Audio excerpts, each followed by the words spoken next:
2025 with the theme Geoeconomic Fragmentation and Energy Security.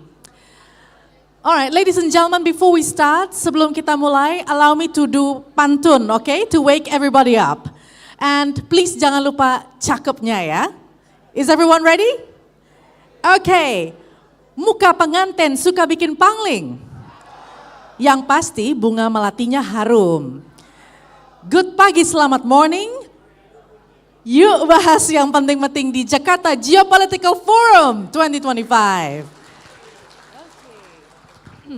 Thank you very much. We hope that everybody had a good rest last night and in the good spirit today to discuss new perspectives, good perspectives on how to build Indonesia's resilience amidst the uncertain geopolitical tensions and concerns in the nowadays. So we are talking about everything relevant on building Indonesia's resilience.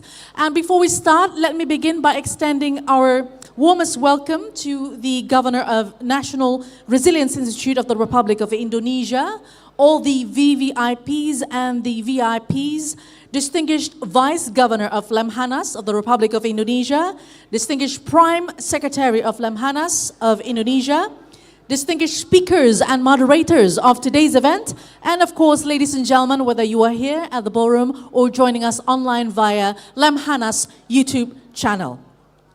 Okay, just a flashback. Yesterday at Plenary 1 and Plenary 2, we touched on topics related to downstreaming and trend of power balance in regards to advancing Indonesia's renewable energy. Now, this morning, we're going to deep dive on the topic as well, dig deeper on renewable energy's relevance in today's volatile global orders. And as we continue on the second day of Jakarta Geopolitical Forum 2025, we are honored to commence the plenary session 3. The theme is the relevance of renewable energy in the changing global geopolitical economics. And to lead this moderated session, we have somebody who I think is very much suitable for this topic. Let me just introduce him. The moderator of Plenary Session 3, Bapak Kiki Feriko, PhD, Associate Professor at the Faculty of Business and Economy, University of Indonesia. Ladies and gentlemen, join me to welcome Bapak Kiki Feriko to the stage.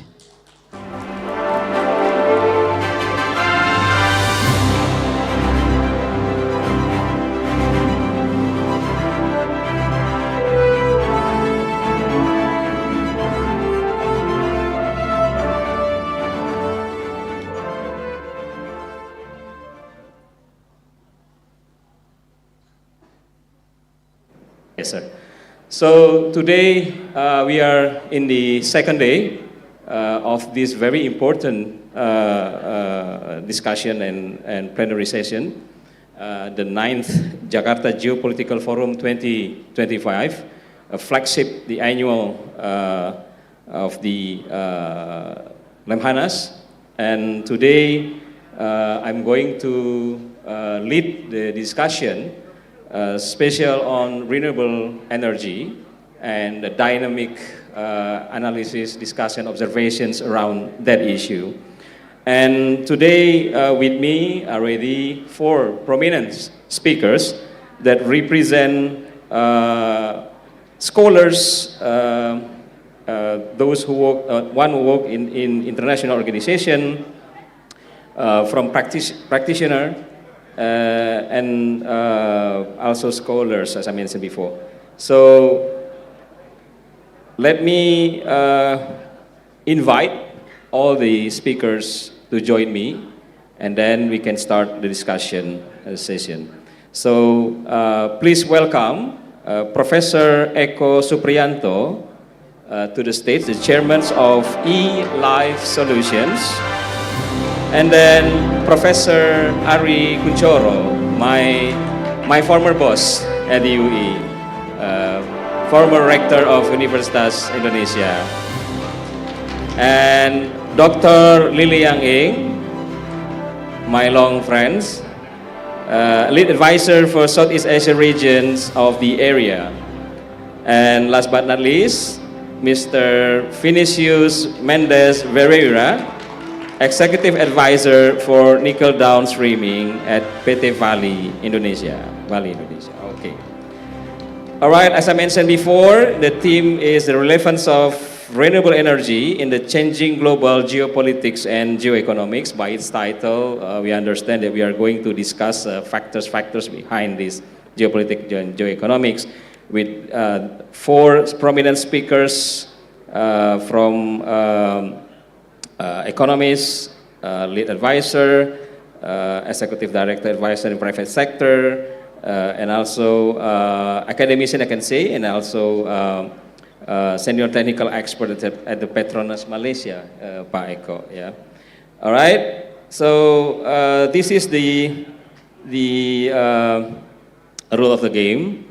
Each of the speaker will present around or by 20 minutes, and then we open. I will open the question and answer sessions right after all the speakers finish their sharing their thoughts.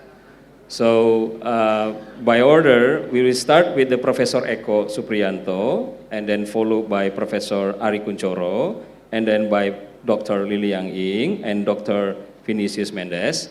And before they start their presentations, I will share with you a brief short bio of each of the speaker. And then we open the question and answer session.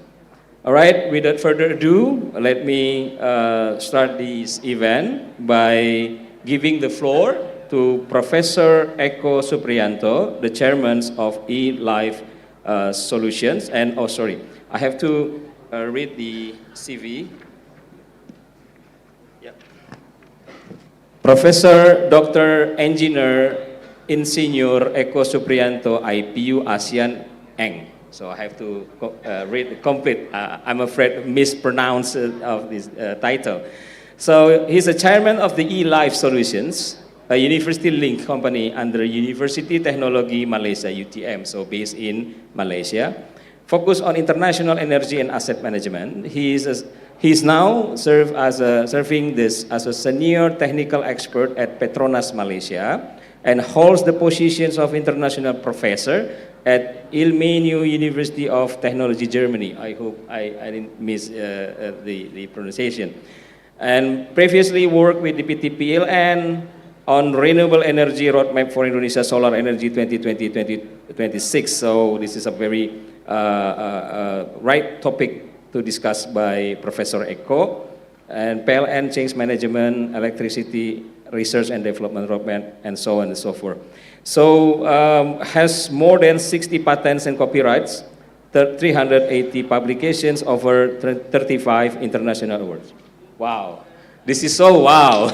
Please give big round of applause. So without further ado, Professor Dr. Eko, the floor is yours.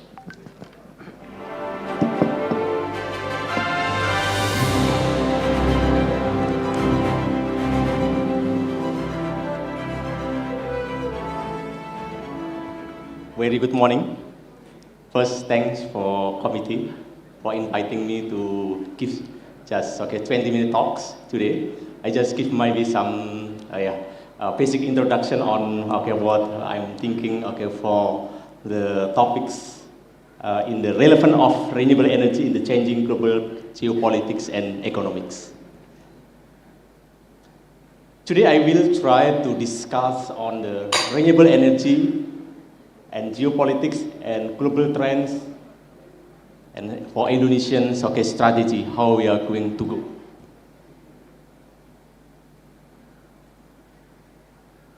Some question that we need to discuss today is why renewable energy is central to energy security, diplomacy, and energy development. And some question will be, who is the leader? Who is the leading, and what are the risks, and how can Indonesia benefit of these situations? So just to remind you that at least we have 4 groups of energy sources.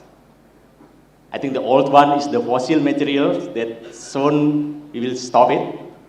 And then the next one is biomaterials. It's good, but question of price. renewable energy that currently we discussed, but we don't forget we or the world also starting to do research in the advanced technologies. Here include the artificial suns, next generation nuclear, hydrogens, and also space solar power. Sorry, next.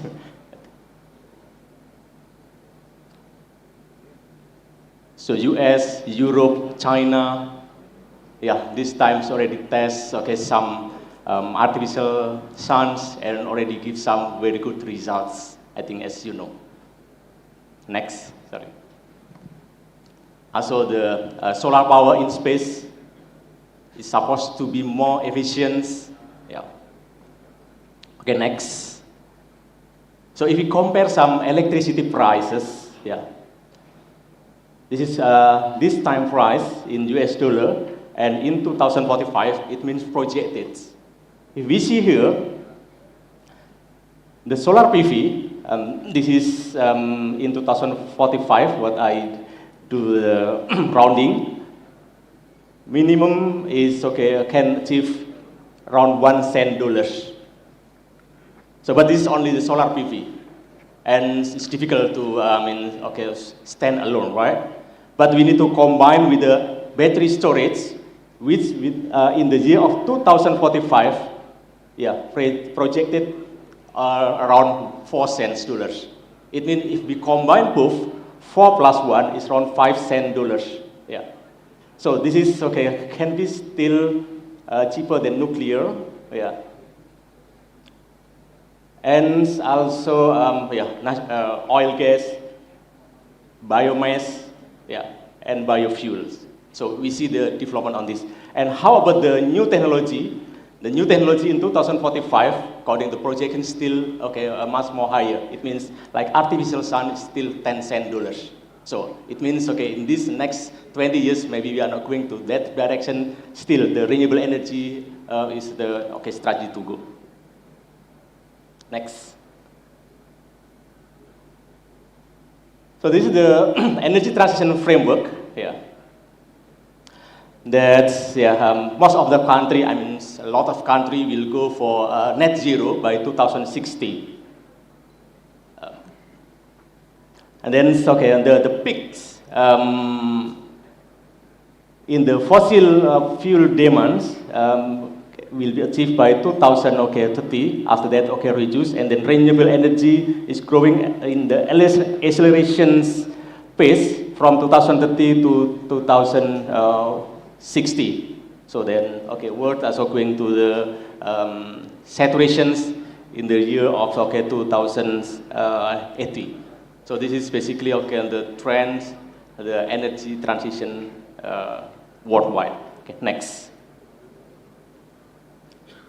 So talking on the country experience, next.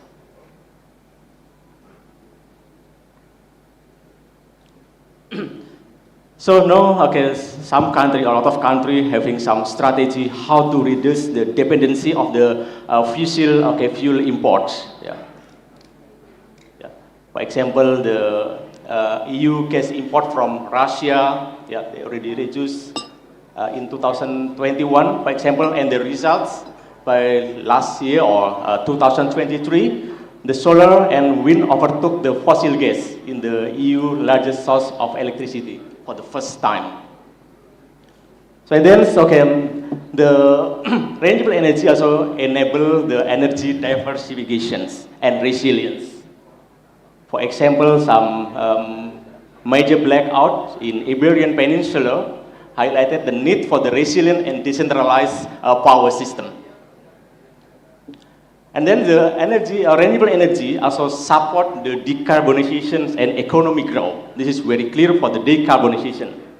So, but the economic growth also same because attract investment and also improve the human resources capacity.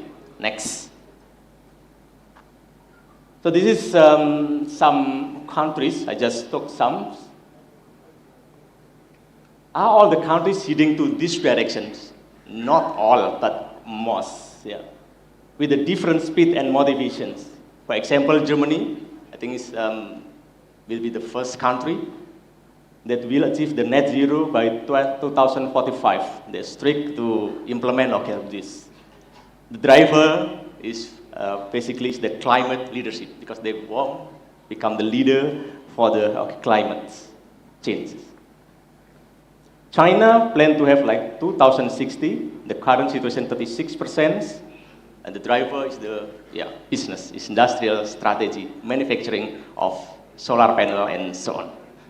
Indonesia, is talking on the just transition, GETP, and then having also 2060, and current situation 23% of renewable energy. US 2050, India 2070, Saudi Arabia 2060, and Russia 2060. So this is the situation. May change, because this is data also last year, hopefully. So the second, the renewable energy also having function as climate diplomacy. For example, here just example the Just Energy Transition Partnership Indonesia. Indonesia secure 20 billion for GTP, and they backed by the G7 and multilateral banks for the early coal retirement and solar or wind energy expansions. The other, climate diplomacy, also new soft power dynamics like RE-tax, hydrogen export, CBAM, or the carbon border adjustment mechanism. This is also the diplomacy in EU and Japan for forming green hydrogen trade corridors with Australia, Chile, and United Emirates of Arab.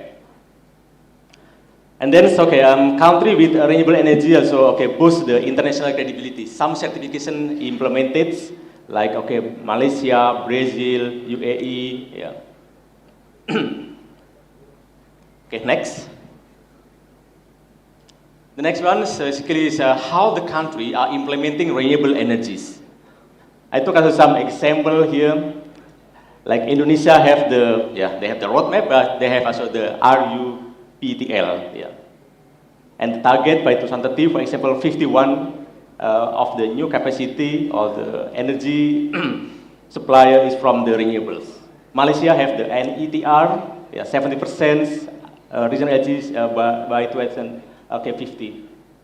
And then US also have some energy initiative. Germany have the EEG, which is 80% of renewable energy for electricity by 2030. Next.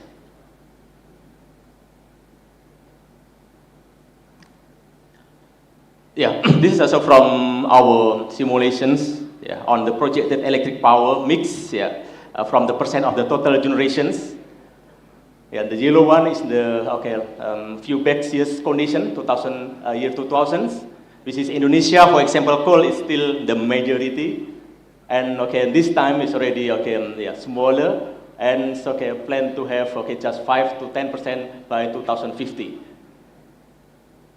This is also opposite with the solar, which is increased from less than 1% by 2000, and to have more than 30% by 2050.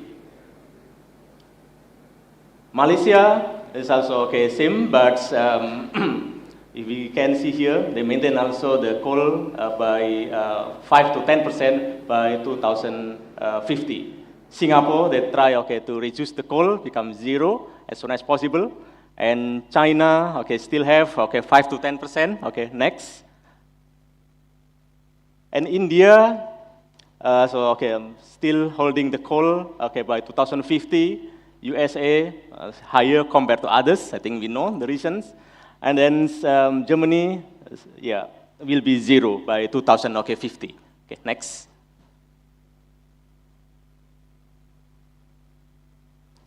So one of the important things in the renewable energy transitions is the community participations. Next.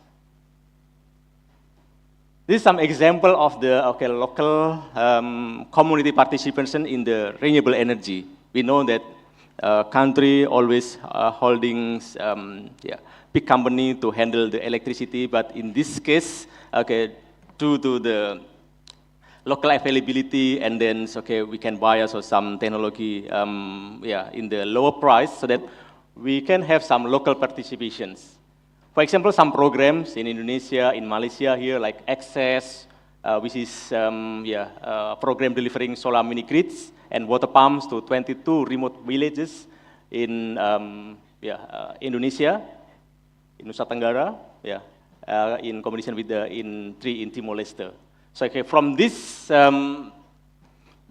projects, actually, okay, the villages were trained to operate and maintain system, and local institutions like BUMDes or the village company manage the asset and offer 14,000 people in the electricity access, enabling new business, better education, and water security. This is some impact of the community participations. Microgrid here, Krim, for example, in East Nusa Tenggara, and in Denmark, for example, Samso Island, 100% cover power by community-owned wind and solar.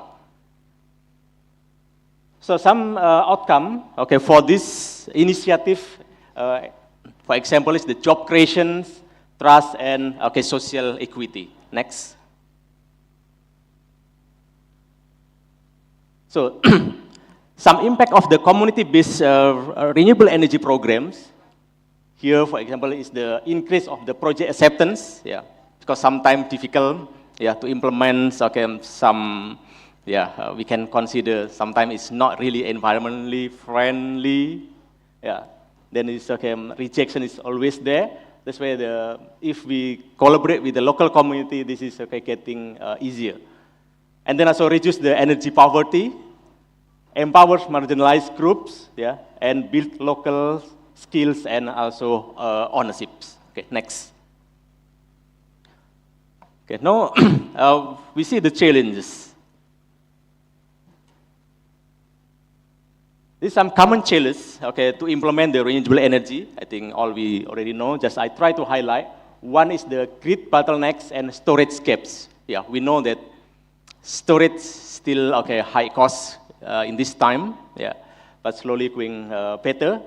And then second is the high capital costs and limited green finance.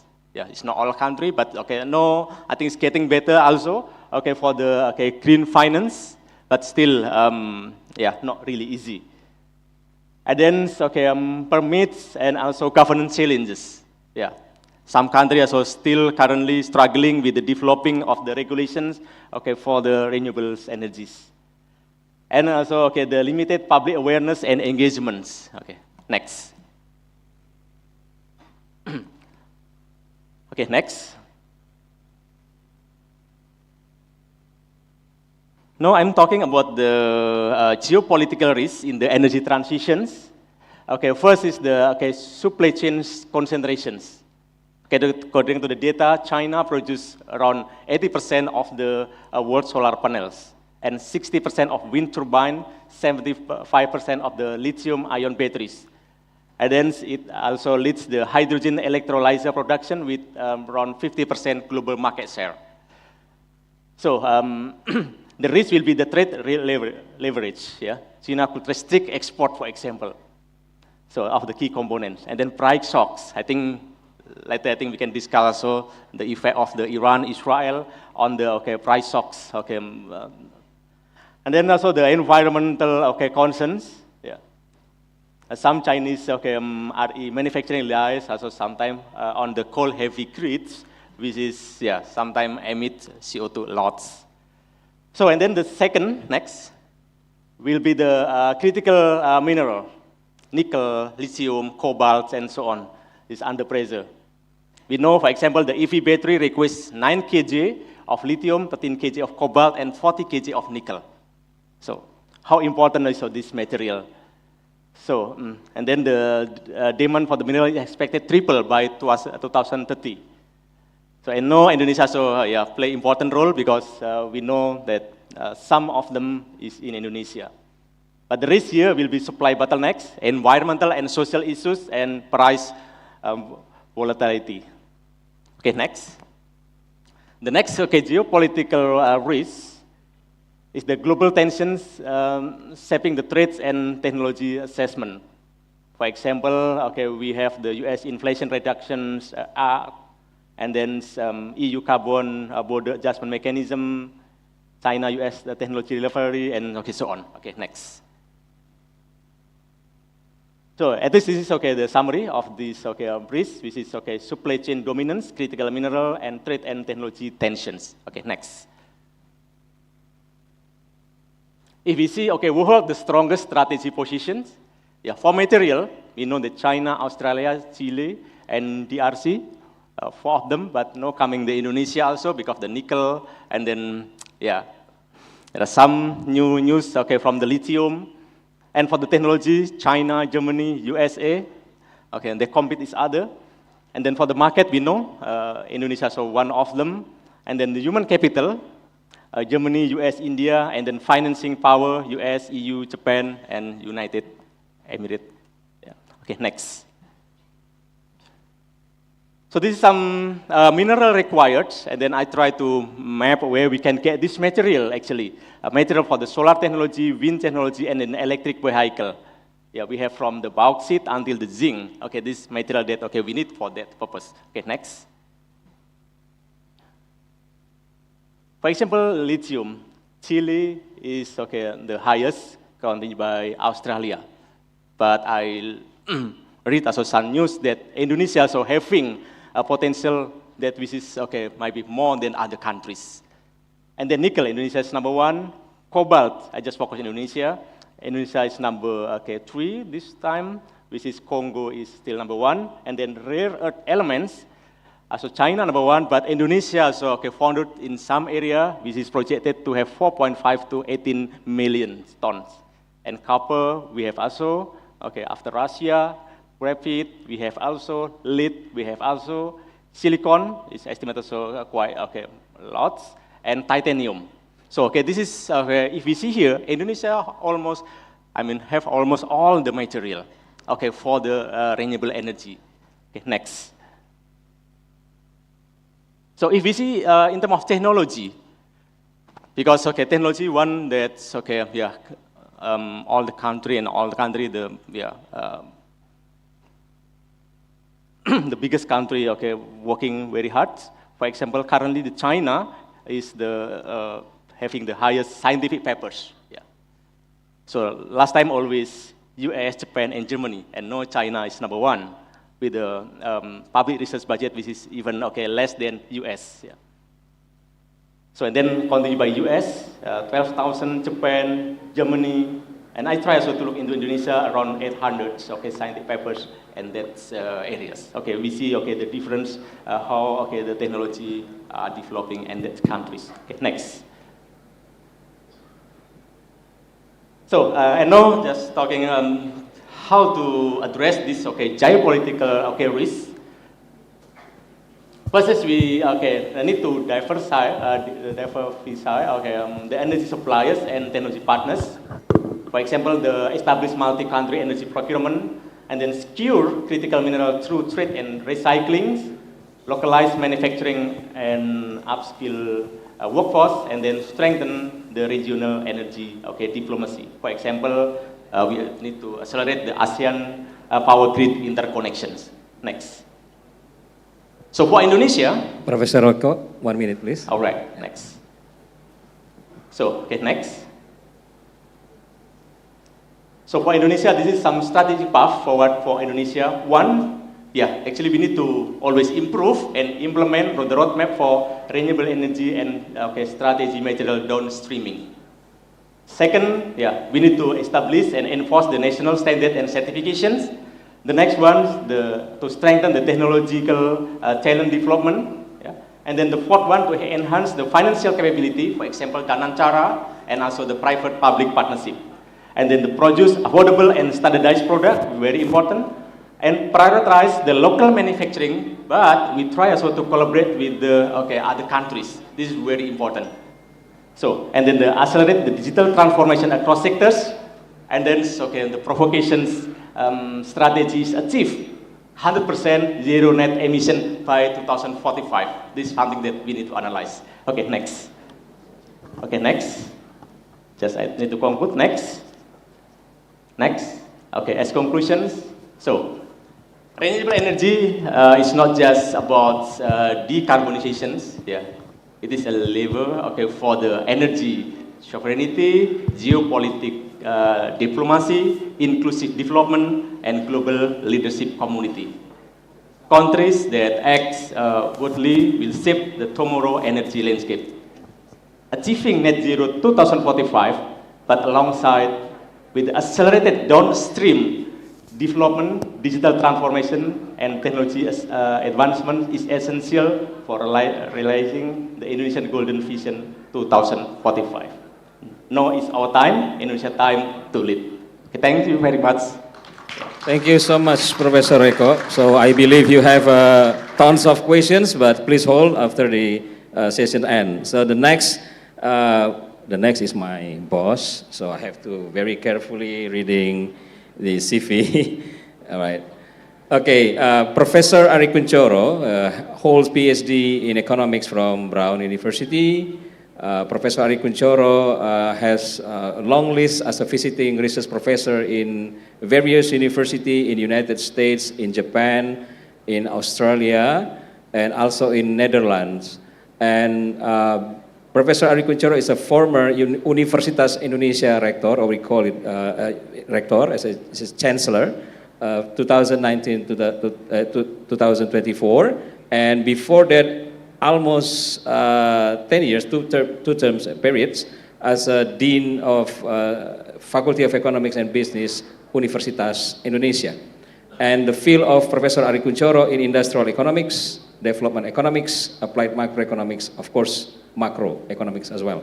So without further ado, so I please Professor Ari Kunchoro to take the stage.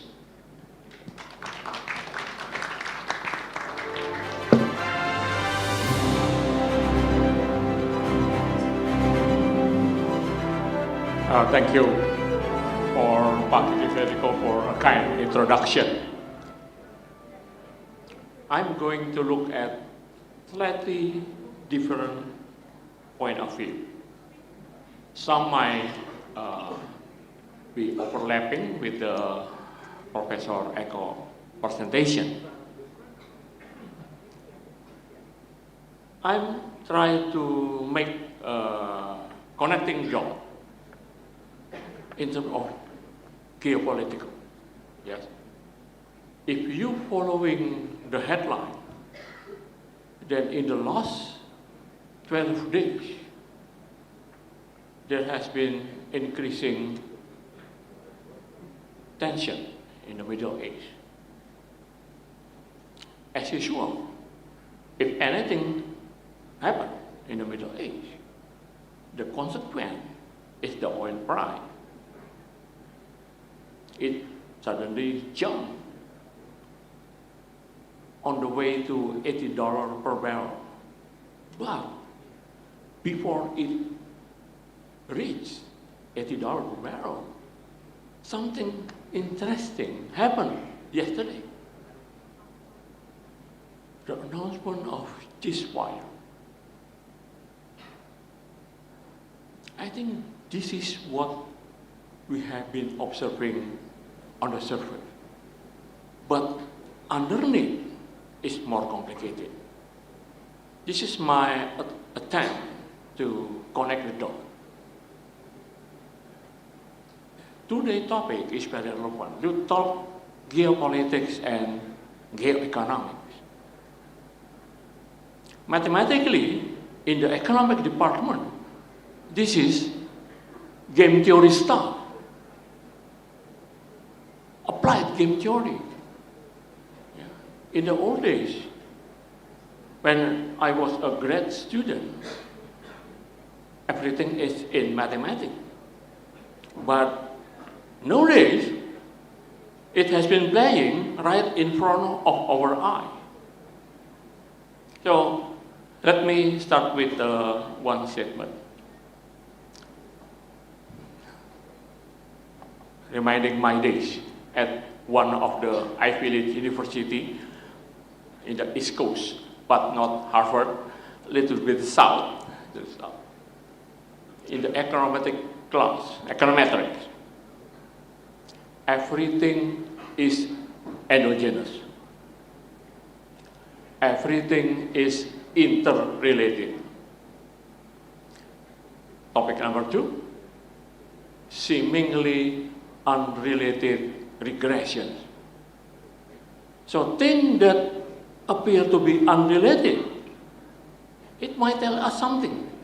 But in the today's era, we have to go deep, looking at the headline, using Python, look at the data, and most importantly, we have to use our knowledge and intuition. So in that sense, OI, original intelligence, is what we need. Artificial intelligence is only tool or instrument. So let me start with the slide number 2.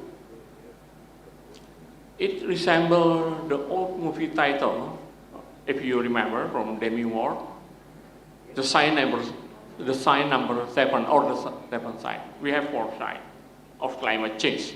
You can take a look, greenhouse gas concentration, rising sea level, ocean heat, and ocean acidification. Okay. People talk in the COP meeting in Scotland, and then the follow-up in the G20 meeting in Bali. Yeah. But what is important is this is a game changer, because it's a sign that we need to do something. We need to reduce or to end our reliance on energy generated from fossil fuel.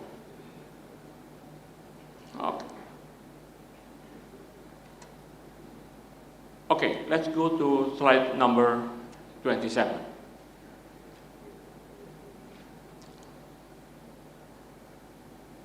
Everything is endogenous, everything is interrelated. If you look at the left panel, is Brent crude oil price. On the right is nickel. Yeah. We compare the price. The trend has been going down for quite some time. So the shift to renewable energy actually make the energy market more contestable. This is very interesting. If the price of oil goes too high, then that is the opportunity for renewable energy. And the producer, electric car, you can name it. Even one brand now in Indonesia actually displacing other brand, right? But at the same time, people or producer of energy still need oil. Why?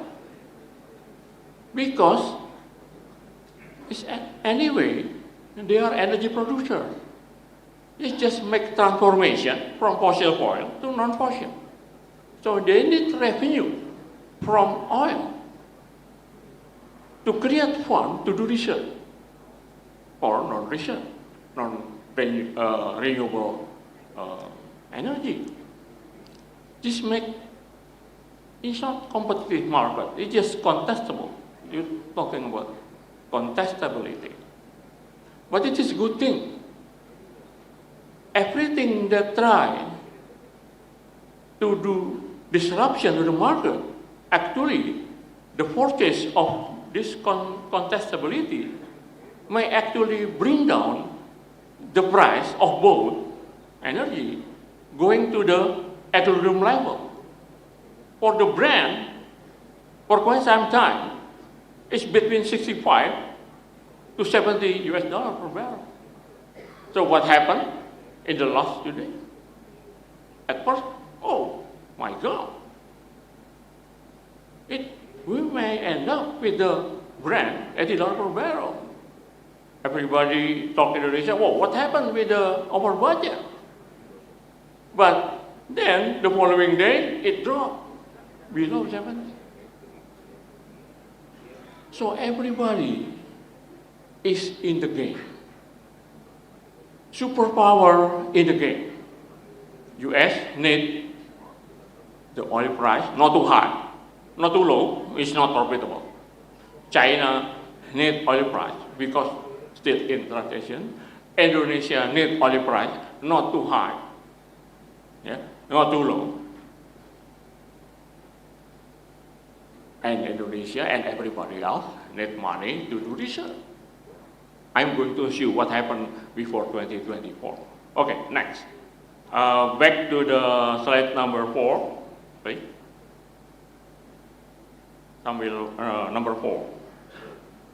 Number 4, right? The trade war. Trade war only the tip of iceberg. Underneath is more complicated.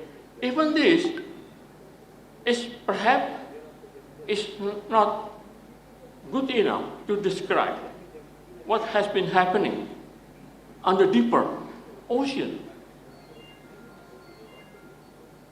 The big shift from fossil fuel to renewable actually create challenge and opportunity. In the old days, the change from horse to steam engine make UK the superpower. But the legacy remains. We still talk about horsepower without horse. Right. Okay. So what happened? I think some has been explained by Professor Eko. Semiconductor war. One embargo other, and each other embargoing each other. Yeah, I think China is the main global producer of technical device, requires semiconductor, and also control 80 or 90% of the rare earth supply chain. And from the US side, they don't want to lose the position as superpower. And then I'm going to limit access to high-tech investment. So staying game theory can give between those two countries. The latest development is the ban of software to produce advanced chip. But I think the aim is similar with the Cold War. Not MID, mutual assured destruction, but rather some kind of coexistence. Sometimes there will be dispute, okay, and then go talk again, dispute again, talk again. So the first meeting is in London. Okay, too high. Okay, we are going to lower it. And then only less than 1 month, they meet again. Yeah. Oh, the first one in Switzerland, and the second one is London. Okay, next. Well, this is interesting. I'm from academic. So my job is to make sure that University of Indonesia publish in the reputable journal. All right, yeah? We achieved that in 2024. But something interesting. In 2022-2023, China overtook US position in Nature Index. And at the same time, at the right. It might not be related. I'm not an expert. But it's very interesting. So competition for supremacy in science and technology. What drive the trade war? This is the main game. So what we have to do, Indonesia, for example? Well, we are part of the world. There will be some impact on us. So I like to talk in terms of game theory. We are a sub-game. Sub-game. We need to make decision, we need to make adjustment by looking at what happened at the main game. So everybody, AU with India, European Union with India, European Union and Indonesia, CEPA, Australia and Indonesia, everybody else. Right? Why? People talk about the end of globalization. No, this is not the end of globalization. This is realignment of globalization with new alliances. Okay, next. This is very interesting. Just 3 weeks ago, almost everything is on the table as bargaining chip. Okay. President Trump said on Wednesday, the US deal with China is done, with Beijing to supply magnet and rare earth mineral, while US will allow Chinese students in its colleges and universities. No, become clear. So the US used the research development system, still the best in the world, as deterrent. China used its dominant in handler. This is what I said, remembering my econometric class. If you want to make projection, prediction using econometric model right now, without knowing what's really happening in the world, then most likely the prediction will not be very useful. How you can predict the oil price change from 77 to 68 in less than 20 hours. Right? Okay. Yeah. So this is kind of game. Okay, next. Implication is for us. We have to reduce our external dependency, especially on energy. This is fit with the today topic. Okay. Everybody try to do that. Look at the research side. Suddenly Finland launched first world battery made it out of sand. I'm not engineering, but definitely is that. Sodium ion battery, Norfolk. Use sodium, not lithium. And then just tomorrow, they make lithium salt and sodium. So everything going on. Well, what happened in Indonesia? You can look. Yes. Okay. Next. Well, China invite us at the union level to have collaboration. US also invited us to the collaboration. But look at what, not only research, but exploration and recycling. This is our former vice rector conducting study in China within the collaboration, university collaboration. Okay, next. But every party must end the wind of change. I think the change of scientific advancement change how the US think, at least in the current administration.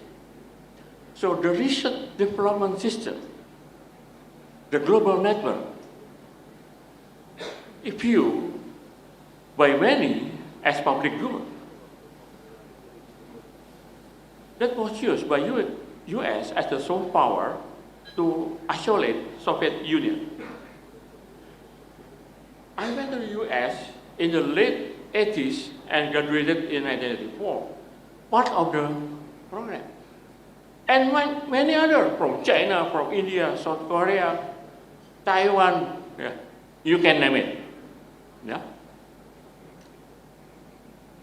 After finish school, some go back to their country to create network of university research. Some become citizen. Yeah.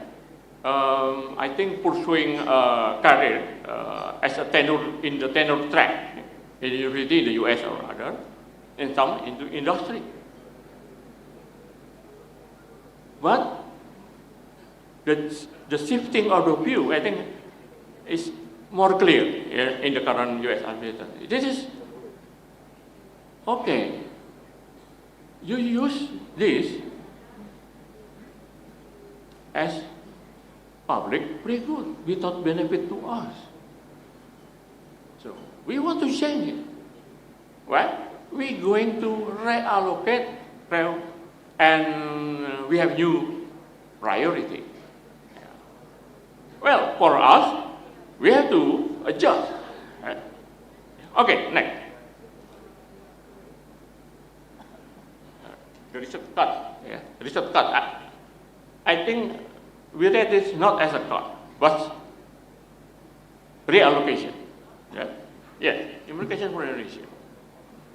Okay, I'm talking about research cut, and this view as opportunity for other country. Well, I'm going to use the resources from research network, particularly people, to improve my country competitiveness. This is just 2 weeks ago.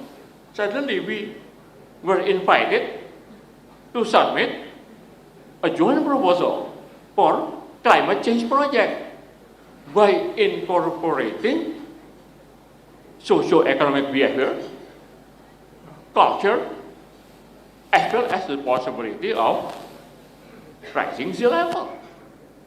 Colombia, Bangladesh, what else? South Africa. Collaboration. Right?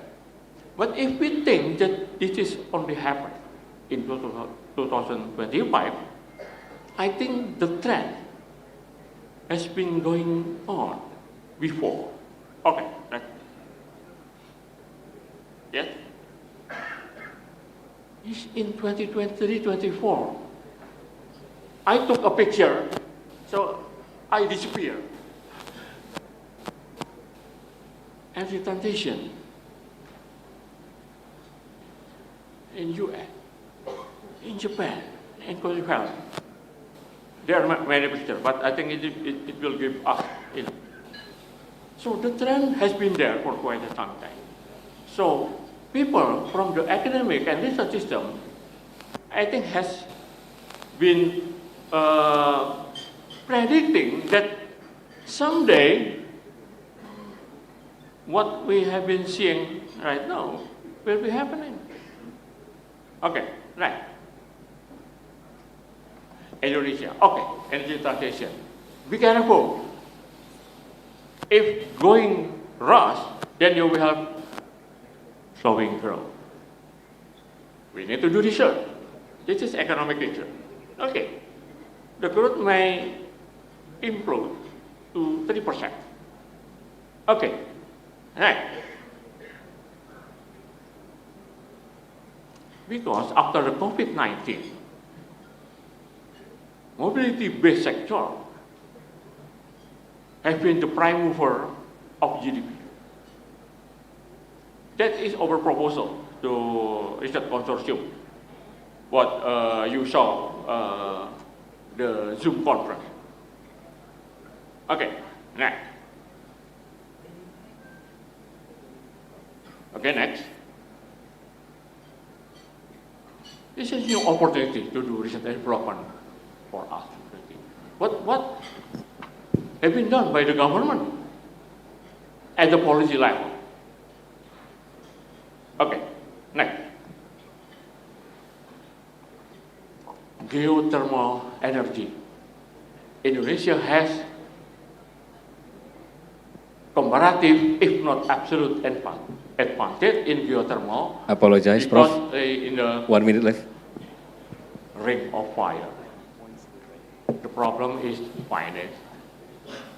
You need to combine public perception, growing awareness with the green energy, with the bank, also public sector participation. This is done by geothermal Pertamina. Okay, last page. Before, thank you. The advantage is there, not depend on the storage technology, every day and night. Next, a lot of barrier.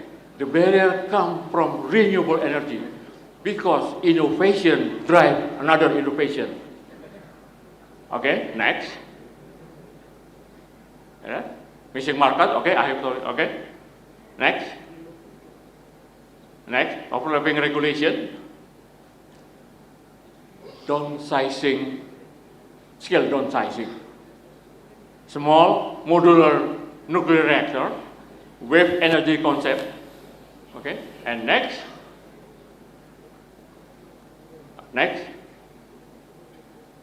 and then suddenly we have small downsized geothermal called mini geo.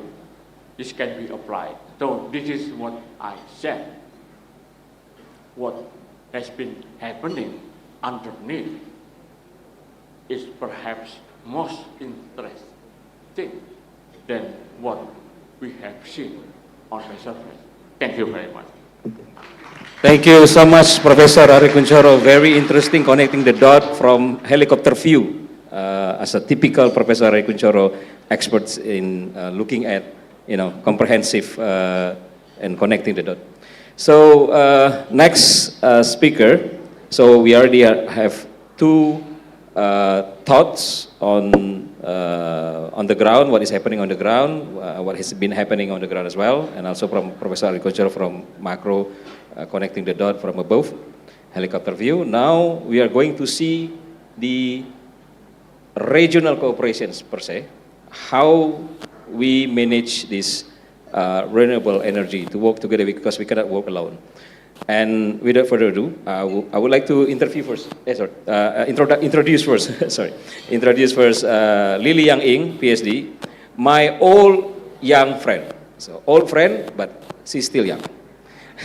Dr. Lily Yang Ing served as a General Secretary of International Economic Association. So it's not regional, it's not local. It is International Economic Association, where she also awarded in the IEA Velo Award in 2022 in the fields of economics and policy. So Indonesia is very proud to have Lily Yang Ing as its scholars. And then globally recognized as a lead advisor for Southeast Asia regions at the area. Area is Economic Research Institute for ASEAN and East Asia.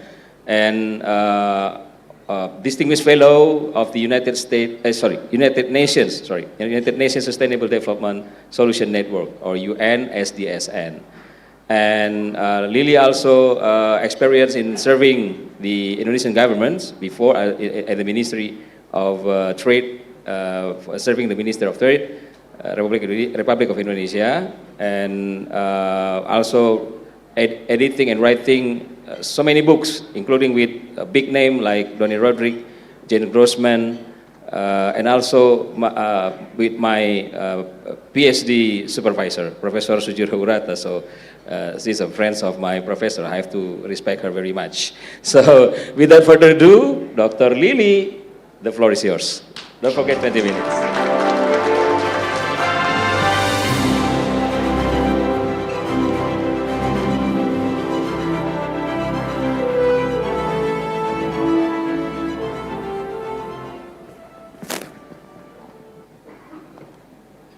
Very good morning to everyone. Thank you so much to Lemhanas for having me today. It's really such a great honor and pleasure to be able to have discussions with you. Thank you for having me. In these sessions, let's discuss ASEAN's energy transitions, in which we're gonna highlight accelerating ASEAN's energy transitions. Next. Before I start, let me share with you a simple observations. Over the last 50 years, the global economy has increased 30-fold, from $3 trillion in 1970 to $110 trillion in 2024. Much of this remarkable economic growth has been contributed by openness in trade, investments, and movement of skills. Economic integrations has been the cornerstones of the successfuls of economic growth for the last 50 years. Looking ahead, 50 years and beyond, economic growth will be defined by digital transformations and AI.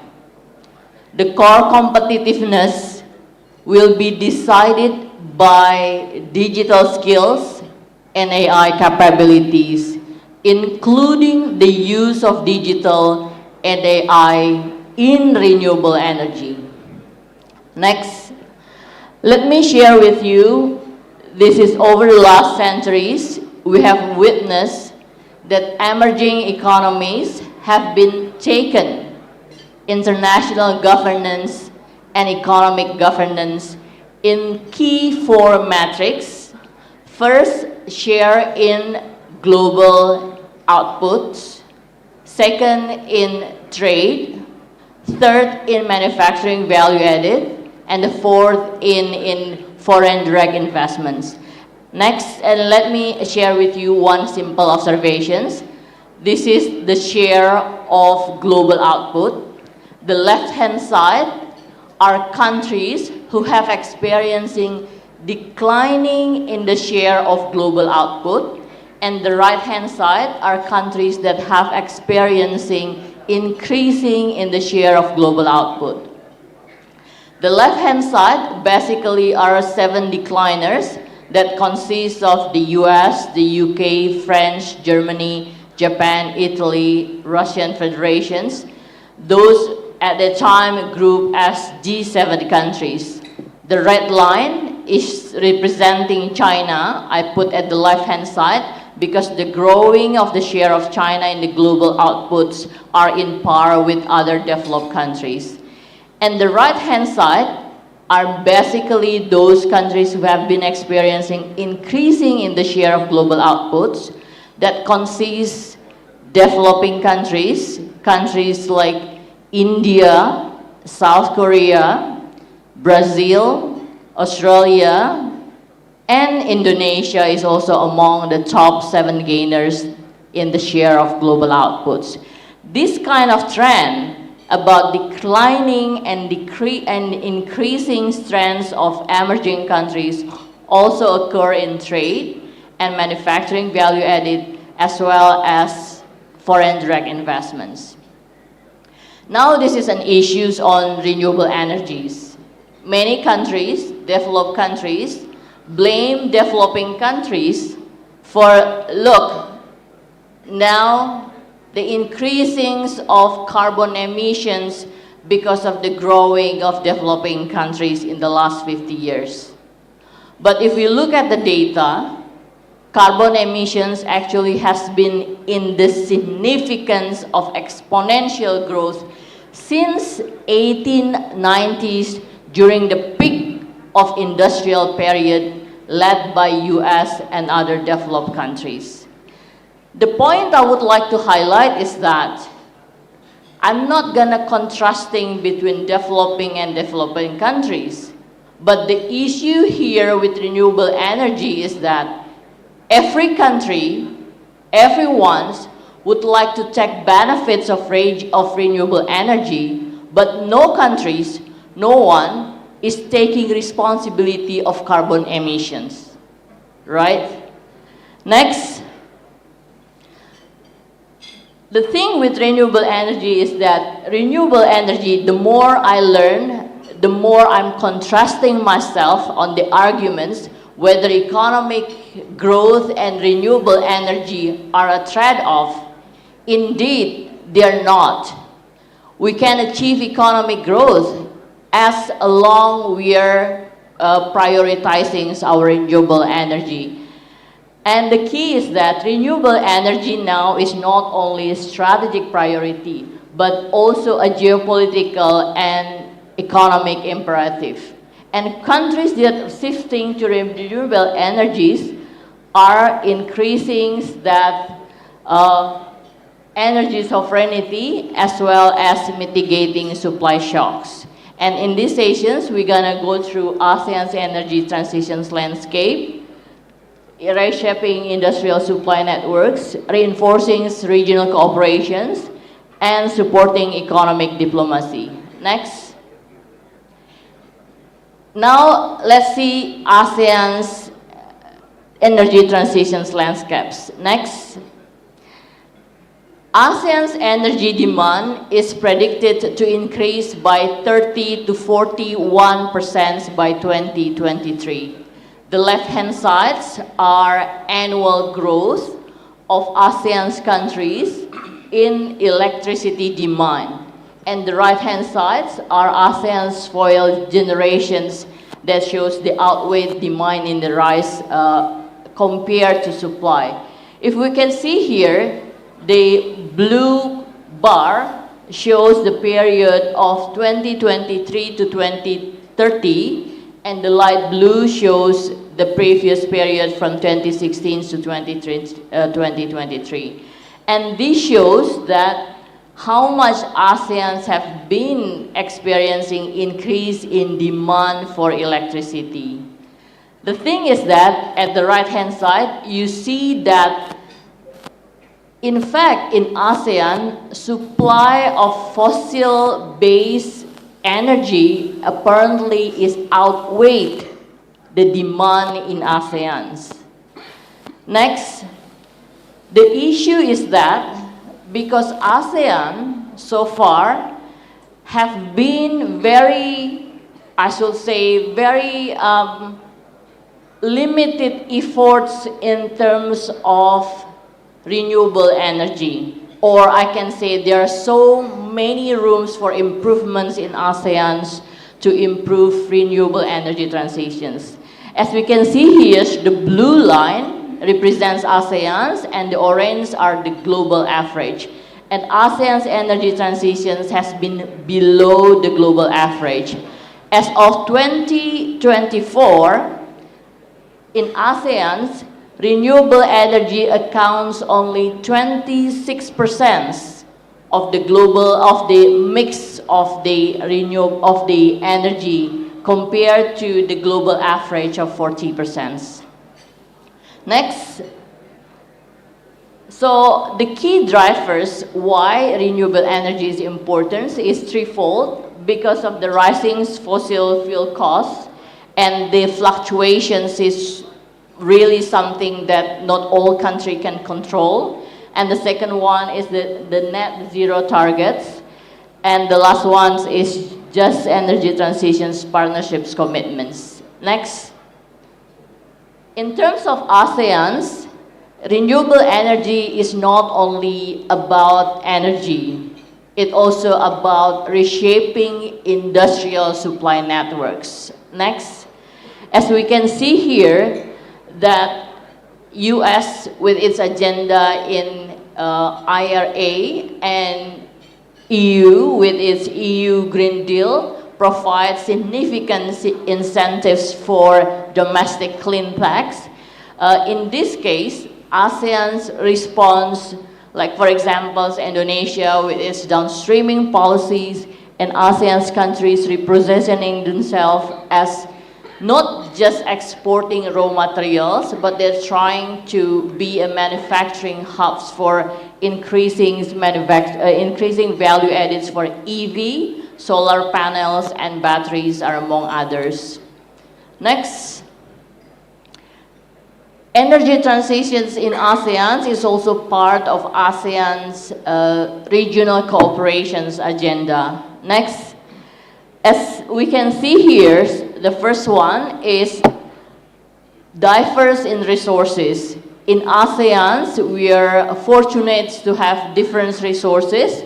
Like for example, Laos in Myanmar, they're very intensive in hydro resources. Vietnam and Thailand in solar and wind resources. Indonesia and Philippines in geothermal and bioenergy resources. The second one, it's also improve the interconnected supply, enables to improve energy security. Like for example, ASEAN has ASEAN's power grid, APG, that aims to connect electricity infrastructures across Southeast Asia. The third the third one is that mobilize investments, enables developments of renewable energy. ASEAN has this ASEAN's Catholic Green Finance Facility that basically mobilizes public and private finances for renewable energy projects. The last one is ASEAN strategy and frameworks that harmonize policies. As Indonesia, along with other ASEAN countries, are very active in harmonizing standards in renewable energies or related to green projects. Next, and renewable energy for ASEAN is also as an economic diplomacy tool. Next, as we can see here, that by having this kind of renewable energy transitions agenda, ASEAN can reduce exposures to fossil fuel prices shock. ASEAN is also strengthening bargaining power in climate change and trade negotiations.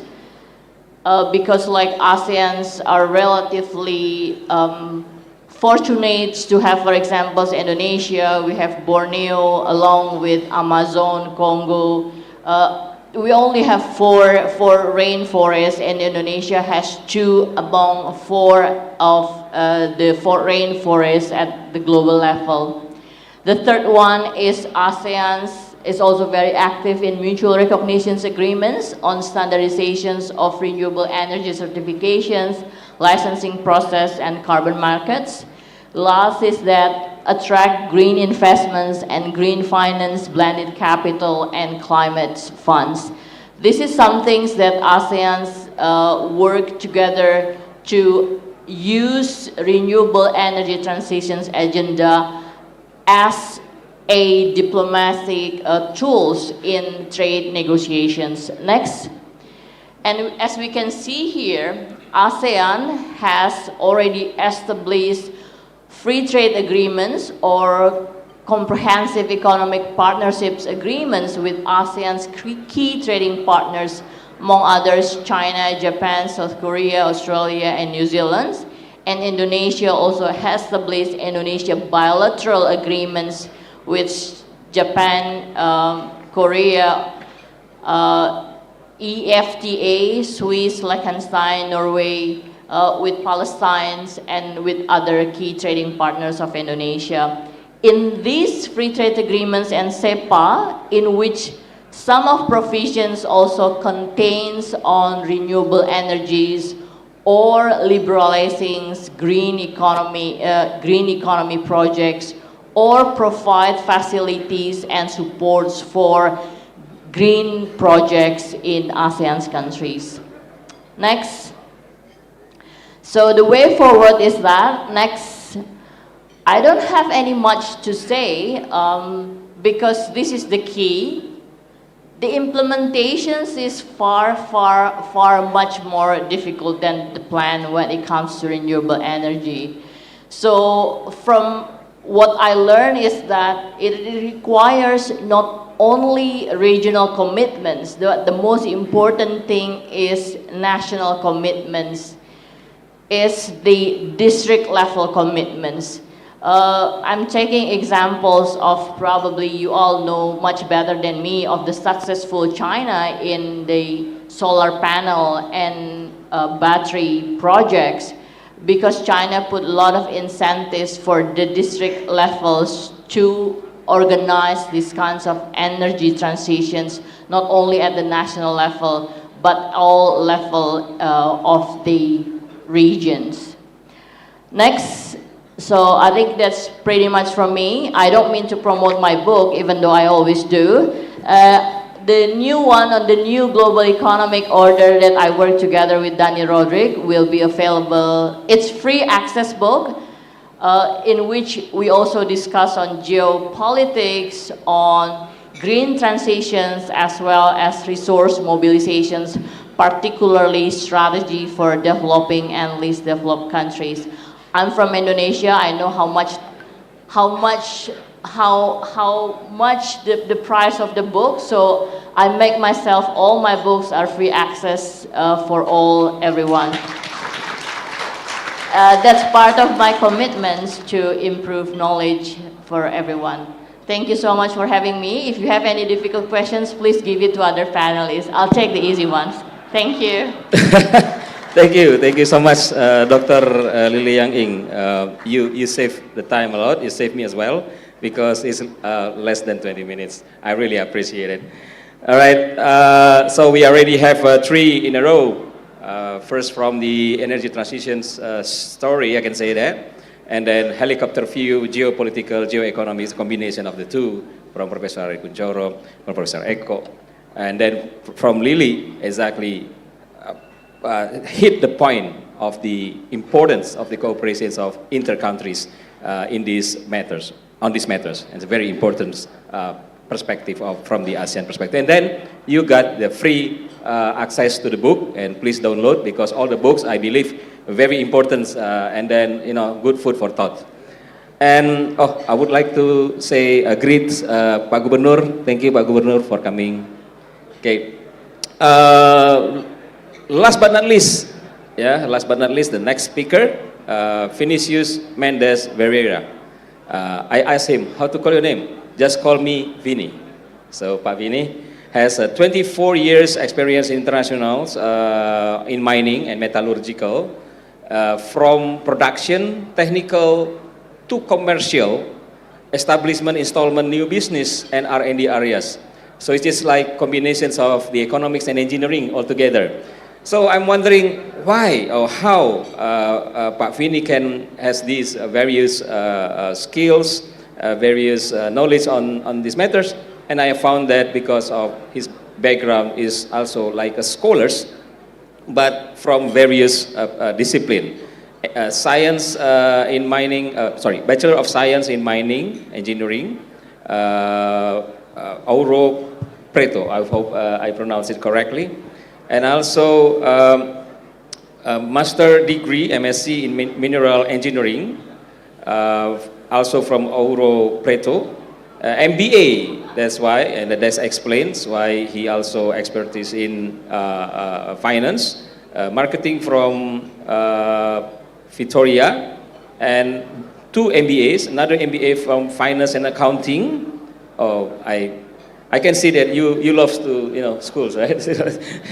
so please, after your as a practitioner, join the university as a lecturer. And then PhD in engineering in various metallurgy from Central South University in Changsha, Yunnan, China. So I also suspect you speak Chinese, isn't it? A little bit. Okay. Wow, it's a wow. Okay, without further ado, please, Mr. Vini, the floor is yours, 20 minutes. Thank you.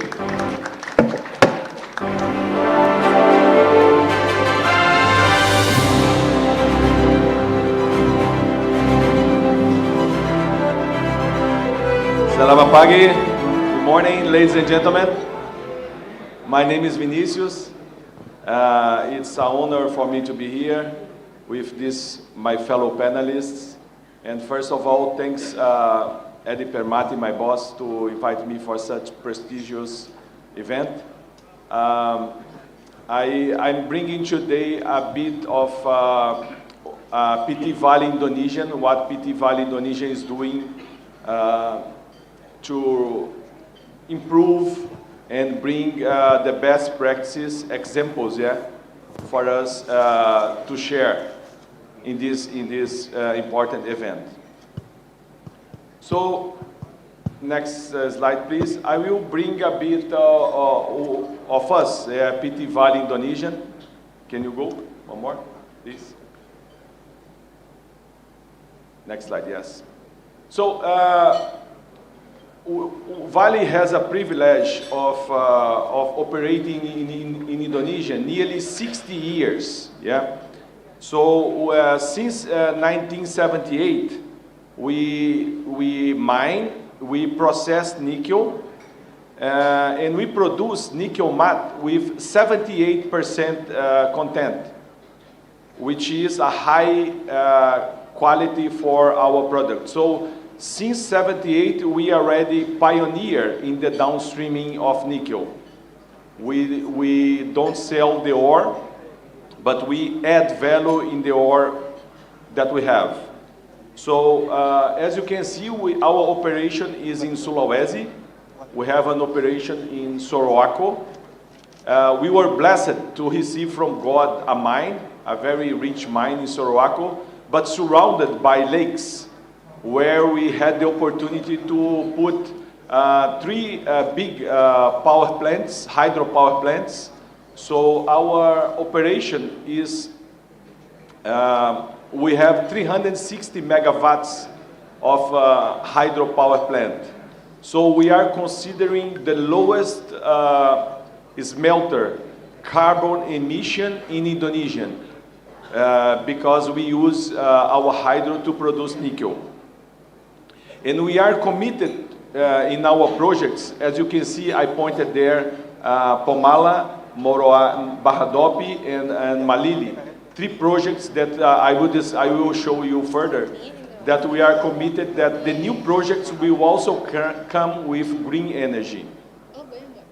So one aspect, one particularity in PT Vale Indonesia is that we have 118,000 hectares of concession, and 80% of our concession is located in forest area.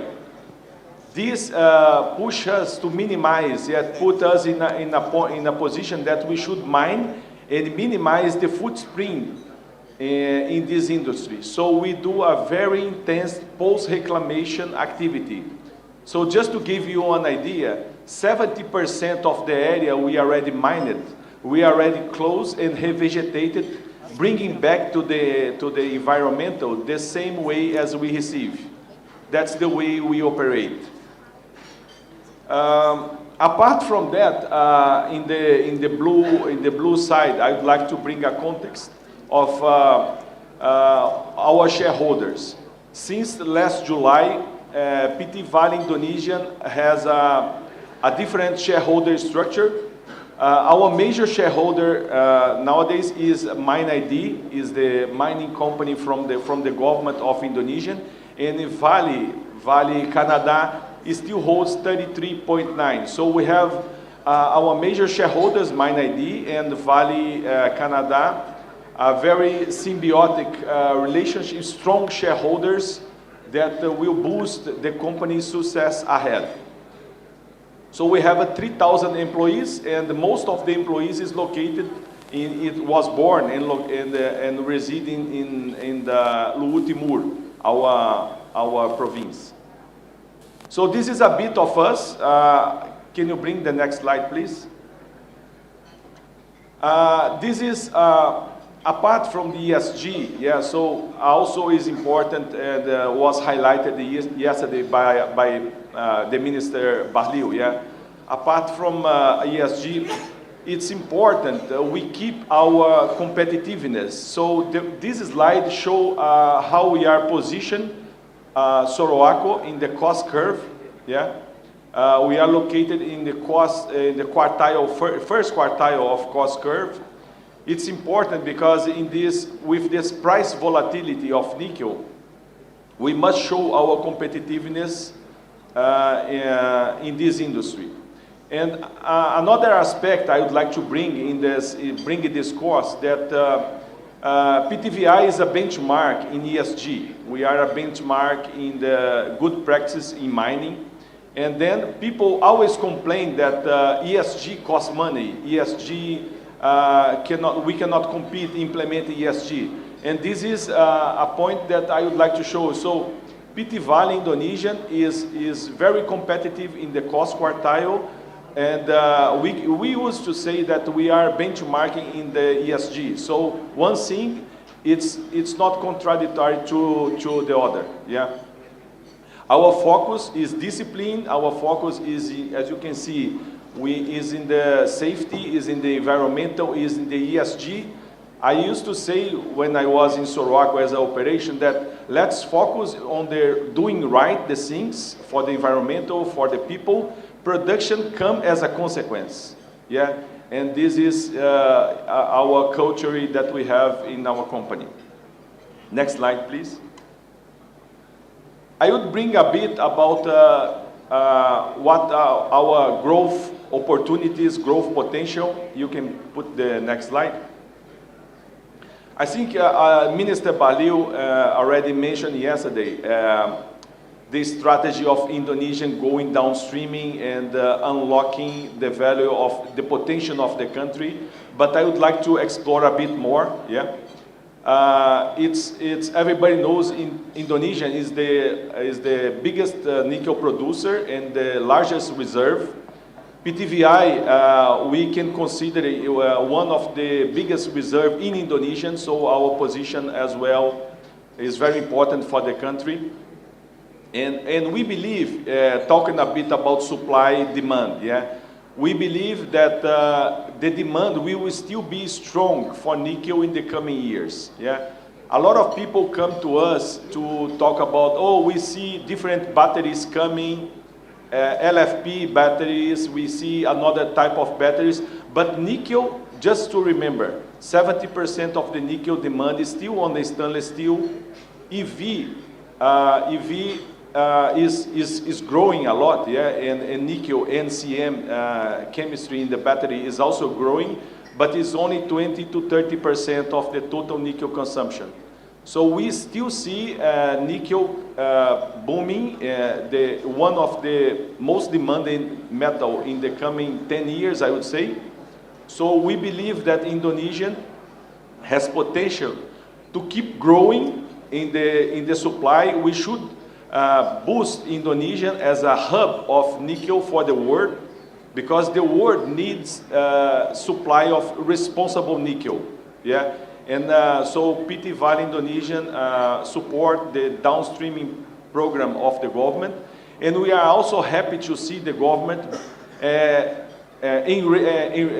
raising the bar in terms of ESG, yeah, pushing all the minings to comply with good standards and good mining practices. This we see, and it's important because just keep putting capacity will not solve. We must come with a reliable supply of nickel, but in a responsible way. Yeah, with, of course, putting it with green energy. I will bring a bit of our, put the next slide please, of our strategy, how we are going to grow. So PT Vale Indonesia nowadays we produce 70,000 tons of nickel. Yeah. So in the last 4 years, we opened 3 new projects located, all the projects in Sulawesi. We have one project in Pomala, another project in Bahadopi, and another project in Malili. So we are going to increase our production from 70,000 tons to 450,000 tons of nickel in the coming 2 years. So 2006, 2007 will be important years for us to implement this project. Yeah. So we would like to say here that the approach that PT Vale is doing, I would like to bring 2 important points. First, PT Vale used to be a miner. Yeah, we produce nickel matte, but we throw away before the low-grade ore, the limonite. So we used to process the high-grade ore, the saprolite. So the low-grade ore was discharged. But with the advent of the HPAL, high leach pressure, which is a technology to produce MHP, which is a key material for battery, Indonesia now is using the low-grade ore to produce a key material for the EV. So I used to say that nowadays we cut our mine in the button, in the rock, in the button ore, yeah, and everything above the button ore is considered ore. So we feed the pyrometallurgy to produce stainless steel with the rich ore, and we feed the hydrometallurgy, which has the MHPAL, the HPAL for the EV, the low-grade ore. So in this way, we contribute with the country to preserve and use wisely the resource of our rich nickel. So this is what we are doing in all the projects. We are mining the low grade and also the high grade, and using the low grade and high grade to unlock values and going downstream in the nickel industry. That's a very important point. But you can say, oh, Vinicius, everybody is doing this. Okay, but it's important to do this. Adding capacity, I would say a lot of people is doing, but with responsibility is the point. Yeah, so bringing ESG standards, yeah, bringing a good relationship with community, local stakeholders, yeah, absorbing the knowledge and know-how, bringing the know-how to Indonesian is also important. So the next slide, I would like to bring an example. So these are the 3 projects that we have. Some pictures of the project. So I hope all of them, 2 of them will be put in operation next year and the other one in 2027. So, but this is a good example of what is a joint venture model, and I would say a perfect combination, yeah. So we have, for example, in Pomala, we brought Huayu, which is our Chinese partner, who have the technology of the HPAL, who have technology of the precursor, and the technology to go downstreaming. But we also brought Ford Motors, which is a famous US car producer, which will have the off-take of the product. So in this way, we have a perfect combination from the east and the west. And the main agreement that we have is that we will establish a benchmark project with the highest ESG standard as possible. So we are committed to implement IRMA. We are committed to implement and produce nickel with green energy. In Pomala, we are going to use LNG, and Sambalag, we are going to use solar PV, yeah? So in Bahadopi, we have GEM, yeah? And Vale always committed with university as well to make partnerships with ITB, with University of Indonesia, University of Makassar, Hasanuddin, yeah? So we are going through bringing R&D to university because we want to have the technology. We want to put this plant in operation, but soon we want to produce talents and making partnership with university. And we were discussing with Professor a bit earlier. It's not only train, but it's also bring R&D center to university, and we start developing, because we know technology today will be old-fashioned next year. So we need to continue improving. And I see our Chinese partner, our other Chinese Western partner, open to collaborate with Indonesia on the R&D as well. Please, another one. Now I will finalize with, you can go one more. To try to connect, one more please. Try to connect a bit about our ESG practices, yeah, so it's important to say that PTVI has a good track records in producing nickel with a high standard of ESG. Yeah, so we have several good examples. So the water that we have in the lake, there is a picture of the lake there. It's a drinkable water. After 60 years, we operated side by side to the lake. So I used to say that this is the most important symbol that we have. We have a lake side by side to our mine, and we drink the water, and we say that that water is the same water as 60 years ago. So this is important for us. Bring legacy to community, bring legacy to the country, add value to our rich resources, yeah? Collaborate with community, and being a reference as well for other mining and other nickel producers. You can go to the last slide. I think there is I would like to bring a message. So, combining everything, and we are very proud to say that in Indonesia we are the lowest ESG nickel producer, and we are now comparing with other peers, yeah, like BHP, Rio Tinto, Eramet. We are in the same level of ESG risk rating.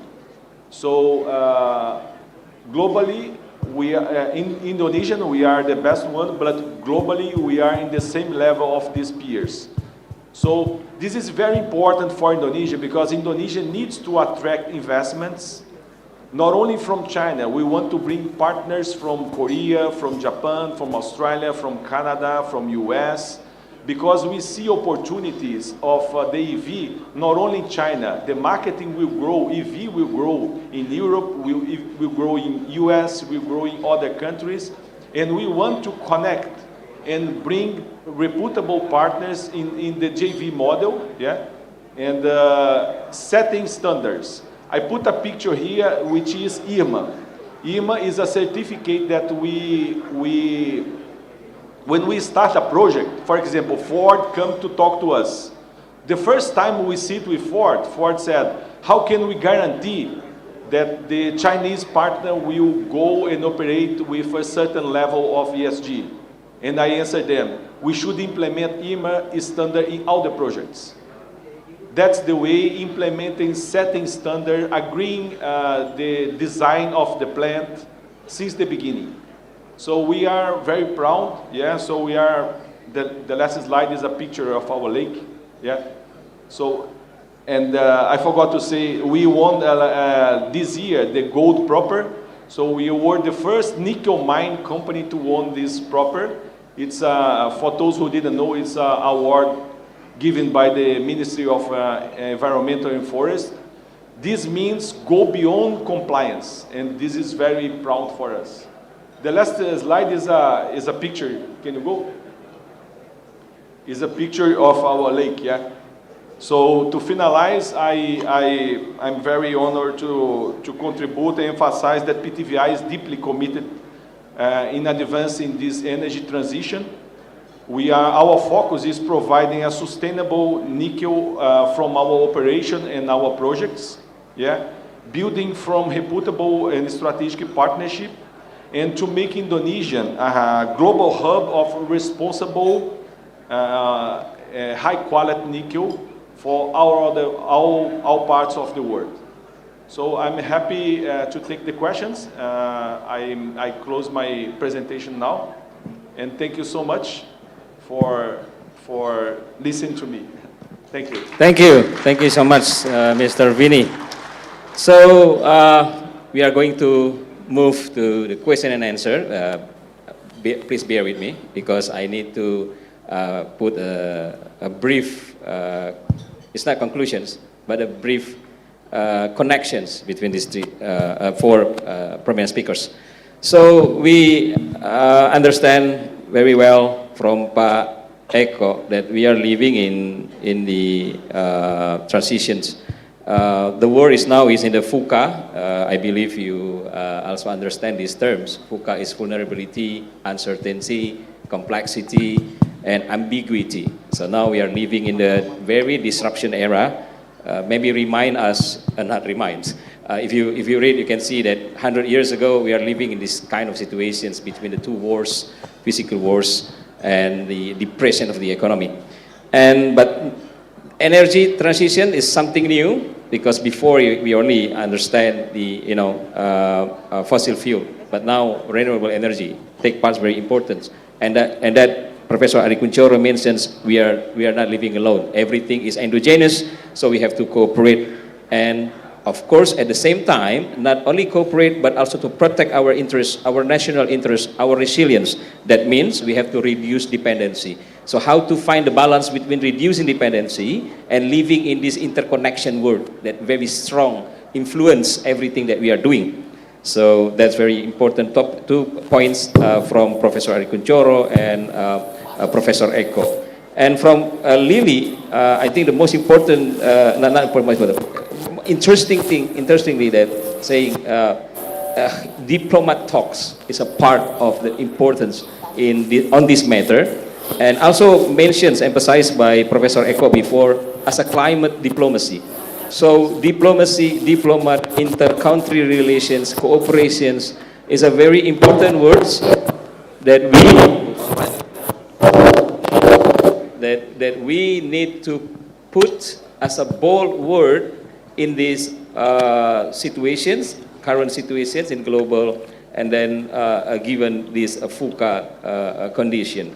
And last but not least, last speaker Pak Vini mentions what is happening on the ground and how PT Valley put very important roles in balancing between the need for vehicles and environment friendly, and sort of a list of achievements that the PT Valley has achieved in the last times past on how we manage the production of vehicle support to the world, not only Indonesia but support to the world, and the balance of the ESG as he mentions several times. Thank you, Pak Vini, for your for your interesting presentations. So, without further ado, I will open the questions, question and answer sessions. I will open for maybe 5 because I see so many hands raised now. Okay, to be fair, I have to choose line by line, right? So please bear with me, okay? I have to be fair. I know tons of questions will be, shared with the audience, participants, speakers. Okay, first it's a very eye-catching, ladies in the front, wearing red. Yang pakai merah jangan sampai lepas. There's a terms in Dono Casino Indro movie. So please, Bu, you are first. And then Ibu yang pakai jilbab, the second,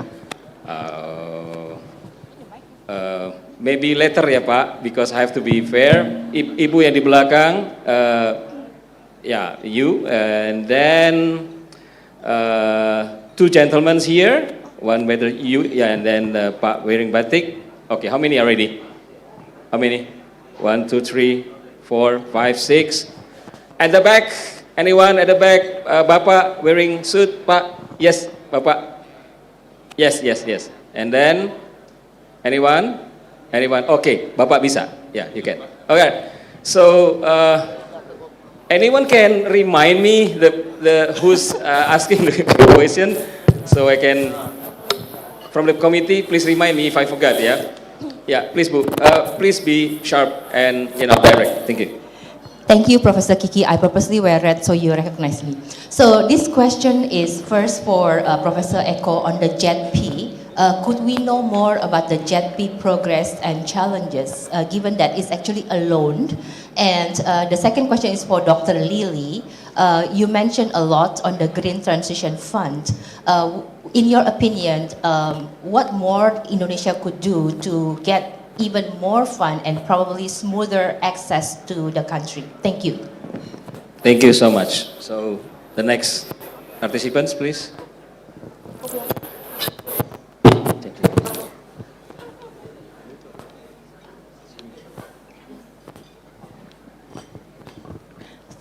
thank you for the opportunity. It's a great pleasure, and then it's great talk. So my question to Please name, Bu. my name Yeah. is Professor Evi Kartini. I'm professor from National Research Innovation Agency and founder of National Battery Research Institute. So my question to Mr. Vinicius, that's I do really appreciate that what Vale already done for past years. The first that we realized that Indonesia part of that. So it means that we are happy that not only belong to Vale, I mean belong to Indonesia because my ID there. The second is that the ESG lorries for the Vale, I think it is also one of the example, very good. And related to downstreaming program of the nickel, you mentioned that now you have the project of HPAL that will bring the mixed hydroxide precipitate, right? Yes, to for the battery material. So, but the MHP, the value added is only 10 times, I think, from the ore. But if we know, if we can proceed to the sulfate until the cathode material, it will be 50 times value added. Even if we make the factory in Indonesia, the battery factory become 150 times, and the EV has 350 times. So I think that the government of Indonesia willing to have that all in Indonesia. So how about the plan of this, and then what is your current, agreement with the Huayu? Because that, whether until the battery material, and then afterward it will be export again abroad, or it will be proceed to make the battery factory in Indonesia. Thank you. Thank you. So please allow me to remind one question for each. Okay. And then next, Pak, ya, yang pakai batik, wearing batik.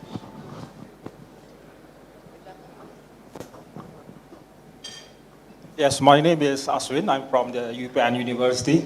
Talking about renewable energy and energy transition, I think there are two things that need to be overcome in Indonesia. One is that the domestic market obligation, which is setting up the maximum price of coal of $70 per tons. So by having this low price of coal, it will stimulate the PLN to continue to running this coal instead of developing the renewable energy. And the other one is the tariff of the electricity in Indonesia is quite low. I mean, it's compared to other Southeast Asia, it's one of the lowest. So it's also not motivating the private power plant to developing the renewable energy. So what is your take? So what is your views on this, Professor Eko, and also other panelists in this regard? So I think if we can phase out this DMO policy, I think we can compete with other countries in terms of to speed up the renewable energy process. Thank you. Thank you, Pak. Gentleman beside, yeah, very good. Yeah, thank you. My name is Iqbal Saputra from CISS. Although future energy policies of Indonesia are direct as the use of renewable energy, but the share of fossil energy will remain dominant.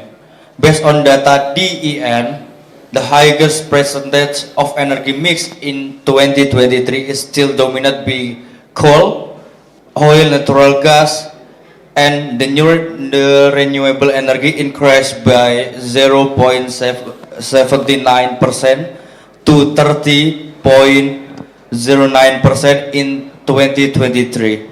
However, this realization is still below target set at 17.87%. My question: what strategic steps does Indonesia need to take realize economic growth through the use of renewable energy and reduce dependence on fossil fuels? Thank you. Thank you, Pak Iqbal. I think Ibu di belakang, yes. Assalamualaikum warahmatullahi wabarakatuh, salam sejahtera. Prof, mohon maaf sebelumnya saya menggunakan bahasa Indonesia saja ya. Oke. Karena vocabulary Jawaku aja belum tebel, Prof. Oke, go ahead. Gini Prof, melihat pemaparan dari Tuan Vinicius tadi, di situ dia menampilkan ada untuk share apa tadi ya? Nah, saya melihat ada PMDN dan ada PMA di situ. Sebenarnya secara hukum dan kebijakan ekonomi nasional itu berapa persen ya Prof untuk share PMA dan share PMDN-nya? Terima kasih. Wassalamualaikum warahmatullahi wabarakatuh. Terima kasih. Namanya siapa Bu? Namanya? Saya dengan Asrin, Prof. Ya. Terima kasih Bu Asrin. Ya. Oke, next Pak. Ya.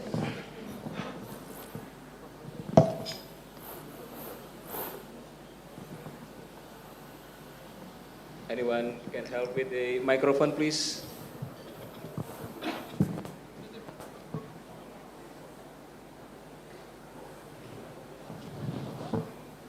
Thank you, moderator. My name is Mang Hao Tang from Myanmar Embassy, CDA. First and foremost, thank you for inviting me, as well as for I have to agree with the moderator said, yes, indeed, we are living in the period of the disruption era. My question is that, before elaborating my question is directed to each of you. First, 40% of ASEAN transition is only, we are now in reaping only 40%. At the same time, now the energy diplomacy, climate diplomacy is now on the rise, as well as the sea level, commercial side, all these are integrated aspects under the umbrella of the energy transition, as well as the energy development, where the mining sector is no exception. So there is what, at the same time, the global as a whole is at risk, because we are now living under the water scarcity is now on the rise, as well as the oil depletion is on the going truth. So combining all these things, my question to each of you, directed to you, is simply that, why would be the prospect of formulating inclusive treaty like the one for the benefiting the stakeholders? Because in the nuclear weapons treaty, there is a clause, that is called the mutual destruction. So what would be, my question is that, how would be the prospect of formulating inclusive treaty which will contribute beneficial, mutual reaping benefit to all national government around the world? Thank you very much. Thank you so much, Mr. Mahatan. I think I saw one or two at the back, if I'm not mistaken. Is it any? Oh, yeah. Please, Pak. Thank you. My name is Ipong Purwadi from the Indonesian Resilience Institute. My question will be delivered to Professor Ari and maybe Professor Eko. I'm directly to the Pandora box, because if we are talking about technology, we should talking about rare earth element. So China now is currently the world ruler, because China is the leader of the rare earth industry. So my question is, how will the world will handle this situation if just China only control the rare earth industry? Thank you. Thank you, Pak Huari. I think one more, if I'm not mistaken. No? All right, we have already tough and many questions, 7, and given the time, please allow me to inform you that we have to stop at 11. So we now have a bit running out of time, so we only have 25 minutes. So I will allow each of the speaker to take to answer your questions, and then I need 1 or 2 minutes or 3 minutes to conclude the discussions before we go for the next stage. I think lunch, the happy word now. Okay, please, I start with the last presenter. So I start with Pak Vinicius. Yes, I think I got two questions. Yeah, one from Professor. I loved your question. Thank you so much. Yeah, to give me, because we talk about downstreaming, but I was not specifically on going downstreaming until precursor and cathode. Yeah, and now you gave me this opportunity. Yes, you are right. Vale is committed to do downstreaming and not stopping in the HPAL. We're gonna go further to precursor and cathode. And this is the trend that will happen in all the HPAL investments that happen nowadays in Indonesia. That's the trend. And I will explain why. Because before, most of the Chinese, they produce HPAL here, they ship the HPAL to China to produce nickel sulfate in China and go pecan in China.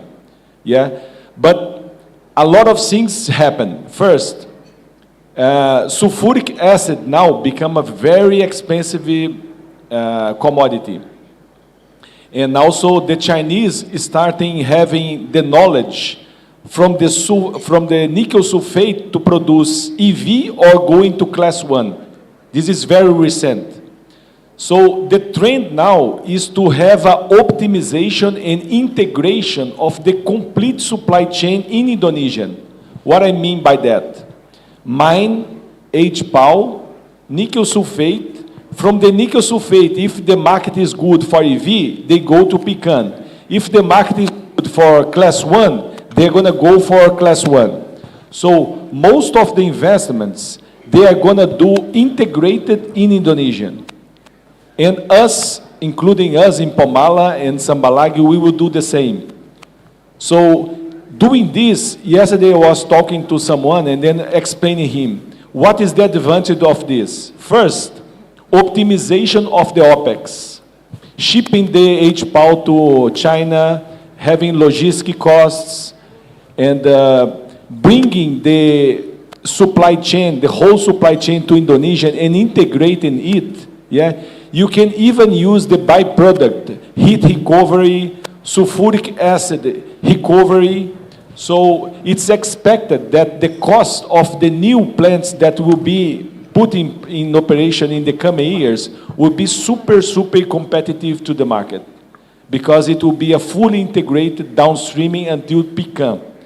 Specifically from our project, in Pomala we are going to go to pecan, and in Sambalagi, the partners already declared they are going to go to cathode. Will be the first cathode plant in Indonesia. So you see the really downstreaming happening with a lot of optionality. The Chinese call optionality, because they put the matte side by side to HPAL. Yeah, they can leach the matte, they can leach the MHP, they can go to EV, they can go to class 1, they can recover the sulfuric acid. So we'll give a lot of optionalities for him to handle, and this is important because we'll more competitive to the market. So this is what's going to happen, and I'm happy because Indonesian will be fully integrated and fully competitive in this nickel segment. And apart from the nickel, we didn't talk, but cobalt is free. Yeah, and there is a huge opportunity for Indonesian to catch up and get a good market share, because Congo is still banned the cobalt export.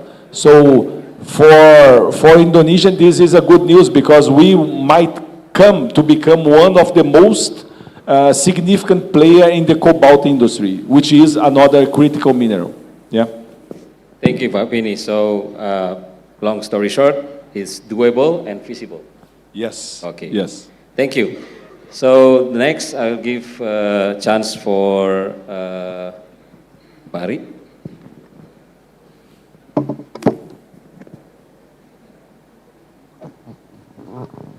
Okay, thank you for the question.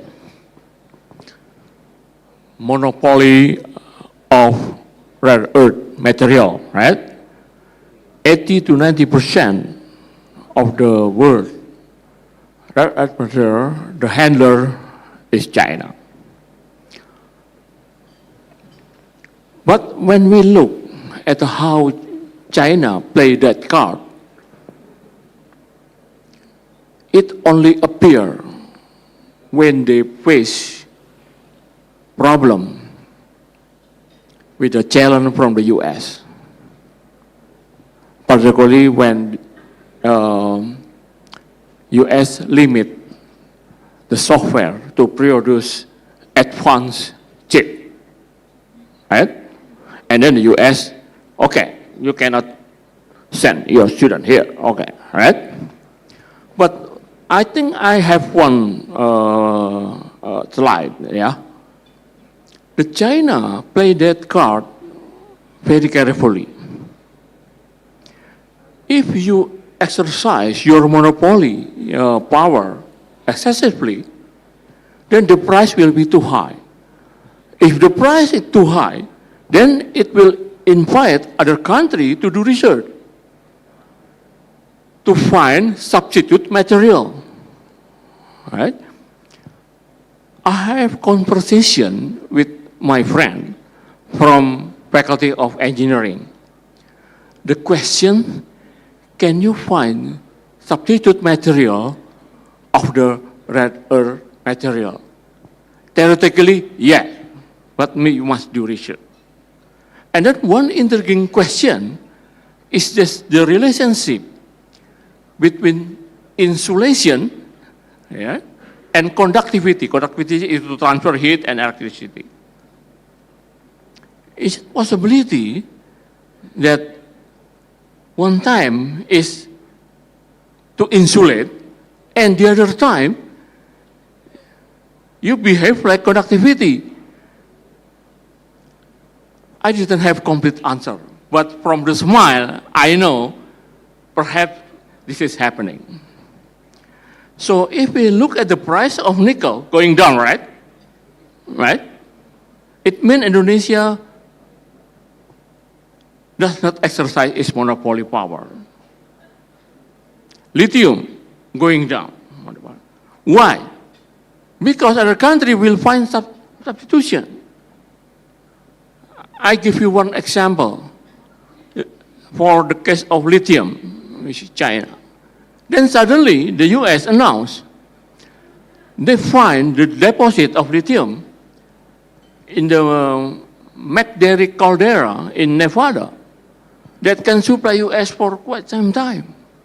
Even they said that if necessary, we can go to the bottom of the Pacific Ocean. That we must do, right? To continue exploration, recycling, and research. Not necessarily in terms of final product, no. But to create what I call contestability. Okay, I'm going to restrict rare earth material, but when somebody show up from Indonesia, all right, let's talk about it. That's the word right now. That's why I said, if we use only data, then you may have misleading conclusion. But if we look at the way to interpret the word right now, you use Python, right? The keyword, right? Then you can grasp what is really going on, right? So for Indonesia, it's very clear. Yeah? You have geothermal, right? Of course, you have rare earth material component, right? And the war of rare material or rare earth material only between US and China. And then for growth, growth, yeah. I think the transition speaks for itself. You cannot do it in rushing way. You have to be slow. You have to be careful. Right? I think the difference of price between fossil fuel and nickel is totally different.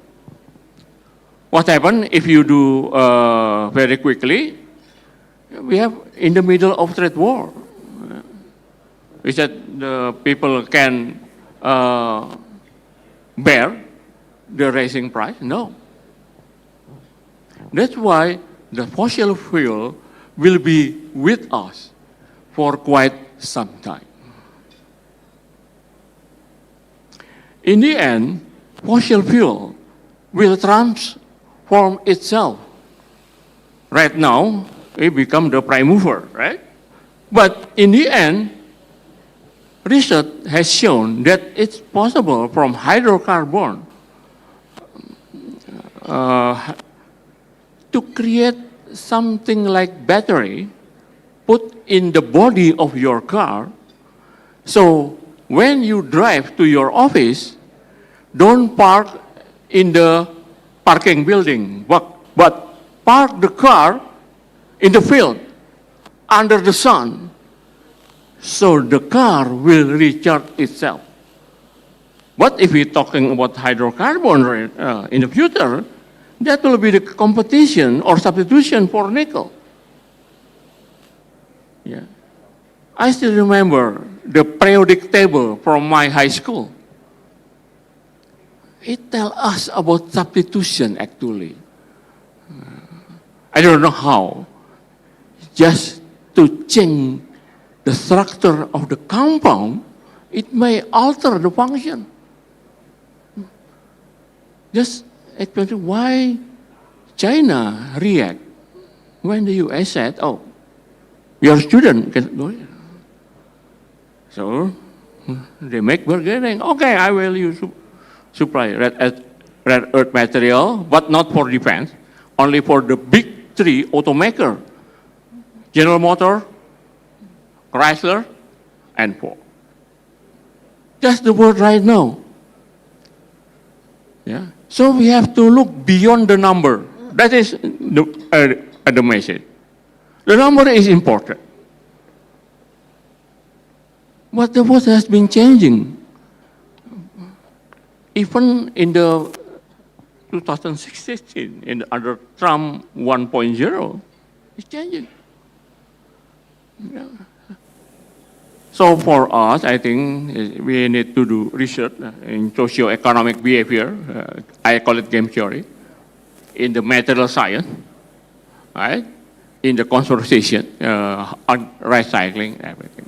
Okay, that is my response. Thank you very much. Thank you so much, Professor Rikunchoro. Again, we are living in the VUCA situations, but we have to think not only out of the box, but beyond the box.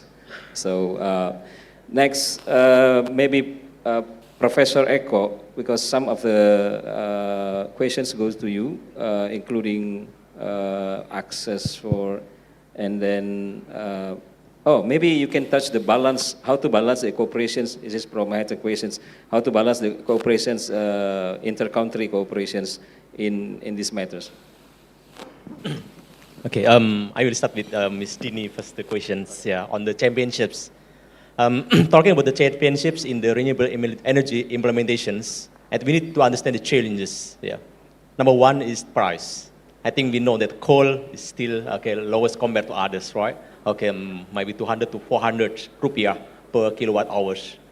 And then the solar is still a little bit higher, but also already decreased in the last few years. No, I think it's around 400 to 600. It means it's close to the coals, basically. And then, the key will be if the market more, the production more, even, one times predicted in 2030, the price can be lower than a coal. I think this is, the first. It means Indonesia need to understand, the situations. We have the market, we have the material, the lacking, we are lacking in terms of finance and also technology. This is something that we need to really deep into this direction basically.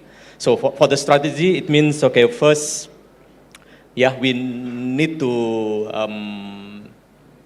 do the downstreaming of our material. We have a lot of silicon also in Indonesia.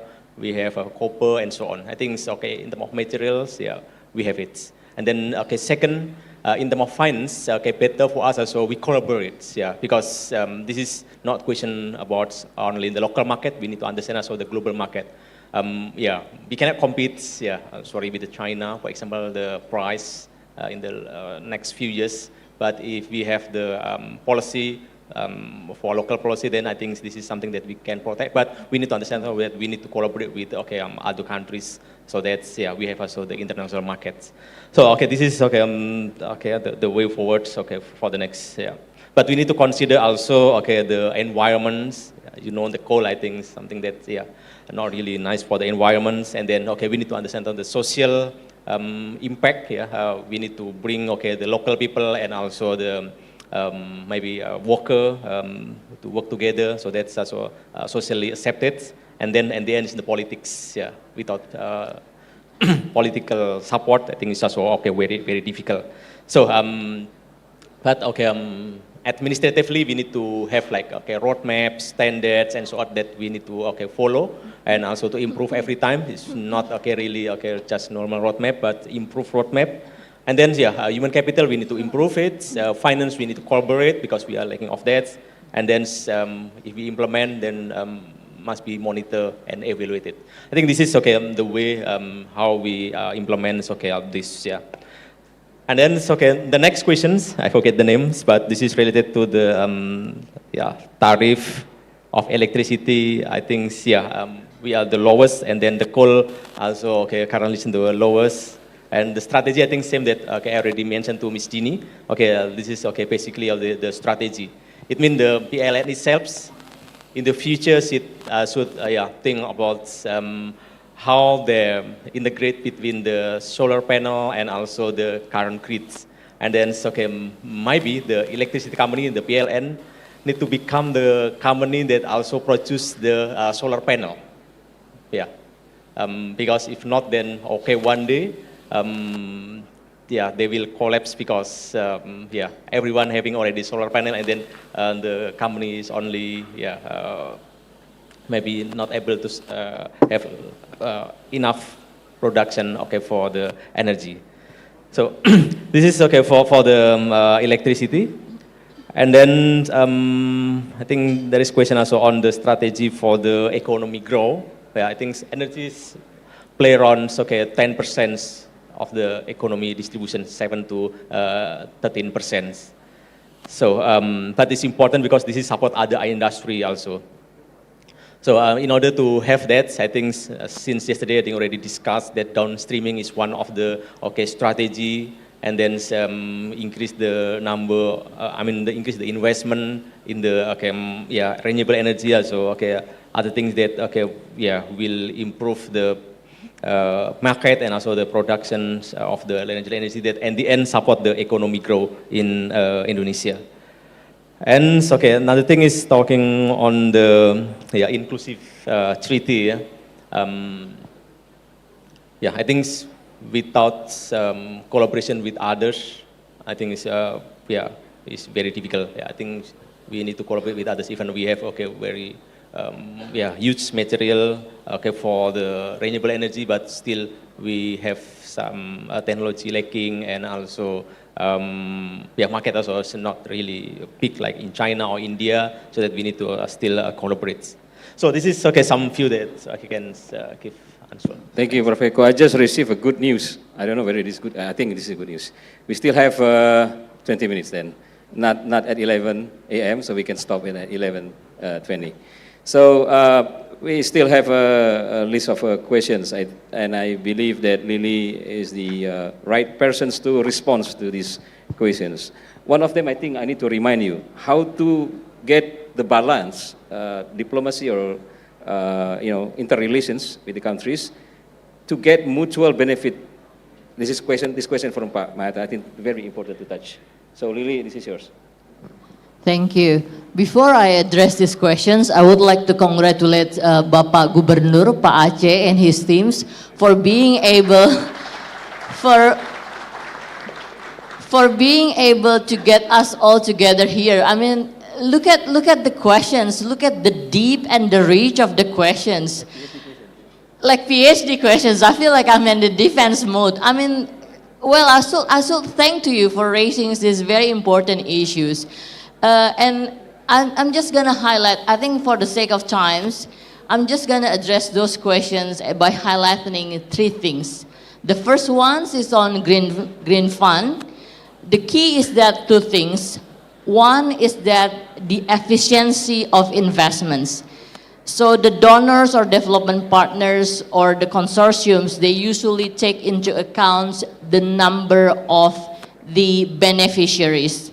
How many beneficiaries will take advantage of these investments? The second one is the commitments, national commitments.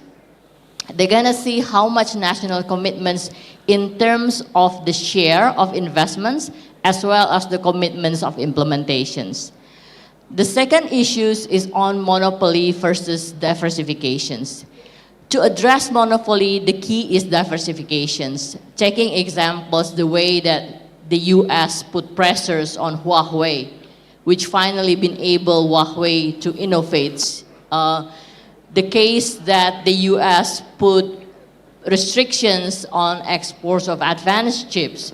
But the end of the day that we can see that DeepSeek, if you know, DeepSeek is finally being able to tell the world that AI-generated machines is or can operate in limited semiconductors. Now, if we see ChatGPT, Gemini, Yi Large that is basically operating DeepSeek, they're now neck to neck in terms of quality. So this is something that I would like to highlight. Being able to compete with monopoly power, we need to diversify. This is something that we need to learn.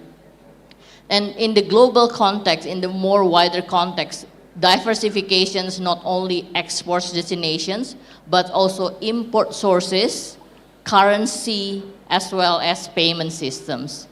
And the last point on international treaty versus national commitments. I think it's important to be engaged in international treaty, in regional cooperations, in bilateral cooperations, but we need to keep in mind the successful of all those treaties and commitments will come back to national commitments. Again, I'm gonna bring it into the wider context. I always receive these questions. What are the benefits for Indonesia joining BRICS? What are the benefits for Indonesia joining OECD, as well as for other ASEAN countries? What are the benefits of joining RCEPs? No matter how much we put in our international, regional, bilateral commitments, at the end of the day, the key is that how much we can optimize the use of FTAs, how much we can optimize of being a membership of certain consortiums or committee, and how much we, as at the national level, are committed to do reform that are in line with what we are committed at international, regional, or bilateral. Thank you. Thank you so much, Lily. So we now understand that when the idea, when the time for the idea has come, no one can stop it. It's said very well written by Victor Hugo, in the 18th centuries, that we are not living in this kind of world, that the time has come, and the time has come, one of the time has come is the usage of renewable energy that we cannot stop. But the thing is, we need to discuss the impact, the factors, and we have to find the heads up, the hints, the clue, how to adjust with this changing world, very rapid at the moment. And yeah, again, thank you, Pak Gubernur, for making this happen, to get all the brilliant things to come to the stage and share with us. Okay, we still have 20 minutes, and then we can open, I think, 2 questions, because we have to reserve the time to close the sessions and to ask every speaker to share its final thought for 1 minute. So 2 questions. Sorry, Mr. Moderator. I think I still have left one answer for the rear airman. Okay, we can continue after that. Yeah. Okay, Ibu, Professor. Yep. Anyone? One more. I feel like I'm giving auction. One, okay. Oh, sorry, Pak. If I, oh no, not yet. Okay. Okay, at the back, quite far. But I can see you, Pak. I can see you, Pak. Okay. Ibu, Professor, please.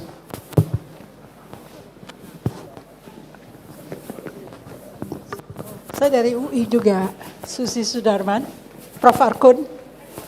Mungkin saya curious saja ya, kalau if the technology is so advanced, how do government adjust?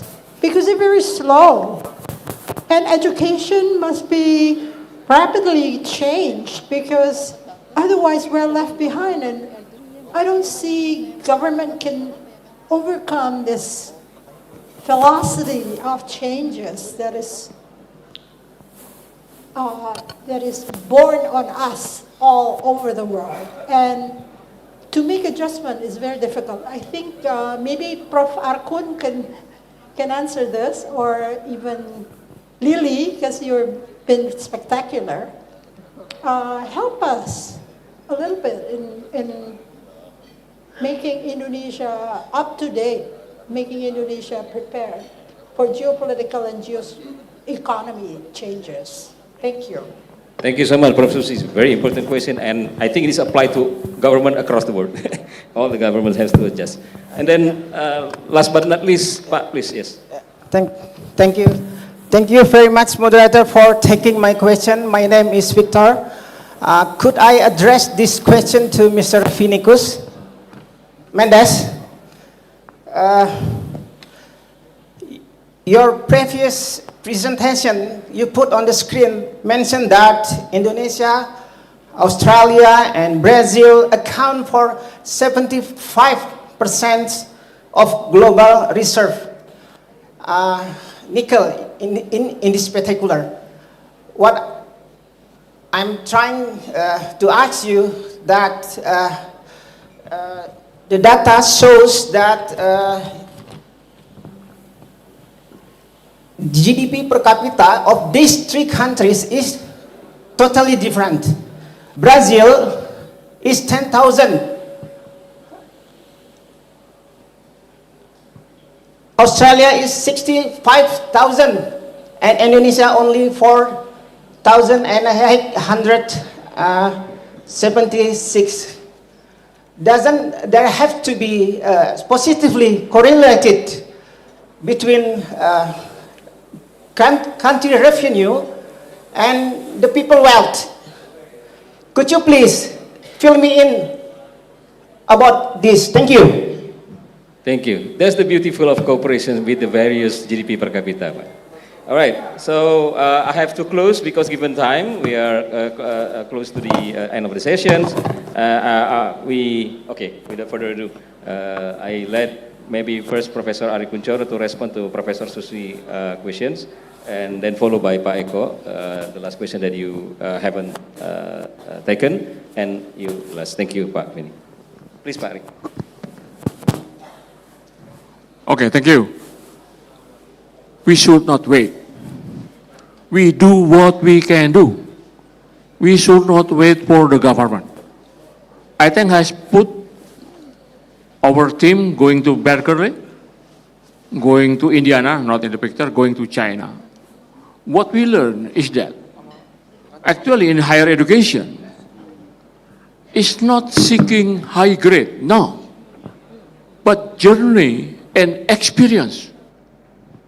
So instead of individual examination, you have class project. So class divided into group. So you working in the team to solve problem instead of being antagonizing. Yeah. That's what I learned. Yeah. So we have joint degree program. We have double degree program, so we should start first. Then government follow up with the Indonesian Mobility Award, Indonesian Student Mobility Award. So we do what can we do.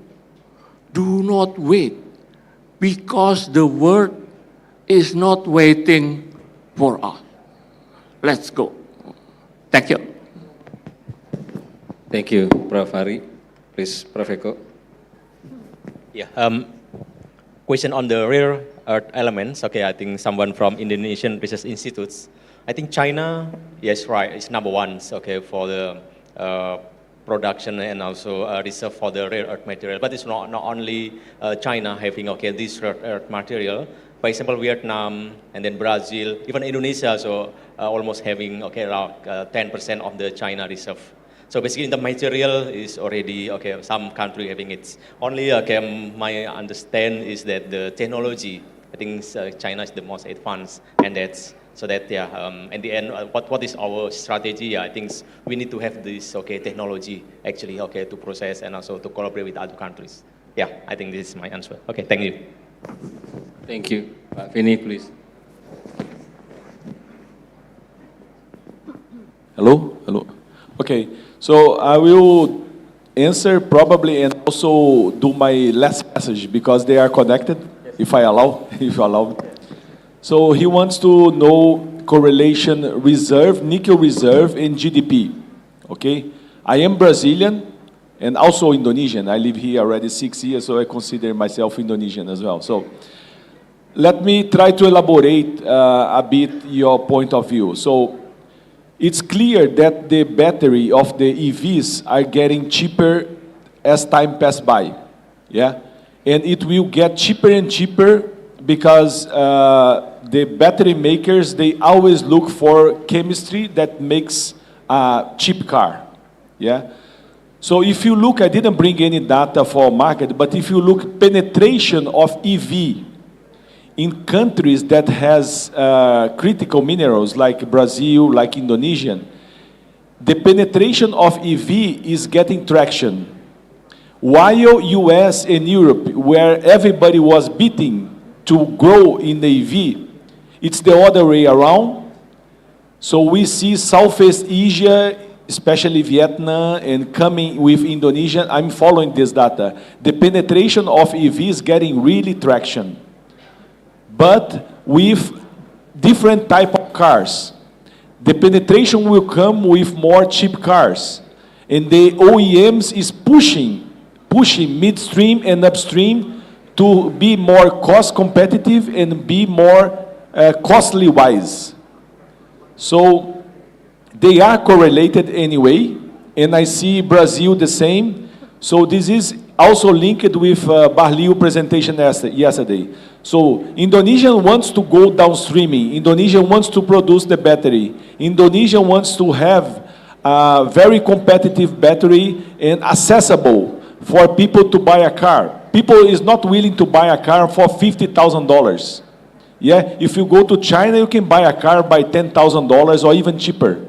Yeah, so the penetration is going to come, and countries like Indonesia, like Brazil, who has the reserve, Brazil is not going downstreaming, but Indonesia is going downstreaming, going to put the industry here, and the car should be accessible for a high penetration for the whole population.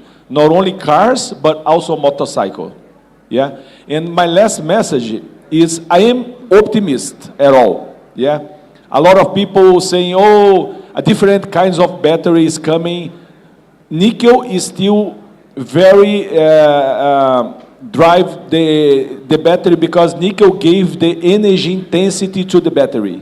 No other element already gave this energy the intensity. What we receive as a push is try to put nickel in a reasonable price. I think Professor mentioned about price, yeah? So price must be sustainable. Nickel must be high quality and also has a very ESG standard. And then Indonesia, I'm very optimistic that is on the right way. Yeah? So we still have a window, a 10 years window until the next generation come. But within these 10 years, yeah, we should do everything right. Go downstreaming, improve ESG, bring legacy, absorb the know-how, penetrate EV, go for renewable energy. That's my feeling, and that's why I'm willing to stay another 10 years in Indonesia. Thank you. Thank you. Love to hear that you love Indonesia. Okay, I I think we come to the end of the sessions. We have to give the time for each speaker to, for 1 minute to close by itself. Yeah. Oh, you want to? Okay. Lily want to share her thought, last thought. Yeah. Sorry, because because the question is directly addressed to me, so I just feel responsible if you don't mind. In terms of education, let me share with you one simple illustration. ASEAN has 679 million populations, okay? 60% of populations are in labor force. And 55 to 60% in labor force, they only have secondary graduate schools. So this is our responsibility to ensure that they have enough good access to education for those secondary graduate, and particularly put highlights on vocational trainings. Look at the successful of Japan and Korea, how much they put efforts in developing vocational trainings to be able to support their industries. On the second issues on GDP, income per capita, relations to natural resource intensive, this is something we should keep in mind. We should not be complacent just because we are rich in natural resources. Most of the time, all countries at the global levels, we learn that those countries that have natural resource intensive or natural resource intensive rich have a problem with their economic growth because they have been exploited by those countries who have technology, who have manpower, who have skills that take natural resource intensive, leaving there only with the waste of natural resources without any significant value added and increase in income. So this is something that we need to keep in mind, how much we can improve our technology and our skills. Like I mentioned in the beginning of my talk, 50 years from now and beyond, core competitiveness will be defined by digital skills and AI capabilities. Thank you. Very, very important disruption era. So before I close, I will give time, 1 minute for each speaker to share their final thought. Please, starting from Professor Ari Kunchoro.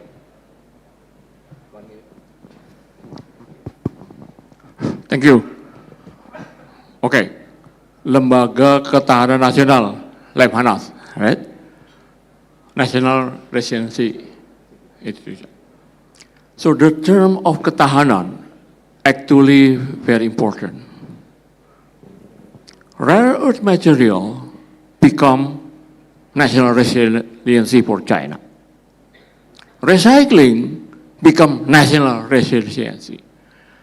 Higher education, with our example with Harvard, actually become Ketahanan Nasional. So if we can choose, make a priority, what is the important in a situation like this, I think we can push through energy transition quite smoothly. Yeah. The key is to make priority. And also remember, we have people. The most important for people is livelihood and convenience. If the transition costs too much for them, then any reform will face backlash. Yeah. That is an important thing. So right now, I think if we look at the bestseller car in Indonesia, it's not electric vehicle, no. But middle of the road hybrid car, Kijang Zenik hybrid. That's the way we go. Don't go to the extreme. We stay at the middle of the road, everything, energy transition. Also, collaboration. I call it in terms of game theory, cooperative equilibrium, instead of non-cooperative equilibrium to achieve NAS equilibrium. Thank you very much. Thank you very much. Now, Secretary Jonas from the Jonas. Please, Michael, 1 minute. So now is the time. It's the time for Indonesia to accelerate the process or the implementation of the renewable energy. We have only time for the next 5 years through the productions of the material or the technology, okay, to support the renewable energy, yeah, local production, but with international collaboration in order to adopt technology from international to get also finance support and to access the global market. I think this is the key that we need to do, okay, in this time. Okay, yeah. Thank you so much. Thank you so much. Closing statement, Professor Eko. Okay, Pak Vini, please. Yeah, just want to say thanks. Yeah, I think I already gave my final speech. I'm optimist. I hope we can have more debates like this. Yeah, we have learned a lot today, and I welcome you to visit PT Valley Indonesia, our project. So I'm happy to connect with Lemhanas. So thanks so much. Yeah, and yes. And I would say that as part of, now I can be included in Indonesian, I lived in China, as you mentioned, I did my PhD in China. I see very easy integration flowing, R&D flowing, technology flowing, so Indonesia has everything in hands to move ahead. And I see a lot of capability as well available for us to, in the next 5 years, to keep going beyond and far. So thank you. Thank you, Pak Vini. A bright future for Indonesia for sure. Let me share one simple fact. ASEAN, the 10 ASEAN countries, is the 5th largest economy in the world with $4.13 trillion US. We are contributing 8% to global trade, 5% to global manufacturing value added. We are a home of 17% of global foreign direct investments. To further accelerate ASEAN's growth, we need to be committed to continue our domestic reforms, including in green transitions. And let me end by, despite of these rising geopolitical tensions, let me end by highlighting that G7 countries was the past, China is the present, ASEAN will be the future. Wow, Thank you. wow. So this is a really bright future for Indonesia. Hopefully Indonesia will be the next generator of economic growth that leading the world as not only emerging countries, but also big countries. So finger crossed for that. And please join me to give a big round of applause to all the prominent speakers. And again, thank you so much, Lemhanas, for making this happen, Pak Gubernur, and line up. Thank you so much. And hopefully we can have more discussion like this level. Thank you so much. Thank you so much. And so what's next? I give to the FC. Yeah. Yes, I'm here. Well, thank you very much. Let's give a big round of applause, ladies and gentlemen. I believe it was a very insightful session on the discussion. Thank you, speakers. You please rise, and also moderator, take 1 or 2 steps forward. We would like to hand over memento as a token of appreciation. If we could, Pak Kiki, maybe, could you move just closer to me? Because you are the moderator, so you'll be given the last for the memento. And for this, I would like to invite the governor of Lemhanas, while he is here, to deliver the mementos to all of our speakers and moderator on this session.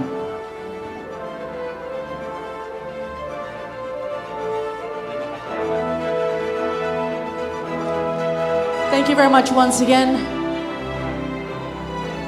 Prof. Ari. I think what was discussed on this plenary session 3 was that it was a great foundation for Lemhanas as well as to leverage and advance on how renewable energy is the future. And it is now the time, and Indonesia will be a great player, not only in ASEAN, but hopefully in the world as well.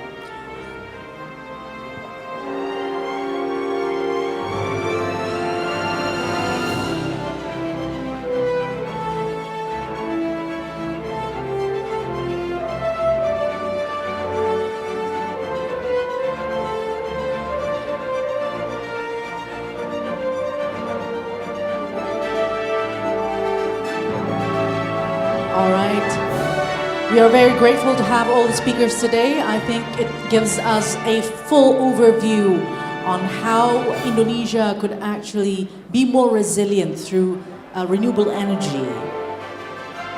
And what it takes as well, as mentioned by Ibu Lilian Ing, that education is also the key, because the future will be technology and AI. If not in the future, in the long-term future. And I remember what Mr. Vinny said, that mining is the future, but without taking care of the environment, mining will be nothing. So both should go simultaneously. Thank you very much, all speakers. And of course, the leader of that session, Plenary 3, Bapak Kiki, thank you very much. You did wonderful.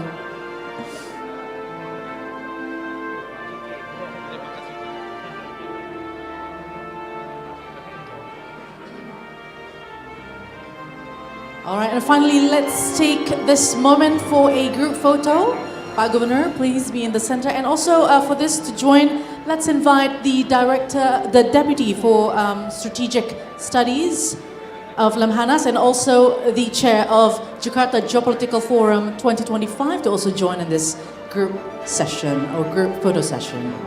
All right, ladies and gentlemen, don't forget to give your best pose and smile for this. If everyone could move a little bit to the right, just to get on the center stage. Yes, thank you.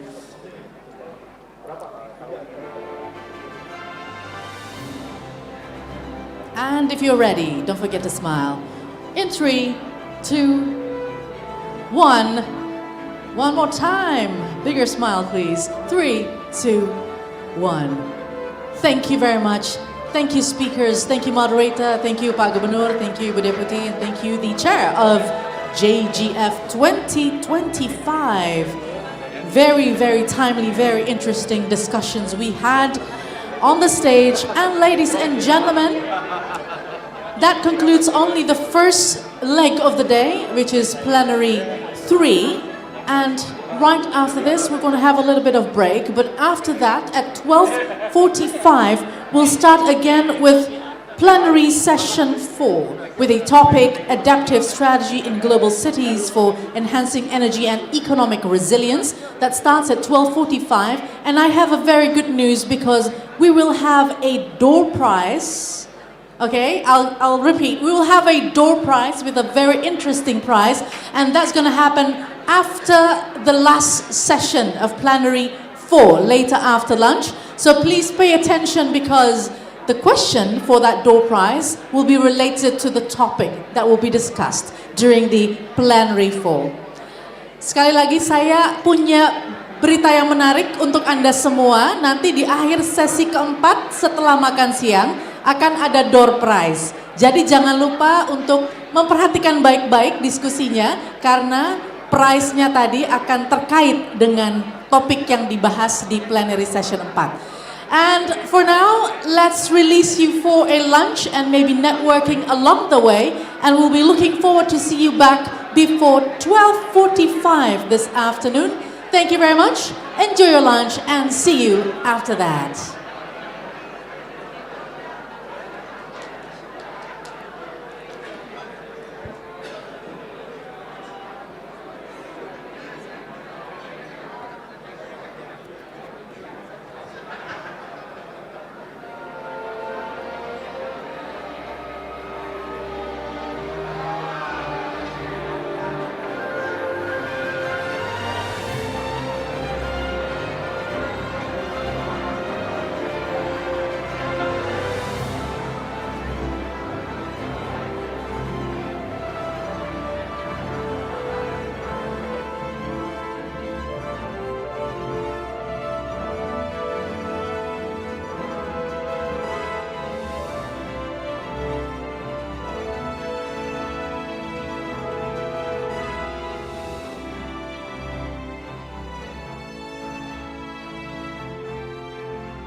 Semoga sudah selesai menikmati makan siang. Kami undang kembali untuk bisa masuk ke dalam ballroom karena kita akan mulai dengan sesi plenary keempat di siang hari ini. Silakan bagi yang masih di luar untuk bisa kembali ke ballroom dan menempati tempat duduk yang disediakan. Kita akan mulai dengan plenary session keempat sebentar lagi.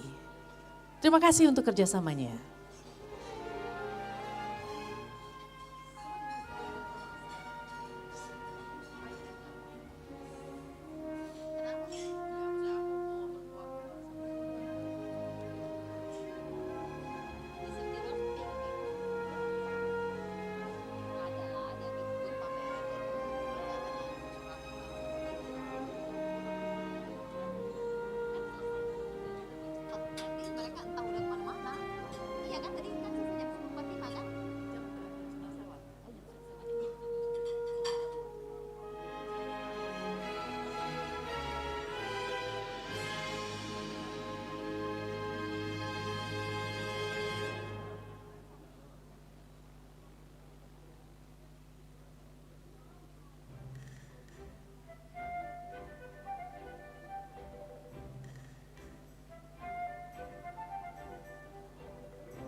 Sambil nunggu persiapan tim SC nyiapin wrap up.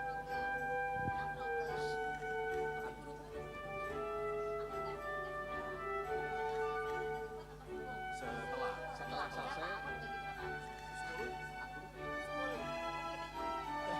berarti dipisahkan dulu 1 menit. Boleh nggak aku bagi dua awal, Pak? Oh boleh. Mainkan aja. Iya, biar mereka bangun. Iya, mainkan aja.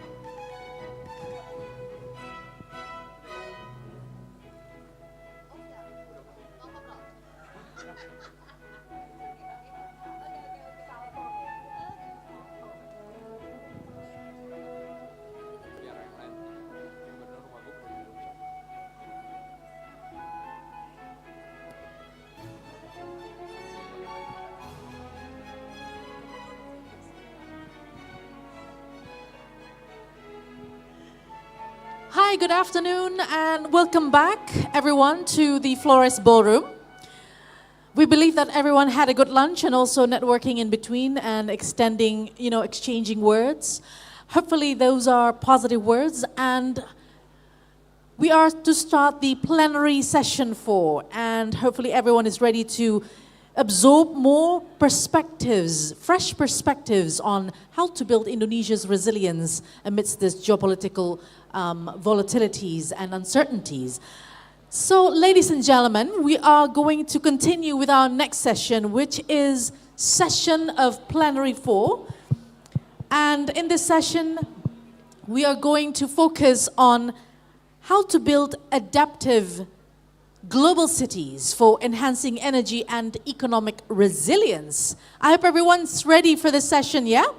And for this, I would like to invite back our moderator. She was here yesterday.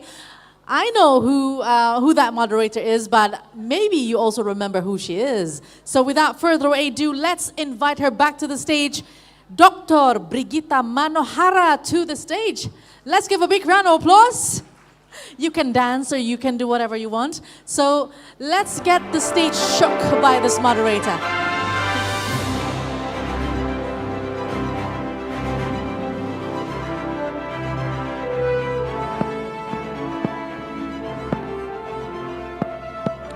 So good afternoon everyone. Assalamualaikum warahmatullahi wabarakatuh.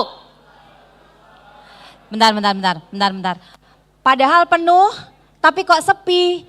Coba saya sapa sekali lagi. Assalamualaikum warahmatullahi wabarakatuh. Bentar. Nggak bisa. Udah pada makan nih sebenarnya. Padahal saya mau bagi-bagi hadiah loh. Kalau nggak semangat saya nggak mau bagi nih. Sekali lagi. Assalamualaikum warahmatullahi wabarakatuh. Tepuk tangan buat kita semua. Jadi Bapak Ibu, sebelum saya akan memulai sesi terakhir ini supaya Bapak Ibu bersemangat ya kan. Saya punya hadiah yang akan saya bagikan kepada Bapak Ibu semua agar makin melek, ya kan? Habis makan kan ya? Berat kehidupan saya untuk membuat Bapak Ibu bertahan mendengarkan narasumber saya yang hebat habis ini.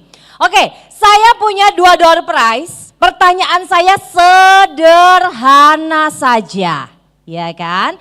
Yang pertama, jangan angkat tangan dulu Pak, pertanyaannya belum Pak. Ya, sabar. Tanggal berapa? Belum Pak, belum. Saya mau tanya tanggal berapa saya kawin. Nah, nggak tahu kan? Nah, nggak tahu Anda. Bukan Tuhan masalahnya. Tanggal berapa dan berapa usia daerah khusus Jakarta? Oh ya, paling kenceng. Oh ya, itu boleh anak muda itu. Semangatnya boleh. Jangan-jangan udah tua, wajahnya aja yang baby face. Belum Bu, jangan dijawab, dia yang jawab, nanti hadiahnya dibagi. Ganteng jangan tanya temennya ganteng. Enggak. Oh ya. Siap kakakku. Iya. Namanya siapa sayang? Namanya Eka. Dari mana? PPNK 208. Oh iya, berapa usia kau Dek? 31. Oh iya, sudah punya istri kah? Masih single. Oh masih single, berapa nomor telepon kau Dek? Enggak, itu nanti aja. Oke, tanggal berapa usianya? 22 Juni, usia 500 tahun. Salah. Hah? Anda menanggung malu, oke? Yang belakang? Salah. Yang dada? Ya, Anda yang belakang, yang di pojok sana. Yang di pojok sana. 500 tahun. Lo coba loncat-loncat yang di belakang. Iya kakak pria itu yang di pojokan itu, yang cari sandaran hidup karena udah mengantuk. Coba itu yang di pojok, itu yang itu sana. Itu tuh yang belakang, yang cowok itu, coba sarangnya. Nah itu ya, Anda. Bentar Kak, saya akan berikan kesempatan kepada yang di tengah nanti. Jawab, saya Musliman dari Goethe Institute. 498 dan 22 Juni. Apa itu 498, kode togel kah? 498 harinya. Ininya, tahunnya. Usia Jakarta. Hari apa sih? Kau nih cari apa? Mentang-mentang besok 1 Suro, kau cari tanggal untuk semedi kah? Coba. Jadi 498 tahun. Itu apanya? 2 tahun lagi menuju 500 tahun Jakarta. Oke, terus tanggal berapa dia ulang tahun? 22 Juni. 22 Juni. Iya. Bu Atika, benar Bu Atika? Benar, boleh 1. Ya seneng kali kau Dek. Bilang dong, terima kasih Pak Gub. Bilang dulu terima kasih Pak Gubernur. Terima kasih Pak Gubernur, salam hormat dari saya. Oke. Satu lagi ya. Bentar Pak, belum pertanyaannya belum Pak. Nanti saya tanya siapa nama suami saya, Bapak nggak tahu, ya kan? Masih dalam angan-angan Pak. Pertanyaan berikutnya. Ya kan? Apa ya pertanyaannya? Kok saya bingung ya jadinya? Makan apa? Bukan makan apa. Oke, Bapak Ibu kan sudah ngikutin dari pertama sampai hari ini. Siapakah nama narasumber yang rambutnya ungu? Mati nggak lo? Pak sini Pak, Bapak ganteng banget dari tadi dada-dada. Sini Pak, saya kenalin sama narasumber saya Pak. Pak sini Pak, Bapak belum pertanyaan, Bapak udah dada-dada saya. Bapak mau nomor telepon saya apa nomor telepon narasumbernya Pak? Sini Pak. Sini Pak. Loh, Pak, Bapak udah kenalan belum? Oh udah kenalan, sini Pak. Ini Bapak ini setengah ahli nujum guys. Kenapa? I belum tanya, Bapak ini udah dada-dada. Udah Pak, Pak namanya siapa? Saya Victor. Dari mana Pak? Saya advokat. Oh iya. Ya. Advokat di mana? Ya. Jakarta. Oh di Jakarta, oke. Pak Victor, jadi jawabannya apa Pak? Bu Dini. Dini siapa namanya Pak? Ada Dini Amiranti, ada Dini Andayani, ada Dini Kusuma Suti. Dini yang mana Pak? Atau pernikahan dini, yang mana Pak? Kenalan dulu Pak, kalau gitu Pak. Kenalan dulu, terus Bapak dapat jeruk aja ya Pak. Saya kasih kesempatan yang lain. Oh iya. Yang mana? Oh itu Bapak Kemal. Coba Bapak Kemal sini, Bapak Kemal. Pak, Bapak dapat jeruk aja Pak. Bu Dini Sandis. Bapak dapat jeruk aja sini Bapak Kemal.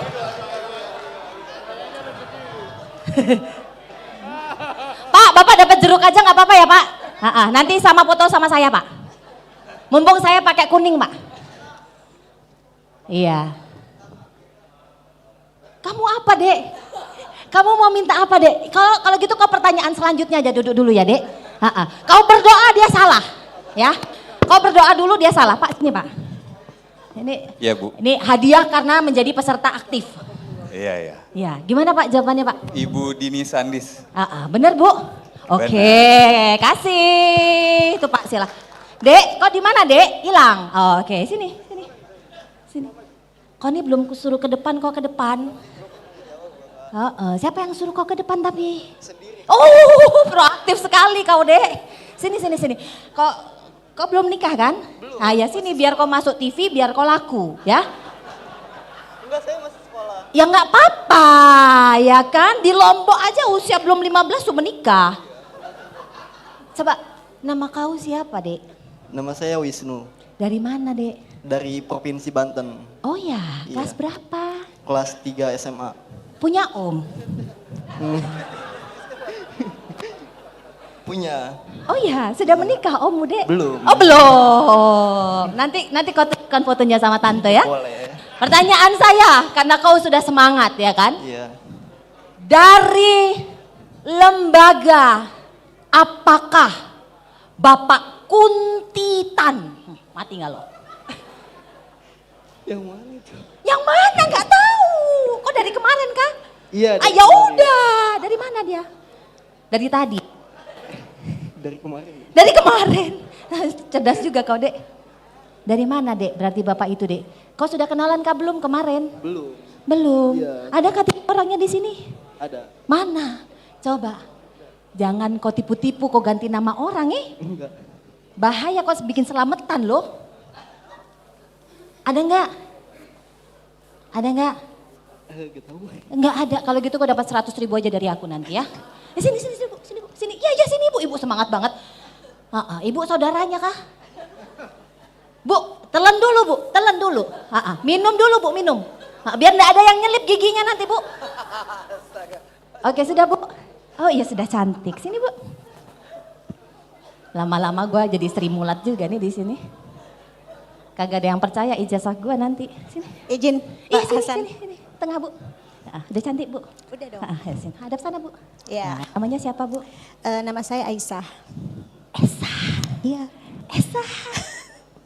Dari mana Bu Esa? Saya dari KPPG, Ormas Perempuan. Lihat sana Bu.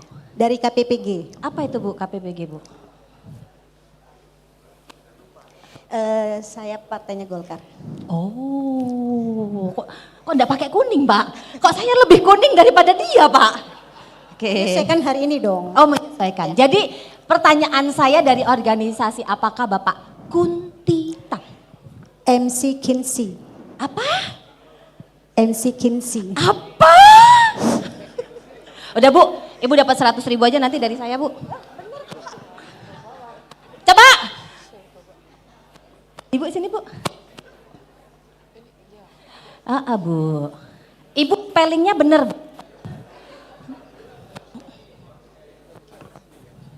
Tiba-tiba kemaluan saya membesar karena salah jawabannya. Oke. Assalamualaikum. Waalaikumsalam. Silakan perkenalan dulu. Mohon izin saya dengan Fajar dari Mabes TNI. Oh iya, nggak berani saya Bu kalau gitu Bu. Bahaya nanti saya didor. Oke Bu, Ibu jawab aja deh Bu. Walaupun salah nanti saya kasih Bu. McKinsey and Company. Wah, untung benar ya Bu ya. Boleh saya minta? Saya udah berdoa takut salah nanti takut sama beliau. Bapak ini Pak. Terima kasih Ibu. Baik, tepuk tangan untuk Bapak Ibu semua.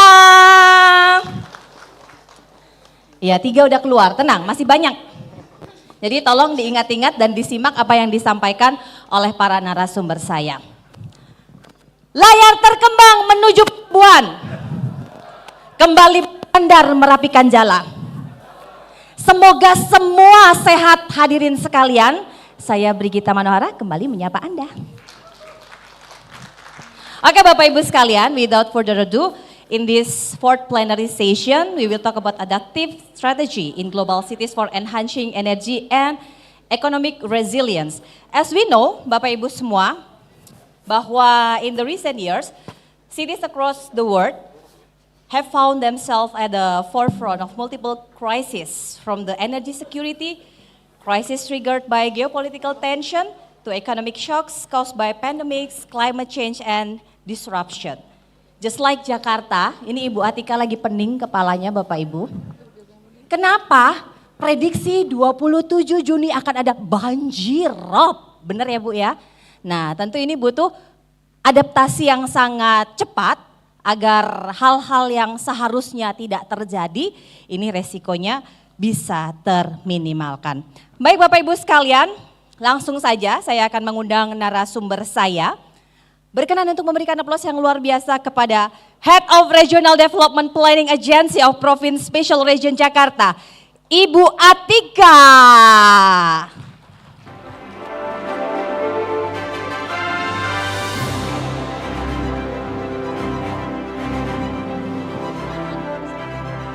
Ayo boleh.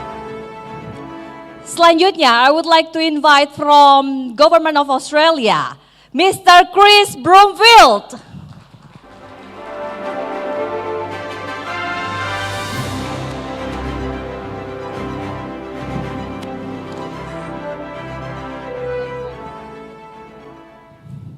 He is a Counselor Department of Climate Change, Energy and the Environment and Water. Next, I would like to invite Ms. Chang Ying. Yeah, she is an Associate Researcher of the Institute of Ecological Civilization and Director of the Natural Resources Asset Accounting Research Department, Center for Sustainable Development, Chinese Academy of Social Science. Panjang ya Bapak Ibu sekalian, intinya dari Cina gitu ya. Selanjutnya saya mengundang Managing Director Fin Future Foundation and For Green Future Foundation, Dr. Tai Ha Lee.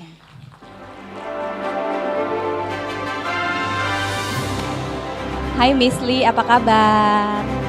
Silahkan. So hopefully our speaker is in a good condition, right? Not really exhausting Jakarta with the traffic, no ya? Aman ya? Ya oke, baik. Tenang Bu, saya nggak bahas itu lagi. So our speaker, I will give 10 until 15 minutes to deliver your presentation, and hopefully it can give insightful thoughts, especially about our theme in this session, adaptive strategy in global cities for enhancing energy and economic resilience. So first opportunity, I will give to Ibu Atika to share about how Jakarta can, through all the crises that is happened in this country, not only about pandemic, the impact of the pandemic, but also any kind of crisis just like flood and etc. So hopefully it can give more information about new government in Jakarta. Jadi Bapak Ibu, our speaker, Jakarta has a new government, have a new governor. So hopefully Bu Atika can give new strategy about this governor plan. So ladies and gentlemen, please give applause to Ibu Atika.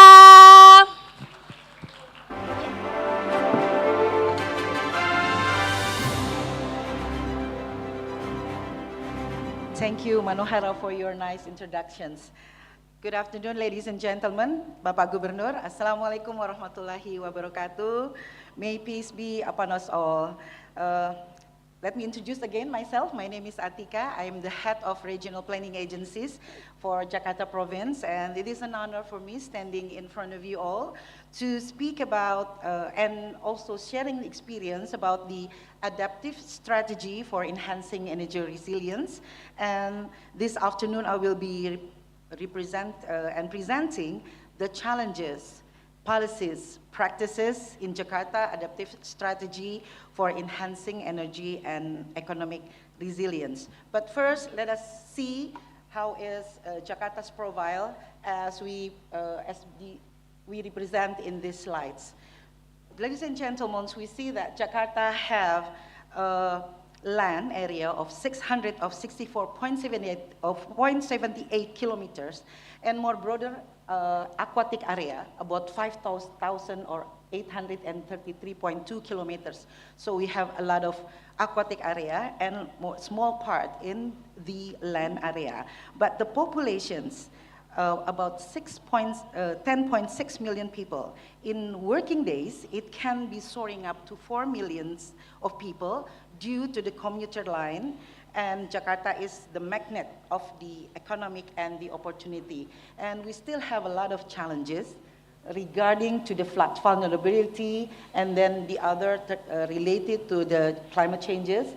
But we know that Jakarta is having a 4.9 economic growth in 2024 and contributes about 16.71% of national GDP. So it's the highest among the regions. And this is our biggest opportunity to enhance the vital role for Indonesia within the new visions as global city upcoming. And in terms of human resources, Jakarta has a competitive advantage due to the demographic bonus and the capacity of citizens determined by the highest human development index or HDI. But we're still fighting for the poverty index in 4.14 based on data on September 2024, and life expectancy of Jakarta citizens reach about 75 to 81 years. Now, under the new governors, we aim to get the 50th rank of global cities in 2030 and having a much more ambitious targets in 2045 to be amongst the top 20 global cities. So, in addition to maintain those visions, we are having a lot of fundamental improvements. As you see, a lot of progressive programs have been done by our governor within 100 days of their governances. We know that we have trying to having a mobility more agile for along a suburban area from Jabodetabek. We launched the 5 new routes of Trans Jabodetabek, and also in aspect that from the aspect of mobility, we're trying to shifting modes from the sustainable transport to unravel congestions by improving our public transportations. And the other, in the aspect of flooding, we have the implementations of sustainable water management and conservations, and also the land subsidence mitigations, also including in housing, ecology, hygiene, and access to clean water. This is all of the program is try to increase the quality of life and through the inclusive of ecosystem. This is the strategy that we got to get the better ranks on the global cities. And as you can see, regarding to these issues to energy, we see that there are several energy issues and problems faced Jakarta. The first is the capital relocation. It is giving us like a burden, which will affect the economy activities and energy needs. And also the dependence on electricity. The low utilizations of new renewable energy is still low. Inefficiency of energy utilization also due to the lack of change in customer behaviors in Jakarta.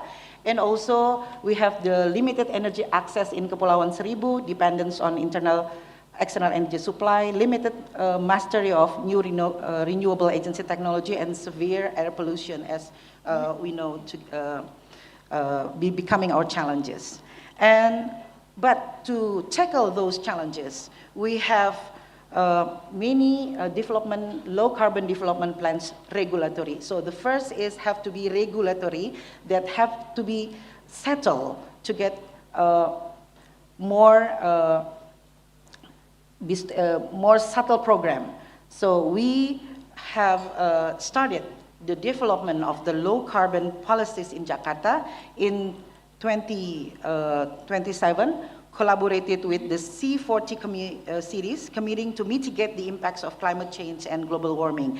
Then in 2009, at COP Denmark, Jakarta committed to reduce greenhouse emission by 30%. And we have also the low carbon development at national, both at national and subnational level. The first one is ratified the Paris Agreement and submission of the NDG of the UNFCCC, and also we conclude everything in our spatial plan by Jakarta 2045, and also we trying to do it by a very complete set of regulatory in our development.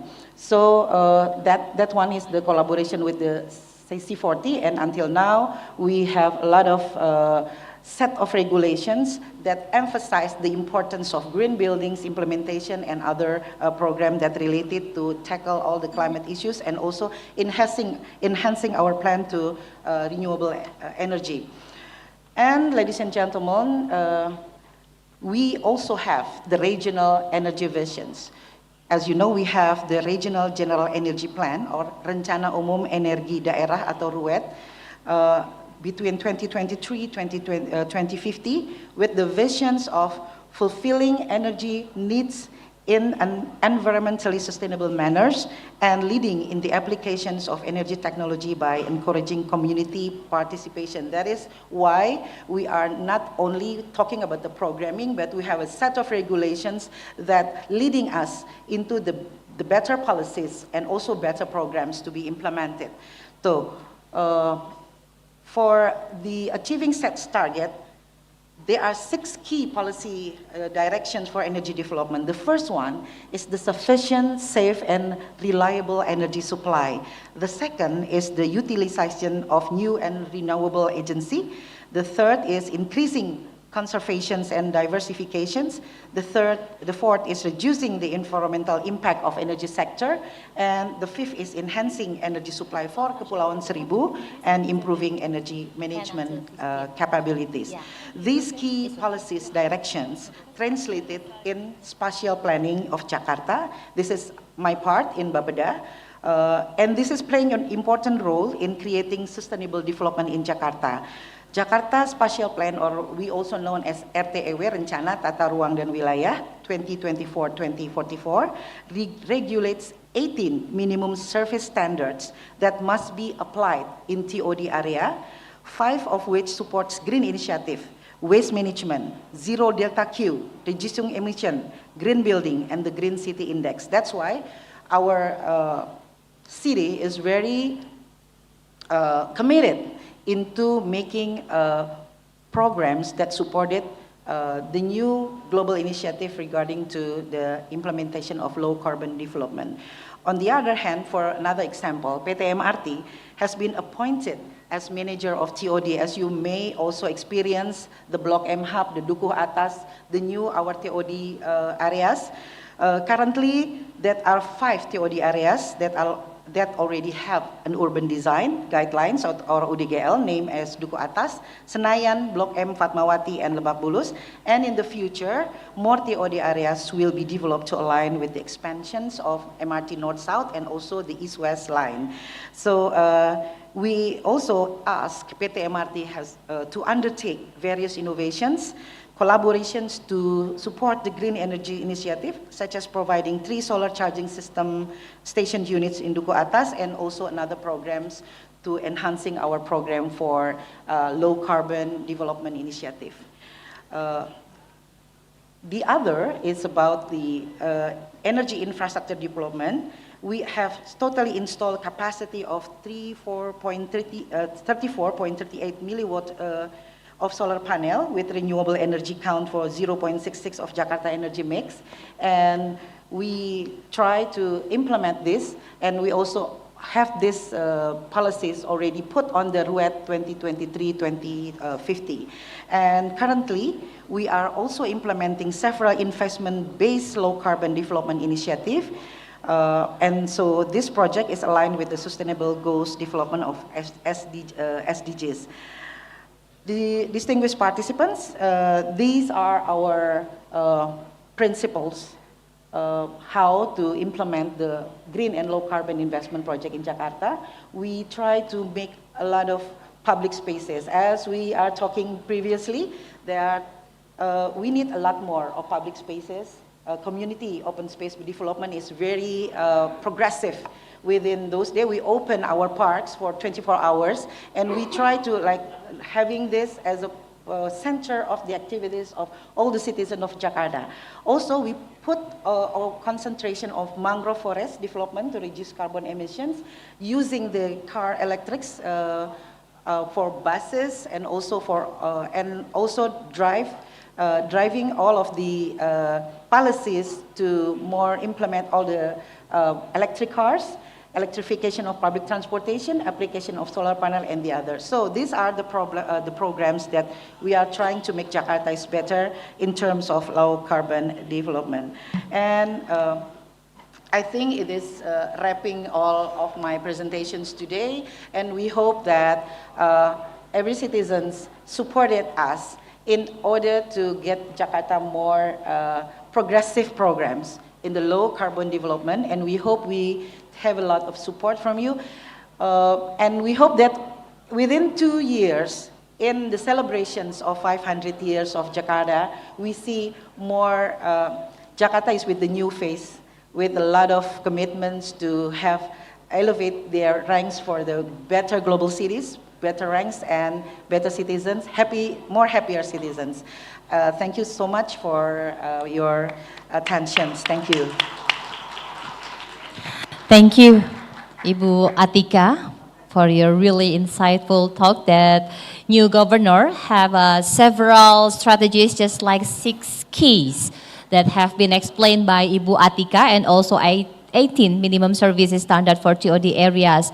Hopefully in 2 years, all the strategies, all the programs that have been committed by the governor, can we see at the 500 ya Bu usianya? Ya, 500 tahun Jakarta in the 2 next years.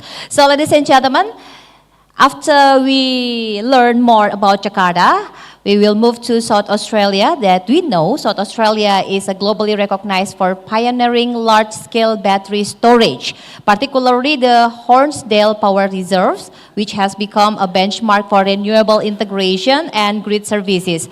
From your perspective, Pak Chris Broomfield, what have been the most notable economic impact of these battery storage projects, both in terms of grid stability and local job creation? So this is your time to explain my question. Please give applause, ladies and gentlemen.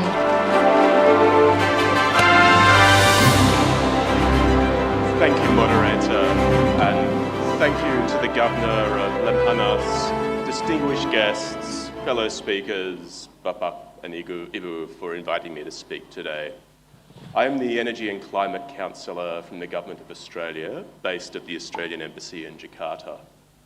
Now, it would be remiss of me to talk here at an energy security conference without addressing conflicts between Israel and Gaza.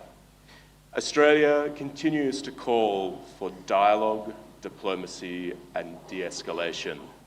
But it's also a pertinent reminder to us of the challenges for supply chain and energy security across the globe.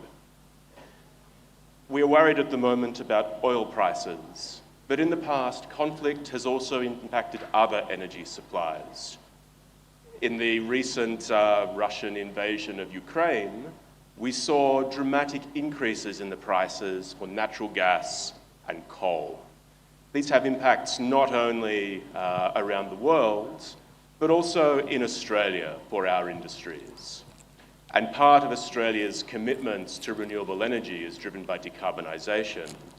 But it's also critically important, once renewables are built, renewables with zero marginal cost have no outside influence on their ongoing price, which means that renewables provide an energy source that is insulated from geopolitical events. We had an election in Australia last month, and Prime Minister Albanese was returned to government. 2 days after inauguration, he travelled to Jakarta to meet with your President Prabowo, highlighting the importance of the relationship between Australia and Indonesia, particularly at uncertain global times like these. And as part of that commitment, they talked about energy transition and energy security. Yesterday, we heard Bapak Purnomo ask which countries would help with Indonesia's energy transition. That is exactly what I am funded to do by the Australian government here in Indonesia, and part of what we are implementing through Kinetic, the Australia-Indonesia Climate and Infrastructure Partnership, valued at $200 million. Next slide, please. Australia and Indonesia share much common history in our electricity systems. We both have relied on coal for our affordability and our energy security. We both have large countries with grids that are not fully interconnected. But Australia is rapidly changing its electricity mix. You can see in the bottom here the last 25 years of our electricity mix. And you can see that the volumes of coal and gas are diminishing, while the volumes of renewables, wind in green and solar in yellow, are rapidly increasing. Last year, the last 3 months in Australia, we had 46% of our electricity produced by renewables. If we measure by installed capacity, Australia currently has 61% of our gigawatts of generation from renewables. And it means that our infrastructure, our supply chain, and our energy mix is changing from things like coal power plants to batteries, to solar, and to wind. Next slide, please. Now, Australia has committed to 82% renewable energy by 2030. We got to 46 in 25 years. We have to double that in the next 5. Which raises many questions on how we do it and how we keep the lights on affordably and stably. Unfortunately, one of our states, South Australia, is for us a bit of a living lab. South Australia has the highest proportion of renewable energy in Australia, currently having 74% renewables in 2024, and is targeting 100% renewables in 2027. You can see I took a snapshot from a week ago, and there's times when the green, the wind, and the solar are providing 100% of the load of the state. And in fact, the last 3 days has seen 100% of South Australia's electricity provided by variable renewables. The price was low, the lights stayed on. Next slide, please. We also see this leading to many opportunities for economic resilience. Electranet is the transmission company in South Australia, and they've reported connection requests of an additional 2.5 gigawatts of new industrial load, data centres, green metals, hydrogen exports. These are jobs of the future, securing the economy of the future for South Australia. And it is coming to that state because of the availability of renewable energy. Companies don't have to contract separate renewable energy because the entire grid will be green by 2027. Next slide, please. But there are certainly challenges for energy security. We heard about the energy trilemma, managing sustainability, affordability, and reliability. In 2016, South Australia had a catastrophic blackout.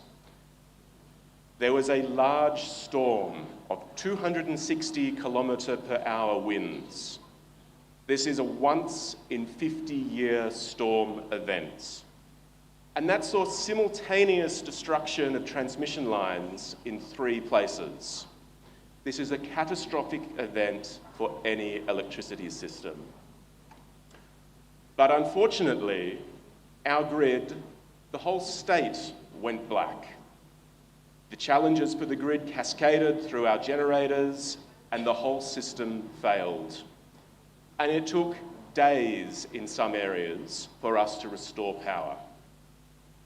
This sort of catastrophic event, we think, is going to become more and more common as climate change progresses, which means we need to consider how to harden our infrastructure and make things like our electricity systems more resilient to future weather events. Next slide, please. So there was a lot of debate of what was the cause of this? Was it from renewables? Was it from existing aging thermal plants? And one of the answers we had in Australia was to increase the amount of batteries in South Australia. In particular, our system is a large grid, and it is very hard to have centralised generation at every point, much like in Indonesia. So the approach we have taken is to introduce more battery capacity within our grid, not just to store energy to when it's cheaper, but to maintain the security and the resilience of the grid. And interestingly, our first big battery, the Hornsdale Power Reserve, was the subject of a bet between an Australian billionaire and Elon Musk, the CEO of Tesla. And this bet was, if this battery isn't built within 100 days, it would be free. Now, 100 days is unheard of for the construction of a gas or a coal power plant. Luckily for us, the good news, it was built in less than 100 days. The bad news, we did have to pay. Next slide, please. So I wanted to talk a little bit about why we are interested in batteries for grid stability. And fundamentally, it's because batteries are much faster to respond than thermal plants. You can see on the left how we control a thermal plant for frequency regulation. The red line is what we are asking it to do, and the black line is the response from the plant. And you can see the shape sort of lines up for our thermal plant, but it takes time and the response isn't perfect. On the other side is the battery at the Hornsdale Power Reserve. And you can see a very short delay between signal and outputs, but it tracks the signal far, far closer. And this means that batteries, when they are well controlled, can provide a much faster response to grid events and provide more system security. Next slide. So I talked about a once in 50-year storm. Well, 2 years later, in 2018, we had another once in 50-year storm. And this event took down a 330 kilovolt transmission line, one of the big transmission lines in Australia. And we saw this ripple through our grids through multiple states. We saw the Hornsdale battery ramp from charging 40 megawatts to discharging 47 megawatts in 10 seconds. So for the electricity people out there, that's a ramp rate of 500 megawatts a minute. To put that in perspective, the typical ramp rate for a coal power plant is 10 to 15 megawatts a minute. So well-controlled batteries can move many, many times faster than thermal plant. And we think there was some evidence from this battery keeping South Australia's grid secure. There was no load shedding from this event in South Australia, but in the adjoining states of New South Wales and Victoria, which have significant amounts of coal in their mix, they had to shed significant load to manage this event.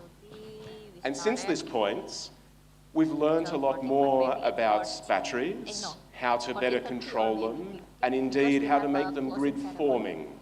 So we can use them not just for grid stability, but also for things like black start. Next slide, please. So currently, there are about 2 gigawatts of big batteries in Australia, and another 1 gigawatt of small batteries on people's houses. My house in Australia has a 13 kilowatt hour battery on it, for example.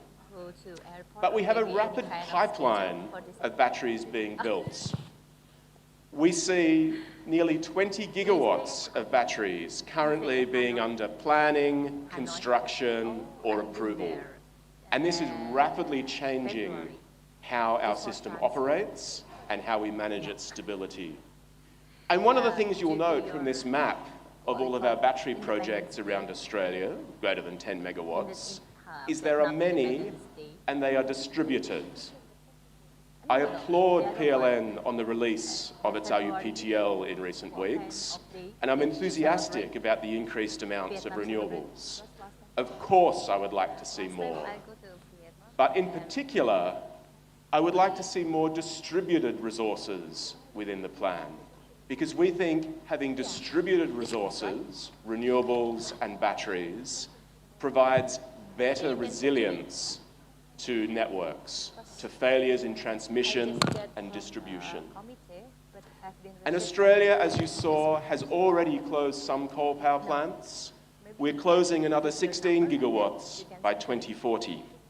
Next slide, please.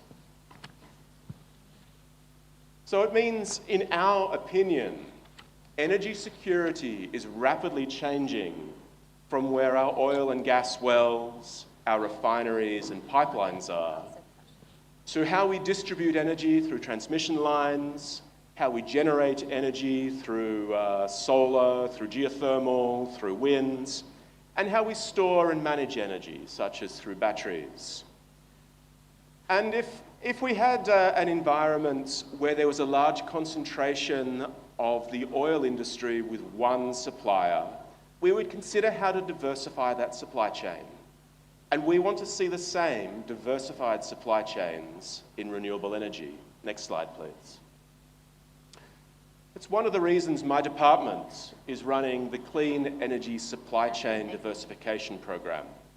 This is providing grants for joint ventures between Australian and Indo-Pacific businesses, for solar PV, for hydrogen electrolyzers, and batteries, to try and broaden and deepen the supply chains. Australia would like to see more of this equipment available from more places, including from Indonesia. And I'm aware from the first round of this program, there are a number of applications in Indonesia.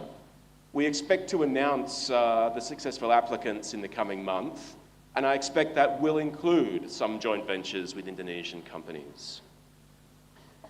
Next slide, please. So, I wanted to thank you again for having me present here today. And I have to make an apology, Ibu dan Bapak. Maaf, saya berbicara sedikit bahasa Indonesia, jadi ini pantun, ini bukan pantun, tapi pantun di bahasa Inggris. A storm blew down a tower. Cakep. In the dark, waited hour by hour. Our oil and gas was no good, alas. Cakep. And our batteries secure our power. Thank you Pak Kris. Mungkin nanti bisa dikasih kitas Bu. Pinter pantun Bu. Iya, nanti kita kasih kitas ya Bu dari Jakarta. So thank you for your pantun ya. Next up you need teacher for Indonesia in bahasa. Pak Kris, you can call me ya. Lama-lama kok gue kayak orang Singapura ya. Aca, oke. Baik, Bapak Ibu sekalian, we will take to our next speaker, Ms. Chang Ying, that will share about how China is undergoing one of the fastest urban transformation. Give applause for her. Thank you. Thanks, moderator, and thanks, distinguished governor. Ladies and gentlemen, good afternoon. It is my honor to attend such a very high-level forum and to share with you some perspective with China. I know during this 2 days meeting, China has been mentioned many times. I heard many other people outside China discuss about the China situation. And finally, I show up here and I try to echo and respond some of the previous discussion about China. And today, my topic is about the cities adaptive for the current, the new situation, the new challenges. Next slide, please. And first of all, I think, please let me have a very brief introduction of my background. My name is Yin Zhang. I come from China, Chinese Academy of Social Science, and I find that many people are not quite familiar with my organization. It is one of the top think tank here in China, and we located in Beijing. Thank you. Yeah.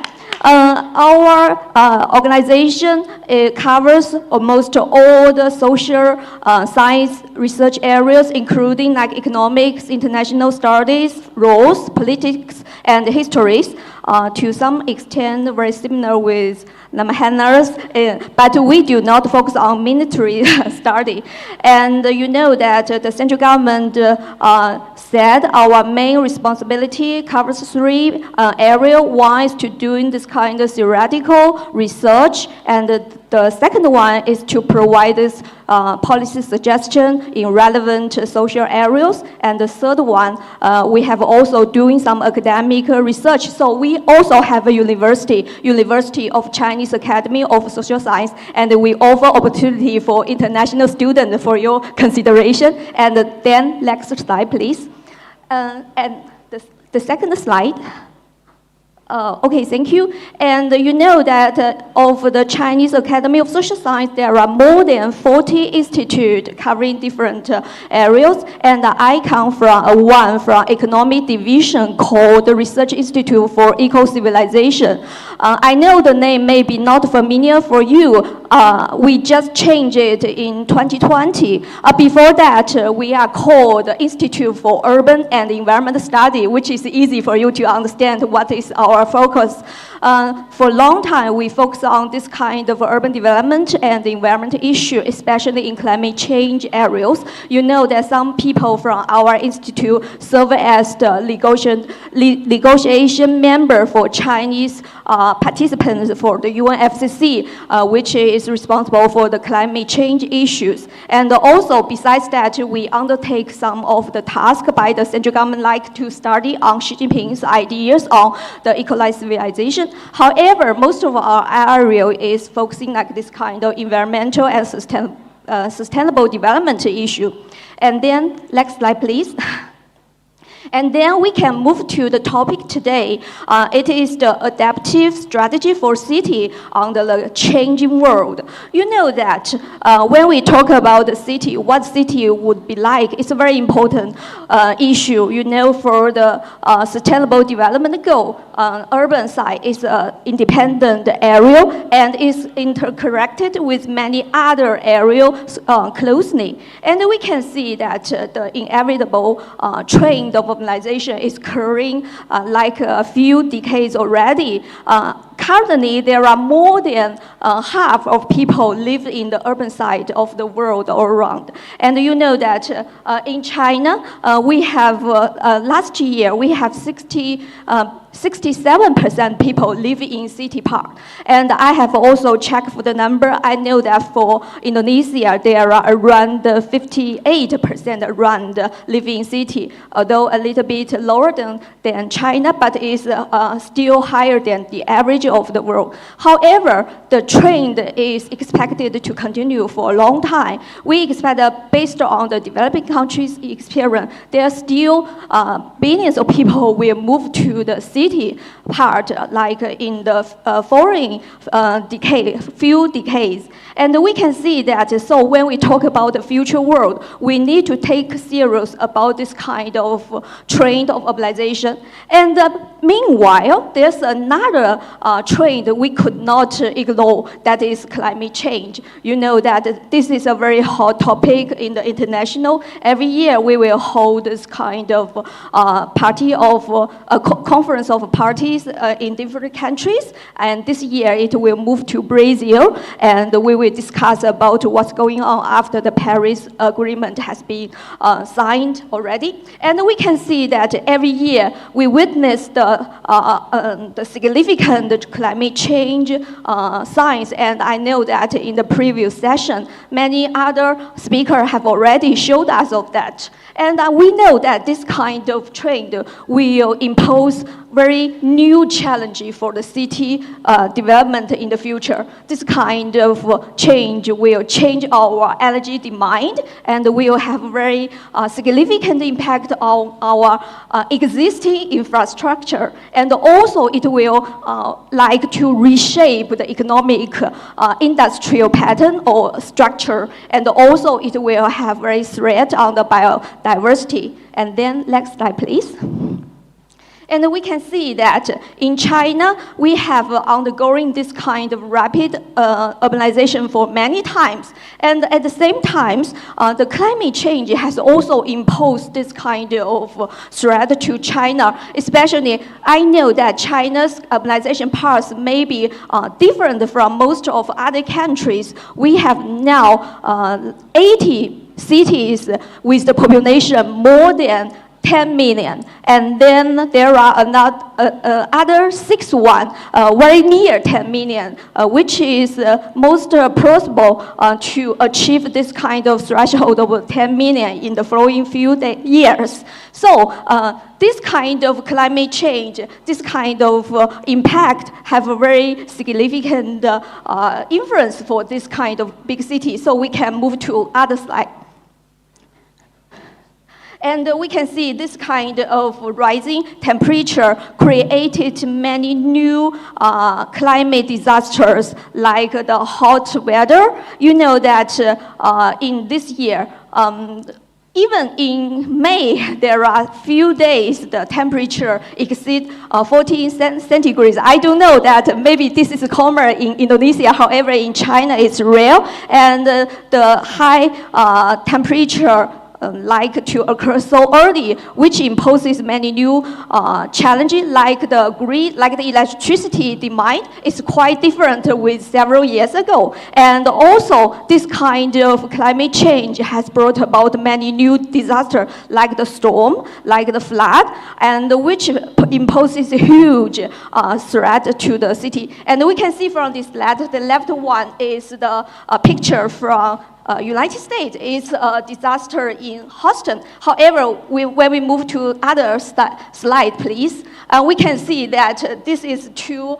I hope it could move. Yeah, this is the real disaster occur in recent years in China. The left one is Beijing, just 2 years ago in July. You know that in Beijing, Beijing is almost most developed city here in Beijing with the most major infrastructure. However, when we feel this kind of very heavy rainstorm, even created very, very severe, like this kind of urban waterlogging problem. And at this one day, the daily rain exceeds the average exists like 300 millimeter a day, and with some region even greater than 700 millimeters, which is very, very heavy. And we can see that 33 people died one day during this disaster. It's very dangerous segment. And the right one is another big city in the middle part of Beijing. It's in the Zhengzhou. We can see that the heavy rainstorm even like to have impact on the subway. So in that event, more than 100 people have died in this kind of, so which means that we need to deal with this kind of climate change impact seriously. And then we can move to another slide. And to another slide, please. Yeah, and as we all know that after several rounds of international negotiation, we believe that based on scientific evidence that the possible and scientific solution for climate change should be to achieve a clean energy transition. We can see that during 2023, in the COP conference held in Dubai, UAE, after a very heavy argument about relevant issue, we find that currently we still not on the right track to deal with this kind of climate change. So that means this kind of extreme climate change disaster will occur frequently in the future if we could not stop this kind of trend and to reverse it. We can see that based on the study, based on IPCC's report, we are still a significant gap between what we should do than counter this kind of energy transition. So in the COP conference at UAE, we held an international new agreement that we need to triple the renewable application in the following few years. And then next slide, please. And we can see that this kind of energy transition will also, although it imposes this kind of heavy and severe challenge to the city, it also brings about some new opportunity. You know, when we refer to the energy transition, we would not just say phase out the coal, but we need to establish the new renewable infrastructure instead.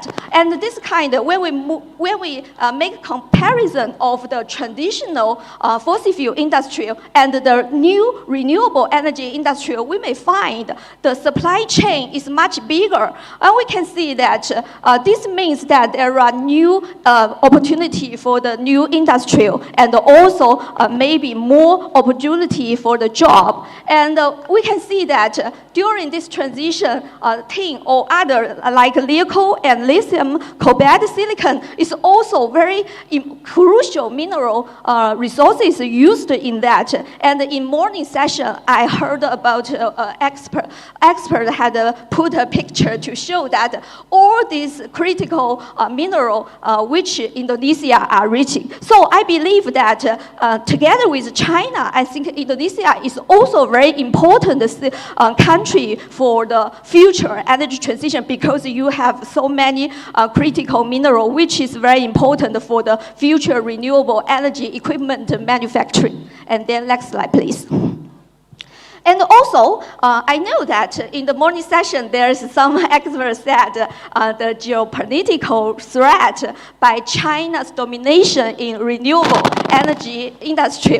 However, I just want to show you this kind of picture. Unlike the fossil fuel energy, we can see that from the first picture, it shows the trade flow all around.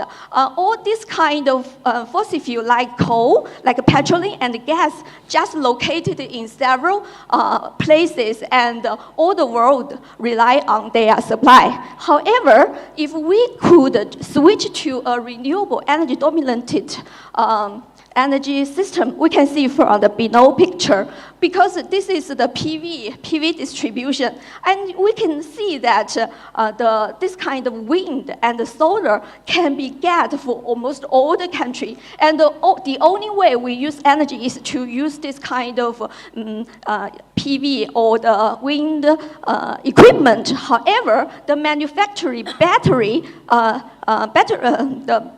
the barriers to enter this industry is much lower than that natural resources. So I think when we talk about this kind of geopolitical threat, when we think about the traditional fossil fuel and the renewable distribution, I think the situation are quite different. And we think that if all this kind of developing country can make the equipment by themselves, they can use this kind of like a huge or unlimited solar resources by themselves. And we can see that this kind can help a lot of countries to reduce their energy dependence. I put a number here in China that every Chinese people every year like to undertake like more than 200 US dollar expense on the petroleum import. However, if we can use all this kind by solar or by wind, we can solve this kind of money. I think this kind of rule also applies to other countries, including Indonesia and many other developing countries. And then next slide, please. Okay, let's move back to the city part. We can see that because our topic is the energy security and economic resilience. So on this kind of a changing world, I think it provided a new challenge and also new opportunity for us to rethink about this kind of energy security issue and also to help us to restrict this kind of economic reasons. In fact, these two aspects collected closely, we know that energy is very, very important as a foundation for us to achieve this kind of economic stability or resilience. If we have no stable energy supply, we cannot to develop the key industry as we wanted. And also, when we have a very healthy industrial basis, we could gain this kind of economic resilience. Then we can invest more in achieving to rebuild our energy system and to promote this kind of energy transition more quickly. And then next slide, please. And we can see that this kind of the ongoing energy transition in fact provide a win-win solution to achieve the energy security and energy economic resilience at the same time, as I showed you.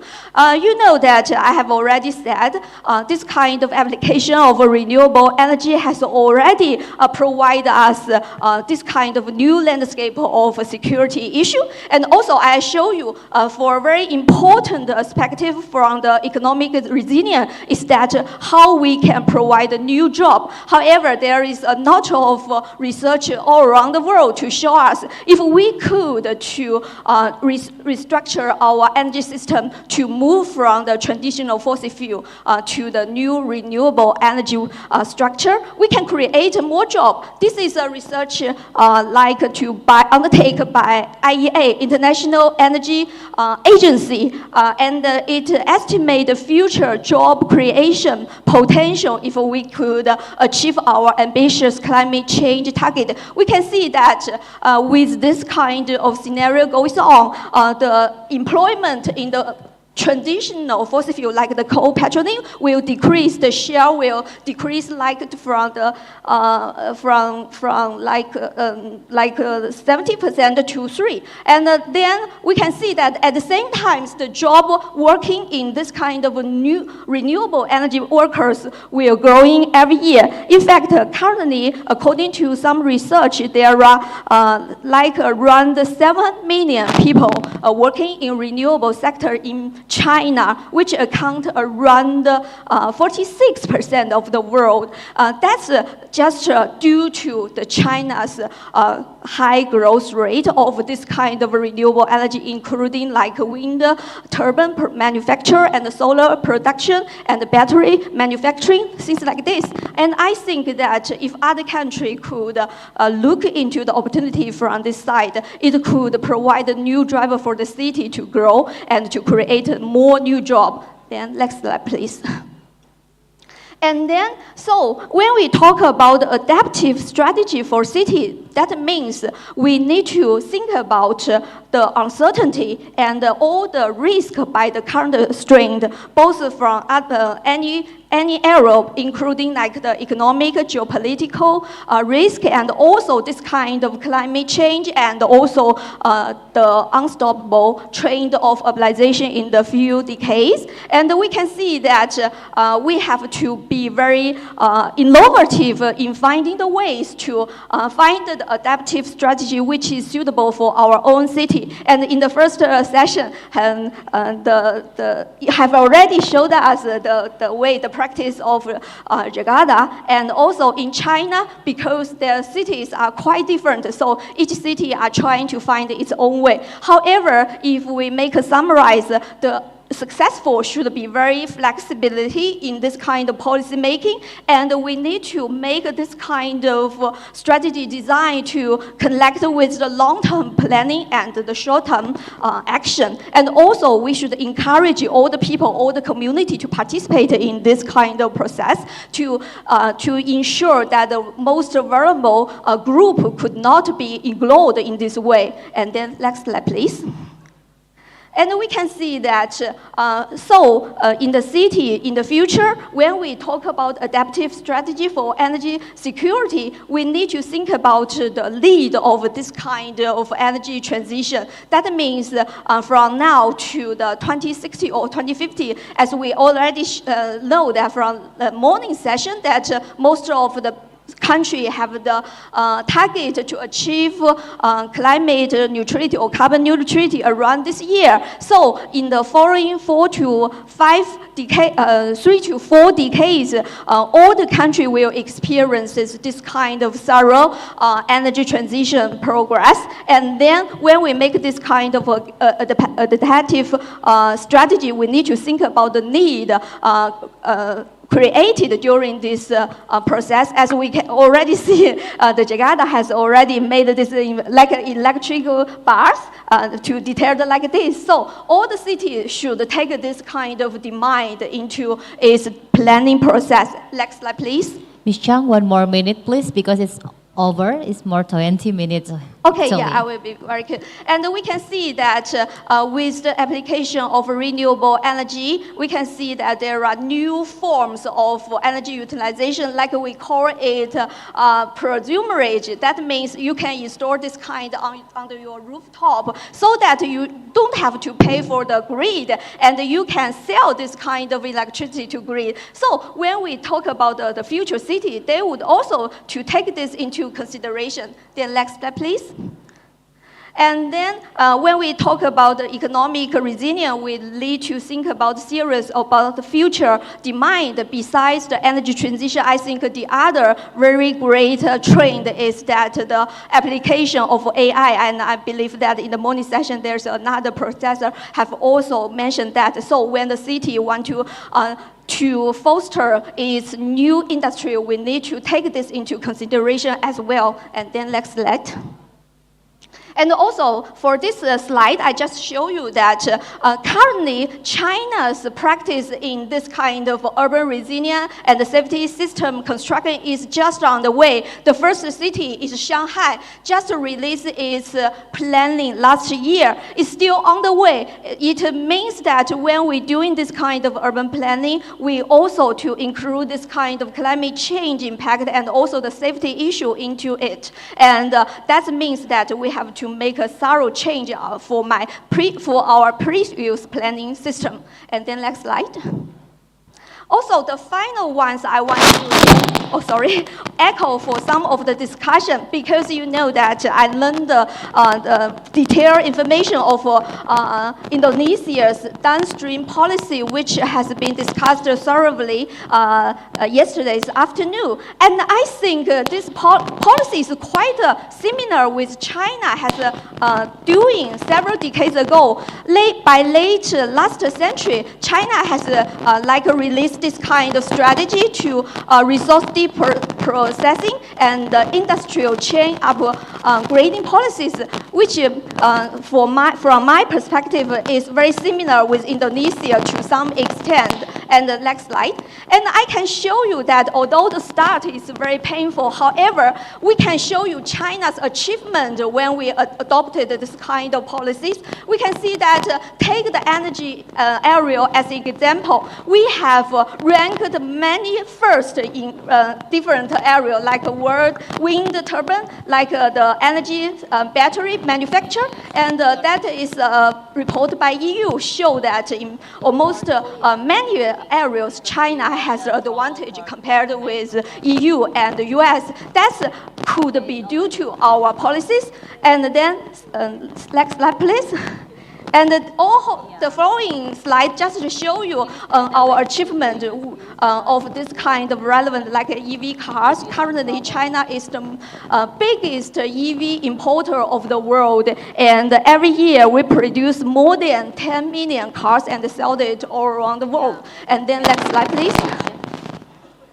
And we can see that from the trade flow, we can see that all this kind of renewable industrial, in fact, we rank the first and we dominate.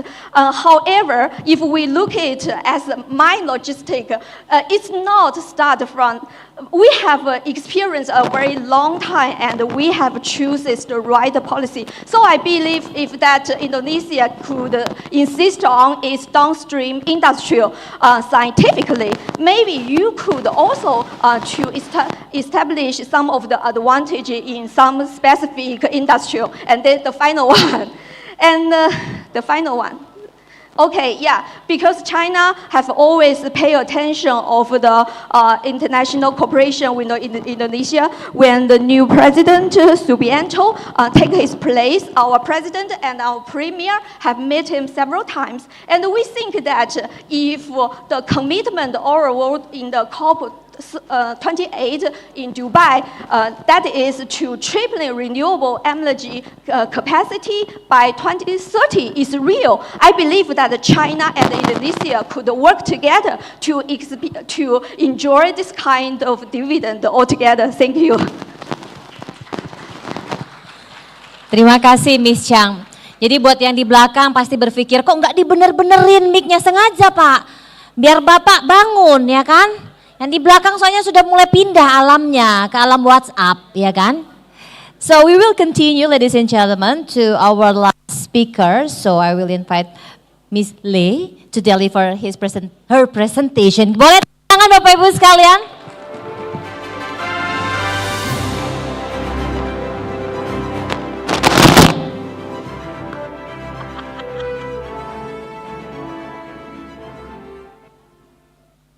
It's not working. Okay, now it's working. Very good afternoon to everyone, Excellencies, distinguished guests, speaker, and participants from Indonesia, ASEAN, and beyond. It is my great pleasure to be here at the nice Jakarta Geopolitical Forum 2025, especially as we are facing shared regional challenges in a rapid changing world. My name is Thái Hà, and I'm from Win Future and for Win Future Foundation Win Group based in Hanoi, Vietnam. Today, I would like to share some examples and ideas on how cities, especially in Southeast Asia, can become engines of economics and energy resilience. Yeah, so that is the title of my presentation, Adaptive Cities in a Fragmented World, Strategies for Energy and Economic Resilience. Next slide, please. Okay, so let me come back to a very fundamental point. Why cities matter? So we already know that cities are at the center of global transformations. More than half the world's populations already live in city settings, which is about 4 billion people. And this is projected to increase to reach about 70% by 2050, according to UN estimate, and that is 7 billion people. Right, next slide, please. Right, so in this visualization, you can see that is the trend of people, the number of people living in urban and rural areas across the world. So that is the trend over the past 6 decades, right? So you can see that the trend of rural population has been flattened, but the trends of urban population has been steadily increased. So there is a milestone here, happens in around 2007, when the number of people in the urban areas outpaced the number of people in the rural settings. And it is changing quickly. Next slide, please. Okay, so in this visualization, this graph, you can see the shared population living in urban areas across different income groups.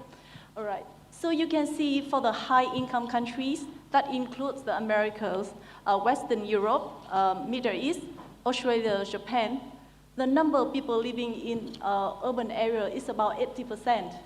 Meanwhile, for the group of upper middle income countries, which includes Eastern Europe, East Asia, right, South and North Africa, South America, then you can see that the share of people living in urban area is about 70 to 50%. And for the remaining group, which is the low income and lower middle income countries, the share of the people living in urban area is still lower than the people living in rural areas. So the majority of the people in these income groups still live in the rural areas. Right. Next slide, please. So let me turn back to my question, why city matter?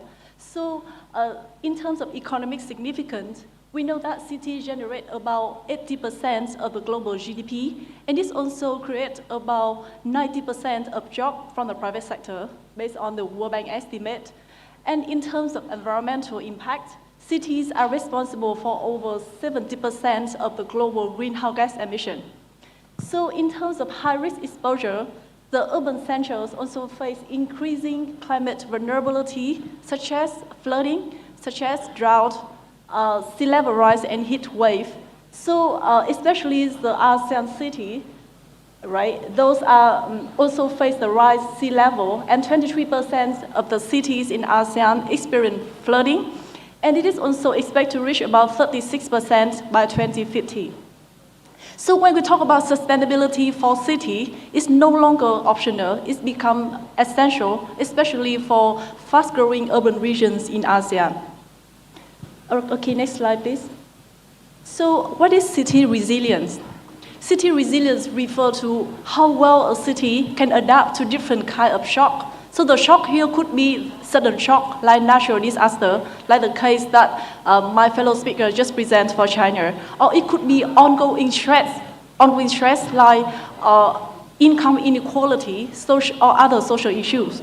Okay, so city resilience is the ability of the city to anticipate, prepare for, and adapt to shock and stress, different kinds of them, and it's able to recover quickly from disruption to maintain essential function. And it's also be able to transform and innovate to thrive amid the uncertainty.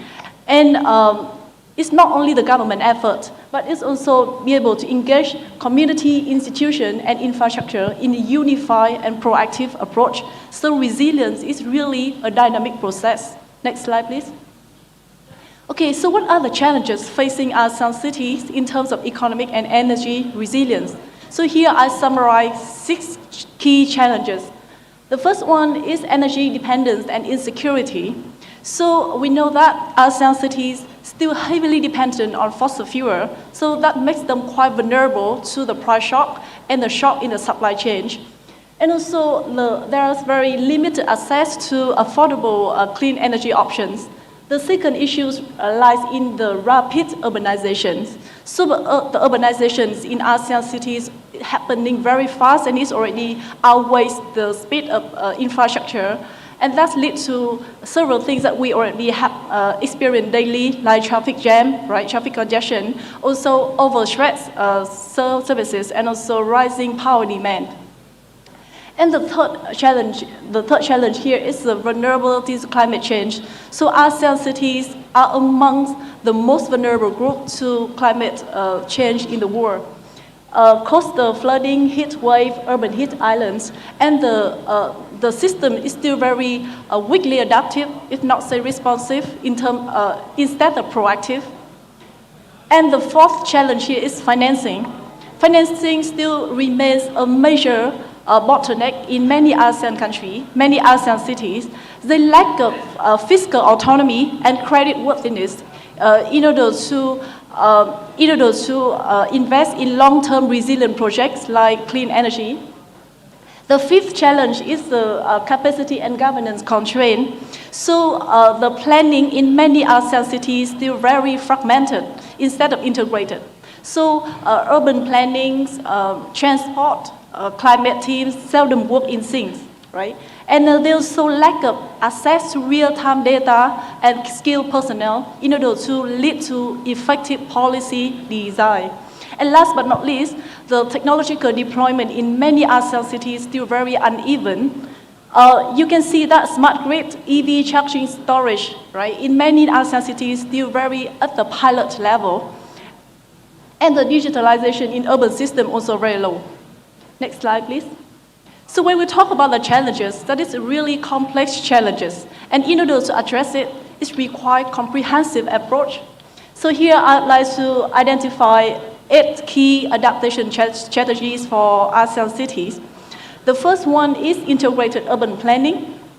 The second one is decarbonized mobility, right? So we promote the use of EV, public transport, and walkability. The third strategy is smart infrastructure, which refers to the use of IoT and data for efficient and adaptive system. The fourth one is nature-based solution. For instance, urban green zones, flood management, biodiversity corridors. And the fifth one is collaboration at the regional level. So it's very important that the cities in ASEAN, right, we need to have the collaboration at the regional level so that we can pull in the resources, experience, and also we can pull in the best learning practice.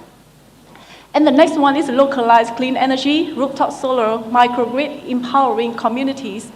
And it's very important to have the P4, which stands for public-private people partnership.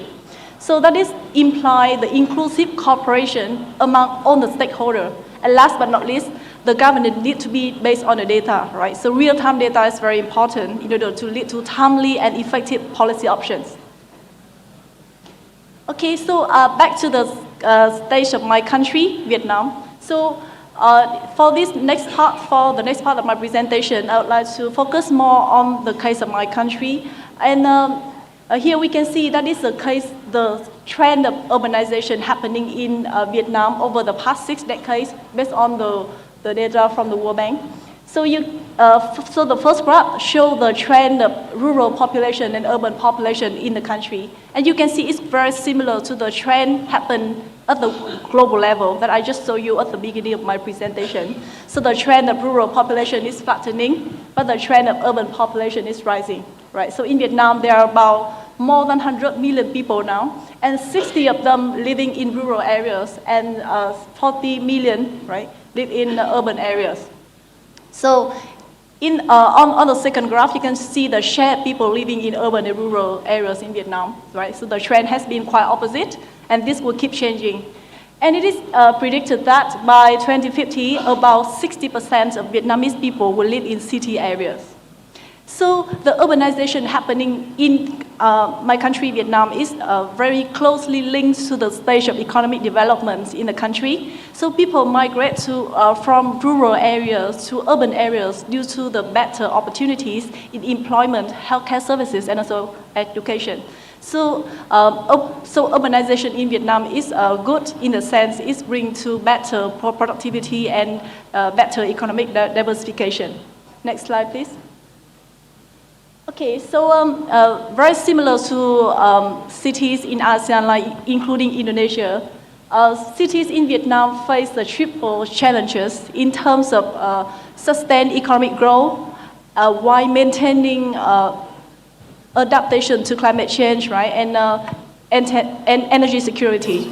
So in the city level, we are seeing concrete responses. For instance, the expansion of clean mobility mode like electric taxi, e-buses, and public transportation, right? And the second one is the decentralized renewable option. So rooftop solar are being used in many cities in Vietnam, including Hanoi and Ho Chi Minh City. And it's not only for residential areas, but also for industrial park, right? And smart grid efficiency, smart meters, green building, less street lighting also getting ground. And the engagement happening in the cities in Vietnam is based on the whole of society. So it's not only the government effort, but also have the participation from business, civil society, and the youth. And the national target of net zero by 2050 also localized by actionable strategy at the city level. Next slide, please. Okay, so come back to the more specific examples. I'd like to talk about the case of Ho Chi Minh City and Hanoi. Ho Chi Minh City, some of you here already know, is located in the southern part of Vietnam, and it's actually the the largest economic hub in the country, which contribute about 25% of the national GDP, and is also the home of approximately 9 million people.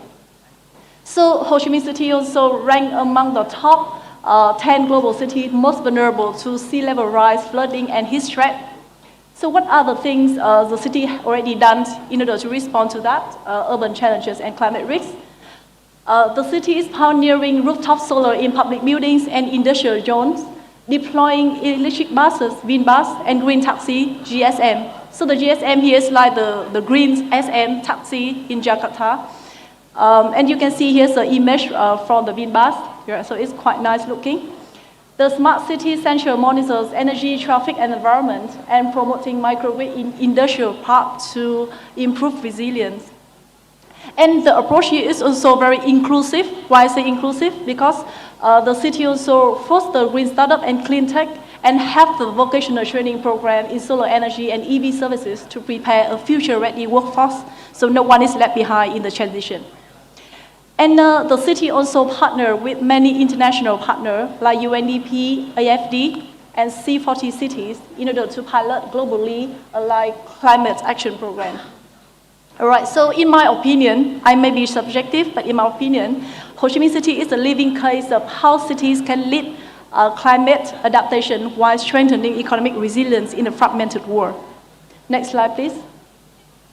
So in my opinion, Ho Chi Minh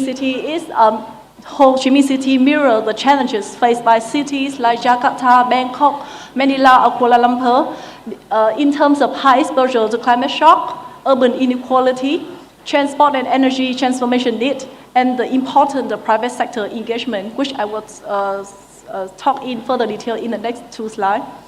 Next slide, please. Okay, so how about Hanoi?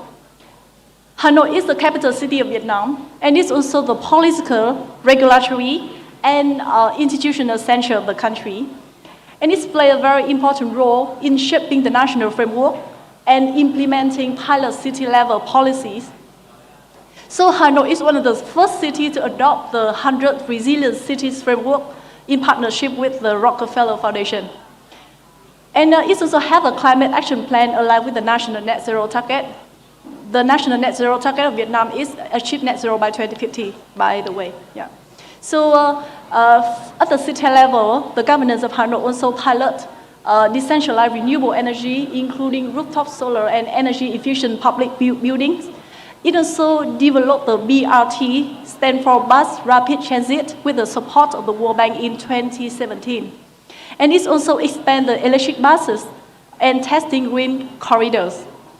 And regarding the green urban design, investment in green spaces, flood control system, and nature-based solution also implemented to mitigate heat threats and urban flooding.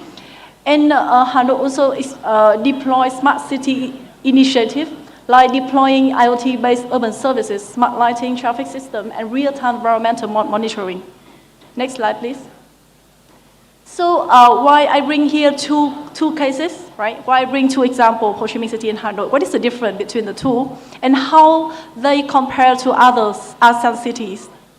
So let's look at the 4 angles. For perspective, the strength of Hanoi is on the governance, planning, and pilot projects. Meanwhile, for Ho Chi Minh City, it's on economic scale, private sector implementation. So the focus for Hanoi is institutional framework, smart city integration, climate planning. But for Ho Chi Minh City, it's about mobility, clean energy markets, community scale implementation.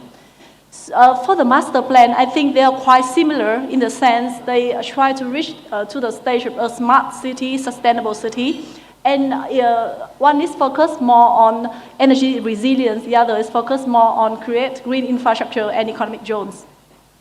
So in terms of comparative model, in my opinion, Hanoi is more aligned with Jakarta because it's driven by the policy, the political will. But for Ho Chi Minh City, it's more aligned with Bangkok or Manila because it's driven more from the market process.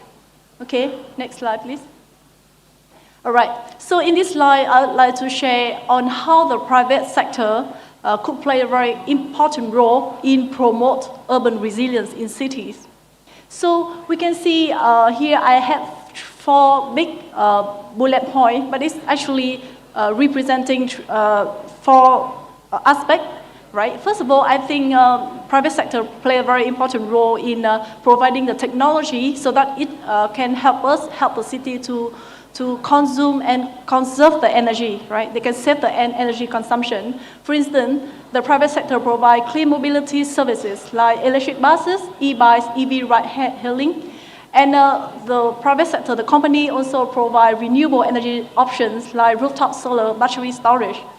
And examples here, because I'm from Wind Group, so the examples here you can see is closely linked to the ecosystem of Wind Group. VinFast, GSM, VinBus, Green Future, they are all provide this kind of services. And beyond technology, private sector also help to shape the way we live, right? So that we will live in a more eco-friendly way. For instance, they provide eco-friendly house, hospitality, and tourism services. For instance, VinMec as a building you can see on top, and VinPearl, the image you can see at the second, right? And more importantly, the private sector also engage in raising public awareness, and they engage in promoting public participation in this process. So private sector can invest in green campaigns, youth programs, environmental education, okay? And last but not least, private sector also help in preparing for climate-ready market. So you can see that the role of private sector here is very multi-contribution level, right? From hard infrastructure to behavior change. So I think that can lead to the conclusion that we cannot, we cannot ignore the role of private sector. It really play a very important role in this process. Next slide, please. Okay, at the regional level, we can see that ASEAN's already take very first important step toward building a more resilient and sustainable cities. Through the initiative like ASEAN Sustainable Urbanization Strategies and ASEAN Smart Cities Network, right? It's already guides the effort on smart, inclusive, and climate resilience urban development. And cities across ASEAN like Jakarta, Hanoi, Kuala Lumpur, and Bangkok, they already engage in experience sharing, right? They learn from each other, sharing best practices. And in terms of capacity building, ASEAN support technical training, data governance, and local resilience planning through workshop and regional platform. However, go beyond that, I think ASEAN city can explore smart mobility, clean energy, and digital infrastructure with support from international partners. And we also can think about develop more focused platform like ASEAN Resilient City Network, for instance, or City Mayor Forum, to scale the local innovation, co-invest in clean tech R&D, and strengthen the cross-border urban collaboration. Right, so I think Indonesia plays a very important role because of their participation in both ASEAN and G20. Next slide, please. All right, so I'd like to summarize my presentation in three key takeaways. Very simple one, but I deeply believe in. The first one is that cities are at the frontier of global disruption. So we can no longer be passive player. We need to have very proactive system. And resilience is not a luxury, right? So it is the price of survival in a volatile world, in my opinion. And it's required both public-private people partnership, require the 4P, and it's the foundation of future prosperity. And ASEAN can lead, and through collaboration, creativity, and shared purpose. So as a speaker from Vietnam, I'm very sure, very certain that Vietnam stands ready with Indonesia and ASEAN partner and beyond, to build cities that are not just green and smart, but also just and resilient. So the future is not something that we inherit, it's something that we build together. Next slide, please. Yeah, so that is the end of my presentation. Terima kasih banyak. Thank you. Sepertinya bukan hanya presentasinya yang menarik, wajahnya pun cantik ya Bapak Ibu sekalian. Thank you Ms. Lei for your very insightful presentation. Before I give opportunity to floor, first of all I would like to ask Bu Atika. Bu Atika, another speaker talk about private partnership, right? Now, how Jakarta province Yeah, how Jakarta province initiate or maybe facilitate for private sector to invest, especially for the energy transition. That's the first. And the second one, how to make people engage with all the programs that have been released by the government for the energy transition. Just like you say, there are 6 key, right, Bu Atika, and also 8 minimum services. Now, how can people involve on that program? Please, Bu Atika. Yes, I think I want to wrap your questions into one perspective that government cannot do all the works alone. So it needed a very agile and collaborations between many stakeholders to push this agenda to become one of the important things in the city. So in terms of the private sectors, we have a lot, in our development plan, we have like lists of strategic projects that can be elaborate and also cooperate with private sectors. We have the Jakarta Investment Forum on those matters. So we actively invite all of the participants from the private sectors to joining us, and also have others' perspective and other projects that from their point of view is important for us. And the second one is how we can socialize this program, the governor visions, to all of the publics. We have, I think 2 weeks ago, we have the Jakarta Future Festivals. There's a very huge festivals. Daily, it is 20,000 people's coming, and this is a very participative festivals when everybody can see our plan for the next 5 years and 20 years ahead. And we invite all of the stakeholders, communities, speakers from international speakers, and also from the universities. So we hope that this participations approach can make everybody's can digest all of our programs and can participate also with our plan. So the most important thing, I guess, is the strong leadership that we can see from the governor. So he gave a lot of initiative that can push the collaborations between stakeholders. With his leadership, we can see within 100 days, we can see a lot of progress that emphasize the importance of the principle of the global cities approach on the programs. So the participations, the leaderships, it goes along like two part of the coins. Mungkin ini enaknya Jakarta ya, Bapak Ibu sekalian, have a governor that is former ministry, right? Yes. Jadi the networking and the resources can use in Jakarta, ya Bu? I think one of his strength is can get along with many stakeholders. I think we should praise for his leadership. Okay, thank you, Ibu. The next question is for Mr. Chris. And your presentation, you said that battery is cheaper, right? Now, maybe you can explain why battery is cheaper. So we should invest on it. It's already on.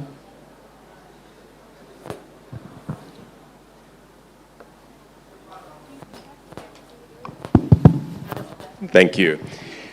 Look, a good question about cheaper. And maybe in answering this, I need to provide some context for the Australian electricity markets. Australia's electricity market has been a market with dynamic pricing for over 30 years, which means that participants in Australia in the energy sector have understood how to drive revenue certainty from many different profit centres. And that's quite different to issuing a long-term take or pay offtake, such as you have in Indonesia. And one of the key values of batteries, the value we are seeing is not just in the storage of energy, buying cheap and selling expensive. That's one of maybe 5 value sources. The second is around energy stability, things like the frequency control examples I gave. And we also have a market for frequency control in Australia. So that's a second set of revenue. The third is around the value of things like virtual transmission. So by using batteries, if we have a transmission line that is fully laden, we can avoid building a second transmission line by using a battery to smooth the load. And it means that some of the money we would spend on extra poles and wires is offset against the battery cost. And then lastly, we can use batteries to do things like provide system security by keeping some capacity in reserve to keep the lights on. And this is just like any power system planning, where we keep some capacity in reserve. So your question, are batteries cheaper? Well, if you measure just the megawatt hours, probably not. But in our experience, if you do a whole of life cycle analysis, building batteries for storage in Australia is cheaper than building new coal generation and much cheaper than building new baseload gas generation. Okay, thank you, Pak Chris. So as it mentioned by our speakers that energy transition, adaptive strategy in global enhancing energy and economic resilience, it needs participation. That's why I asked Floor to give your response for, oh ya, udah semangat. Oke, semangatnya boleh. Saya pikir sudah pindah alam. I give opportunity to Floor. So, oke, boleh yang batik dulu. Kemudian nanti yang Mbak yang jilbab itu, ya, yang di ujung nanti saya kasih, tenang. Boleh yang Bapak batik ini dulu, guys? Oke. Ya, udah pegang mic nggak mau ngomong, Bapak Sorry. My name is Ridwan. I'm come from Sharia Corporation. My question for Dr. Zhang and Chris. Yeah, you are talking about the renewable energy power plant, wind turbine and solar PV, but that is the variable renewable energy. Of course, the solution is a battery energy storage, but the battery also impact to the grid system because it is difficult to have power protection coordination. My question is, why you are not focused on CCUS, carbon capture utilization system? Because as we know, there are six top coal producer in the world, and you are one of them. China, Russia, USA, India, Indonesia. So why we are not focused on developing the system, the technology, so that the CCUS become cheaper? Maybe right now is expensive, but solar PV also before is expensive. But if we developing together and then become cheaper, so we don't have to abandon the coal. Thank you. Oke, boleh tuh yang di pojok tuh, yang tadi Mas pojok itu tuh. Mas ganteng, sayang, kacamata. Halo? Nah itu tuh, kasih itu tuh, yang belakang tuh. Oh nggak jadi nanya, nyalimu ciut jadinya. Oke, baiklah. Tadi jilbab belakang Kak, boleh? Ibu itu tuh, Bu boleh berdiri Bu, yang jilbab itu Bu, ya itu. Ya oke, boleh. Yeah, thank you very much, moderator. I'm Amalia, P3N25. Yeah, for all speakers, it's very interesting, and this is the interesting topic for us. I have 3 questions for all speakers. For the first speaker, talking about Jakarta to become a global city. In my opinion, to become a global city, Jakarta needs radical energy transformation. How accelerate the adoption of renewable, especially solar energy, which has potential in tropical climates.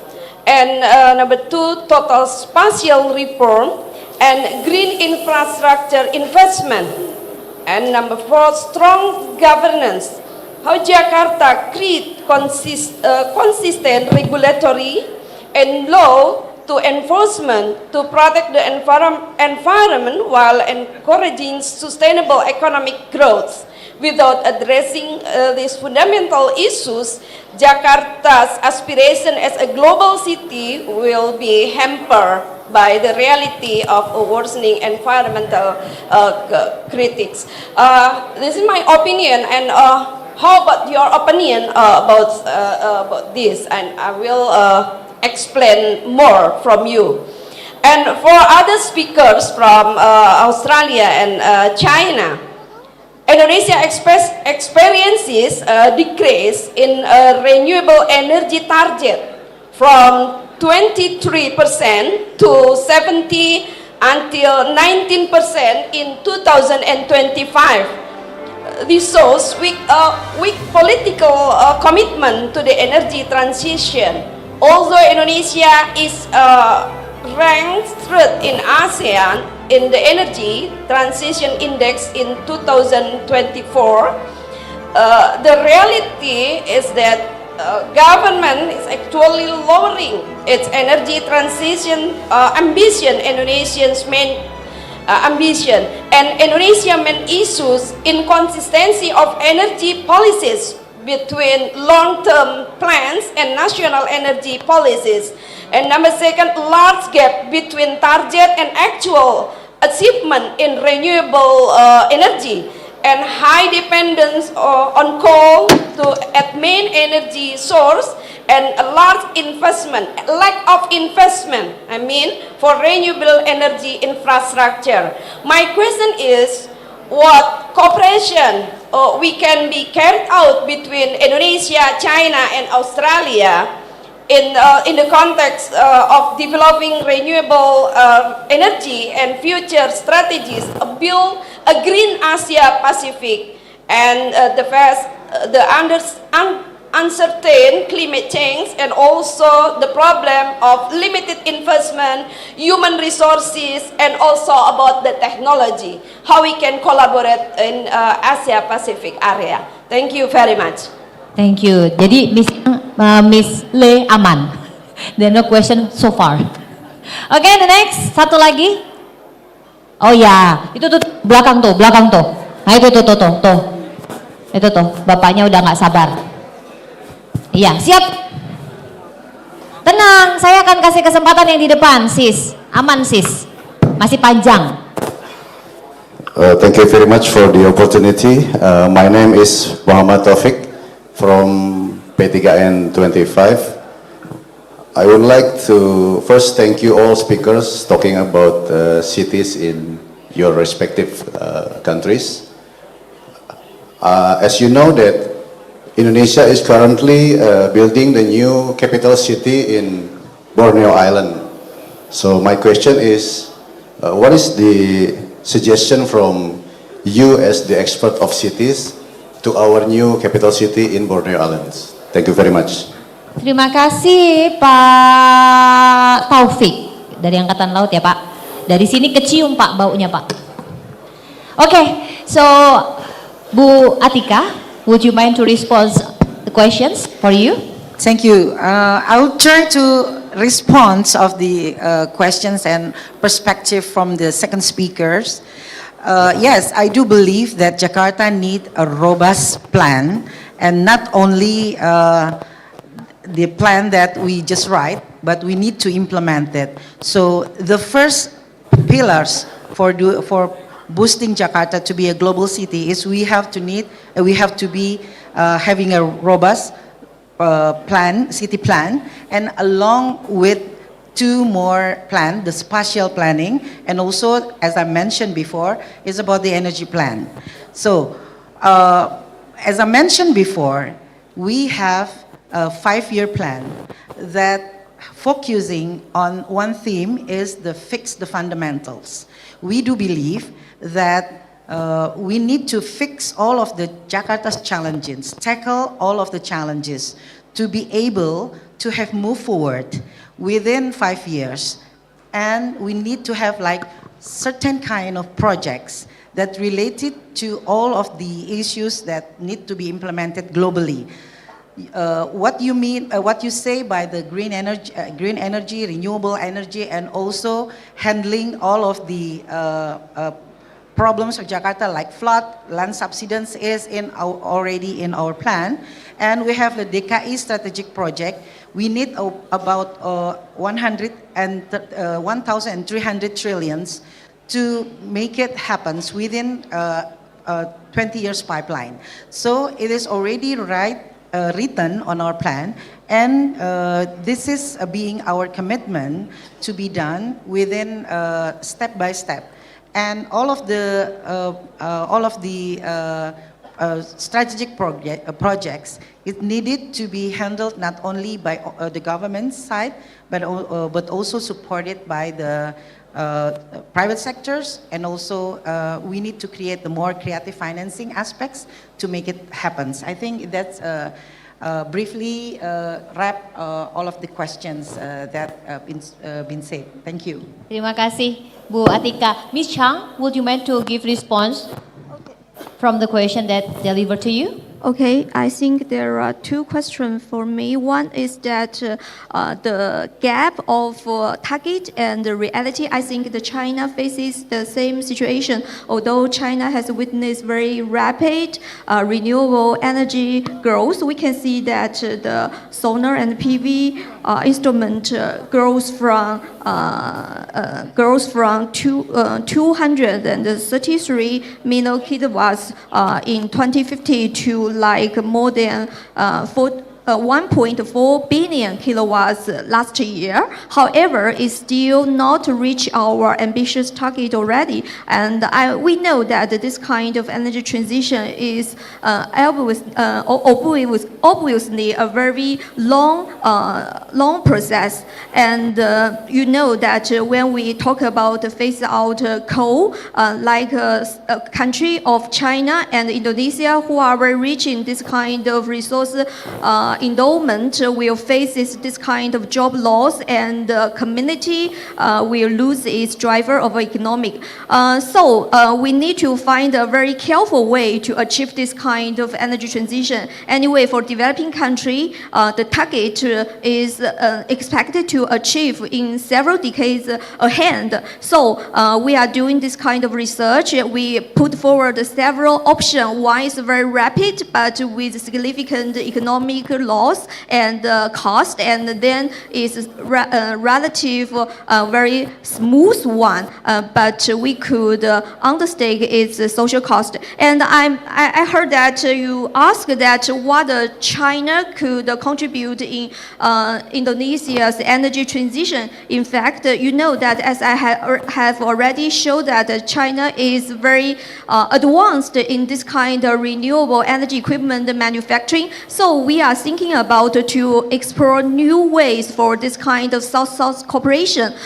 We know that in 2090, the G7 has announced JETP, that is Just Energy Transition Partnership, which promised to offer fund for developing country to transition away from the coal. I remember that Indonesia is also within the list among other countries like Vietnam and Philippines and Senegal and so on. However, when we talk about stakeholders in this country, we find that it's very hard to get this fund because it's very hard to find a way to achieve the energy transition. That means to find the alternative energy system in a very short time. So China is considering if there is a possibility of this kind of South-South cooperation. That means this developed country offer the money and China could offer the technology, and we can use this developing country for this kind of renewable energy infrastructure application. We are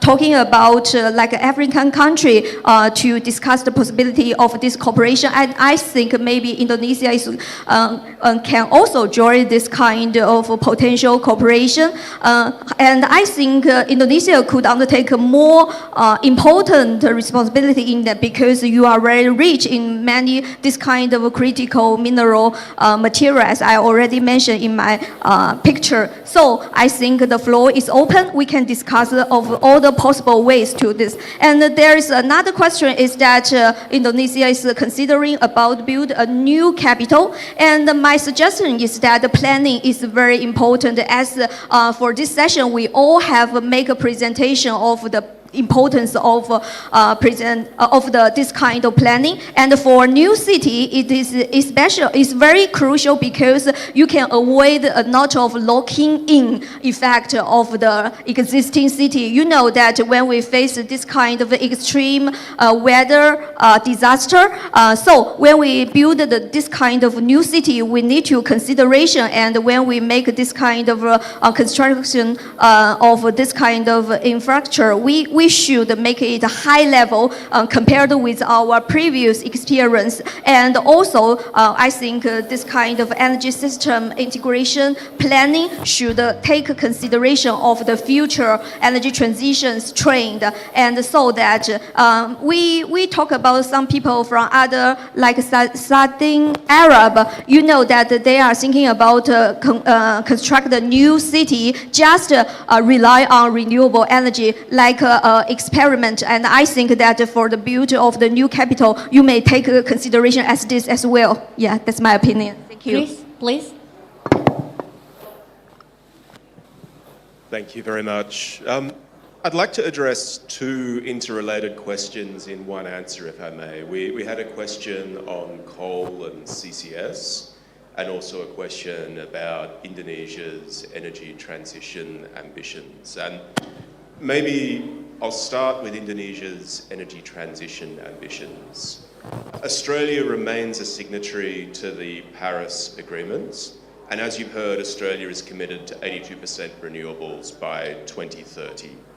We would like to see Indonesia maintain its commitments to the Paris Agreement and have ambition for your energy transition. But we also recognise that Indonesia is a sovereign country and your energy planning is your sovereign choice to make. In our opinion, the best way to work with you is to share with you the lessons we've already learned, the data we have, and what we have seen delivered from the markets within Australia. And maybe for that, I'll turn to a little bit of history in the Australian electricity system. Australia has been supporting renewable energy and CCS development for over 25 years. And if I look at Australia's integrated system plan, which is a bit like Indonesia's RUKN from 2010, that plan thought our electricity system would grow from 200 terawatt hours to 300 terawatt hours. And it thought most of the generation growth would be coal and gas with CCS, biomass, and geothermal. If we fast forward by 2025, and if we fast forward now to 2025, we can see what the market actually delivered in Australia, where the market is facing real costs and able to adapt its choices based on relative costs. And Australia's grid has delivered 46% renewables, mostly as variable renewable energy, and there is not yet a commercial energy generation carbon capture and storage project in Australia. And because of this, we think that the price signals have spoken that the best value is likely to be more renewables and more storage. And we do not anticipate CCS on Australian power generators. CCS more broadly, however, we do see a lot of opportunity and prospect for. There are many things outside the power sector that are hard to decarbonise, both within Australia and around the world. And we see opportunity for CCS for storing carbon from some industrial processes, and also transboundary carbon shipments. The last question was one on IKN and collaboration. And Australia is currently collaborating with IKN through our Water Sensitive Cities Partnership, which is about trying to design the water resilience of IKN.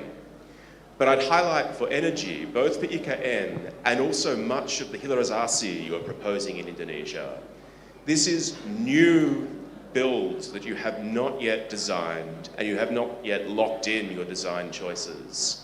And you have the opportunity to design for life cycle cost, design for high efficiency and low carbon now, rather than waiting and having to retrofit like we need to in Australian industries. Because retrofit is always harder and more expensive than integrated design. Thank you, Chris. So, Ms. Le. Yeah, so my fellow speaker already have to address majority of the question. So I think for my part, I would like to address the question from a participant regarding Indonesia will build a new capital city in Ireland. So I checked the name again. Then, so I understand that Indonesia is building Nusantara, which is a new capital city on the island of Kalimantan, right? In order to relieve the stress and the pressure from Jakarta. So in my opinion, the approach here, in theory, we would need to have the opinions, the insights from all the stakeholders. That means all those parties, the people, the group that are relevant or being impacted, affected in the process. For instance, those people who are living there, those people who are likely to transfer from Jakarta to that area, the business, the policymaker, researcher, so on and so forth. But I hardly can represent anyone. But in my opinion, what we should do is to at least focus, in my opinion, I'm thinking of four perspectives, 4 angles. The first one is to promote the renewable energy, so integrate renewable energy into buildings, into the infrastructure, into the ecosystem of the new city. The second one is to promote inclusiveness, like provides affordable housing, community services, and also public services to the people there.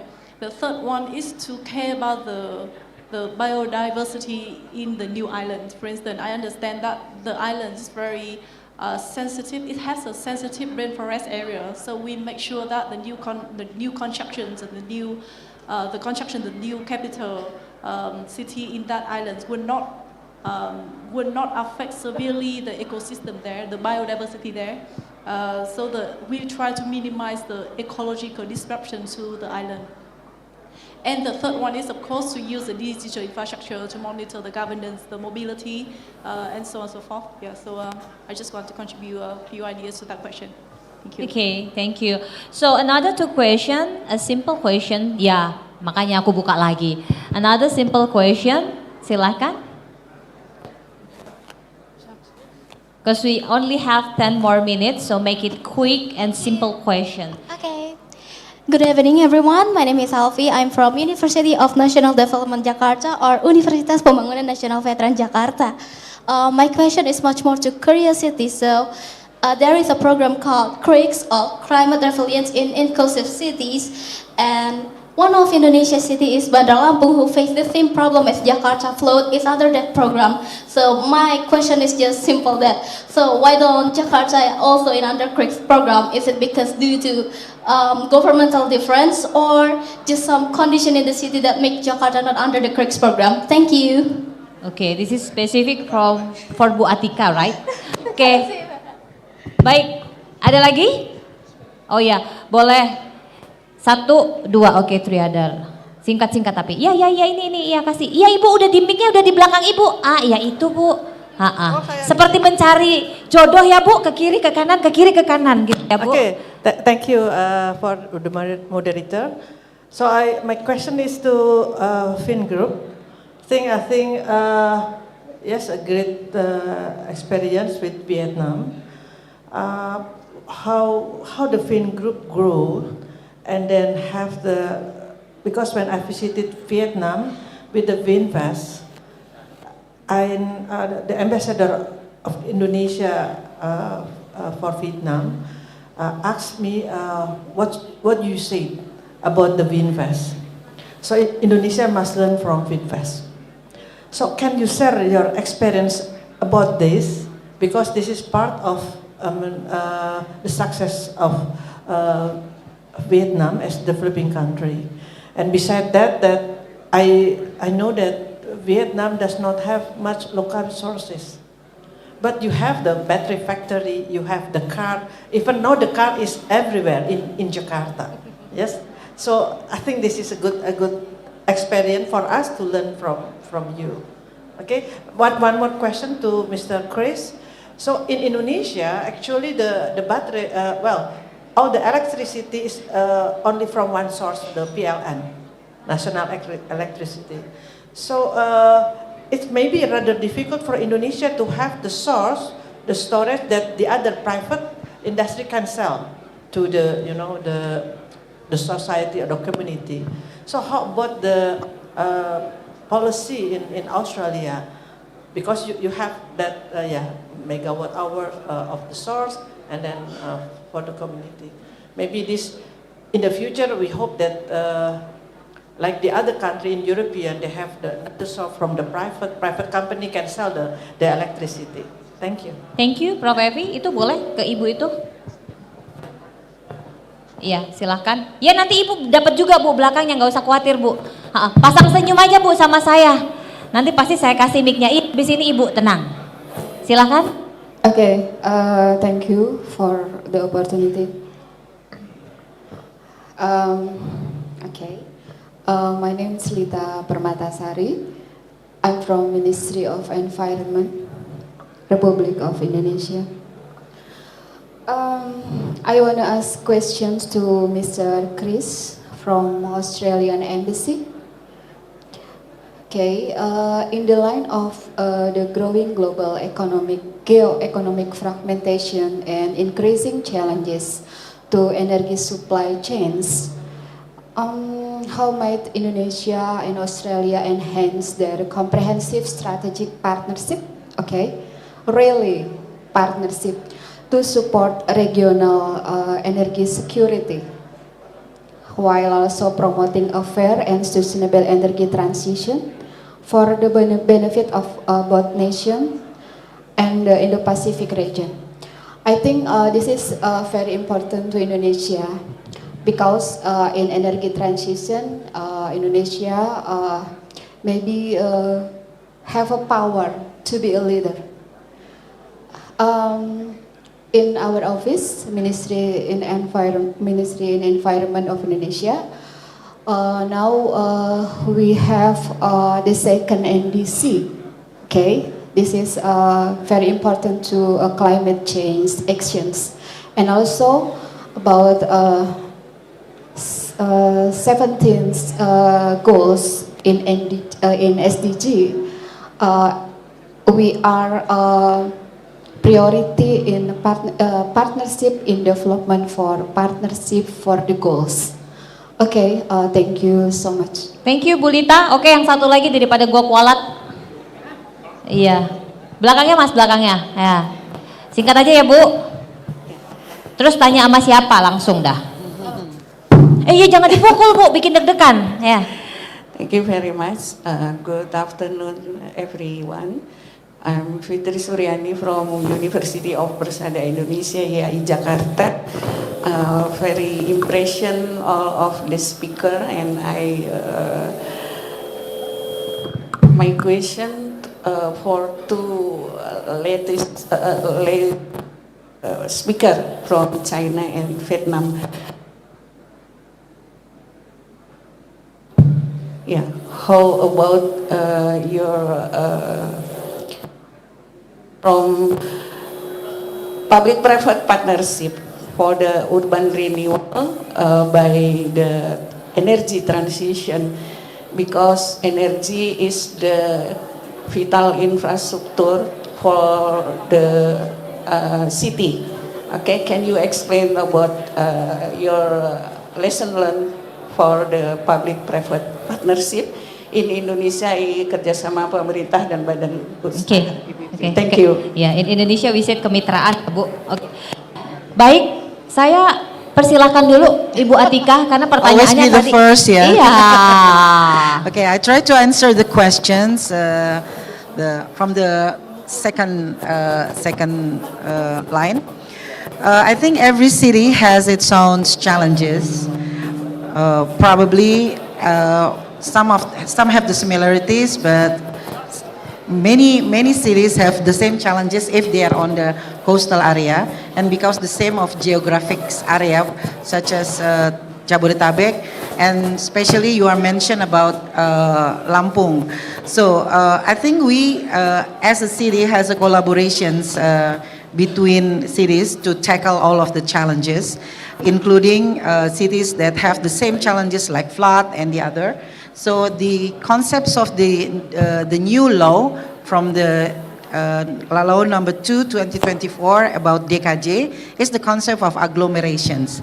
It contains the new kind of collaborations between cities that have relations within those the same ecosystems to tackle all the challenges. So this is very important things, cooperations between cities, be it Java, Sumatra, or Lampung, as she mentions, to be in one framework to handle the challenges between cities. I think that's my response. Thank you, Bu Atika.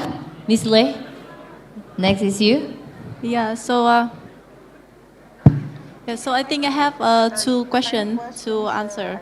The first question, which is the story of VinFast. So I'm not representative for VinFast. I just from Vin Group. I mean, I'm from a Vin Future Foundation, so it's part of Vin Group ecosystem, and VinFast is also. So I may not speak fully what represent for VinFast, but in our company and also in our country, we're very proud of the story of VinFast. The way to success is still a long road, but we have achieved some initial success, and I think, in my opinion, there are several things that can take from the story of VinFast and could be some kind of related to the story of Indonesia. And if you want to develop just like the EV, like VinFast. So I note here a few things. First of all, I think VinFast benefit from Vin Group's strong back and enabling fast decisions and vertical integration, like battery, R&D, manufacturing, and charging. So I think it's very important to align the national industrial policy with SOE private sectors to co-develop like a full EV ecosystem from mining to the market. So that is the first important thing. The second important point, I think, is the speed of developing, manufacturing a car in VinFast. It just take less than 2 years for VinFast to launch its very first car. So I think that is an example of bold and fast-paced innovation that probably can only happen in an emerging economy. So I think it's very important to fast-track the permitting PPP models and also risk-tolerant startup environment for strategic industries like EV. And the third one, you talk about the shortage of the shortage of technology in Vietnam related to EV. You are right. At the time we began VinFast, then there is really the case, and even until now. So the way VinFast is doing is they invest in local production, but they acquire the global tech and talents from overseas, like Germany and the US, so on and so forth. So I think for Indonesia, based on the experience that the presentation that you share in the past 2 days, then you can rely on the raw materials like nickel by pairing them with a strategic global partnership in battery tech design and software. Yeah, and despite some trial and errors, but we cannot deny that VinFast is actually still trying very hard to position itself globally. Right now, it's not only about VinFast, but also the other related services of VinFast, like Green SM. As you can see, is now in Jakarta as well. So we try to expand regionally and in the very near future globally on the services related to the EV of Vietnam. So we want to bring bring to the world the message that Vietnam can do it. Yeah, thank you very much. So and the other question is about the private partnership in urban renewable. Thank you for reminding. I also want to address very shortly the question on the public-private partnership. Actually, PPP is already happened for some times, and nowadays people talk a lot more about the blended finance model, right? So, for instance, like the JETP in Indonesia, and also the case for Vietnam, when we talk about just energy partnership, just energy transition partnership like JETP, the approach is more on blended financing model. So we will take in the participation from various sectors, from various participants. But I understand that, because I engaged in the JETP project in Vietnam, so we look a lot on the case of Indonesia, because you also have the story of JETP implementation. So I understand here the major obstacle for that PPP or 4P or blended finance model for JETP is the regulatory implementation, the regulatory framework. So as long as we can address these issues, then it would be open doors for many opportunities. Right. Thank you very much. Thank you, Ms. Lei. Chris? Thank you. First to the question on PLN, and I might start, often people look at PLN as the only piece of Indonesia's electricity system. But I would argue that you have a large quantity of captive power in Indonesia, which is also an opportunity for energy transition. Likewise, PLN has many independent power plants that are providing energy to PLN. So asking questions about PLN as the only thing to do, I think, is a simplification of the electricity system in Indonesia. Perhaps, though, I might talk to one of the main differences I see between Australia and Indonesia, and it's about distributed generation. Australia has 25 gigawatts of rooftop solar today. 40% of our homes in Australia have rooftop solar. And one of the biggest contributors to this is that our networks are a separate business to our generators with a separate revenue model, which means for our transmission and distribution companies, power wheeling is seen as an opportunity, not a threat. And I think one of the big questions for Indonesia needs to build a lot of new generation and work out how to fund that to meet its IUPTL. But it also needs to build a lot of poles and wires, distribution and transmission. And at the moment, at least from what I can see, there isn't a clear revenue model for network assets to drive that investment. And for me, that's one of the biggest questions for Indonesia, of how to try and increase your distributed resources. Secondly, to the Ministry of Environment, thank you very much for the question. It's quite a big question, and I suggest you and I need to have a separate meeting to unpack all of it. But I'll touch on two pieces. You asked about the Indonesia-Australia Comprehensive Strategic Partnership. During our Prime Minister's trip here, he was joined by our Foreign Minister, who signed the Plan of Action for the CSP with your Foreign Minister. And that's setting out the priorities and work areas for 2025 to 2029. And that includes a number of items linked to energy security and energy transition, including work under the Australia-Indonesia Energy Dialogue, work under the Kinetic program that I mentioned in my presentation, and work to support the MOU between my department and ESDM. So I'm more than happy to explore the detail of that with you at a later time. And lastly, you talked about NDCs and the role of Indonesia's leadership in the region. Many of you may be aware that Australia is seeking to host COP31 next year. COP this year is in Brazil. The destination for COP31 has not yet been resolved. Turkey and Australia are the two remaining bidders. And we deeply hope that Australia will host the COP. And if we do so, we see a need to work closely with our regional partners, such as Indonesia, on strategies and approaches to take to that COP, noting that we will co-host that COP with the Pacific, and many of the equities and interests the Pacific around oceans, around the blue economy, and around energy transition also relate to much of Indonesia. Thank you, Chris. Then, Ms. Chang.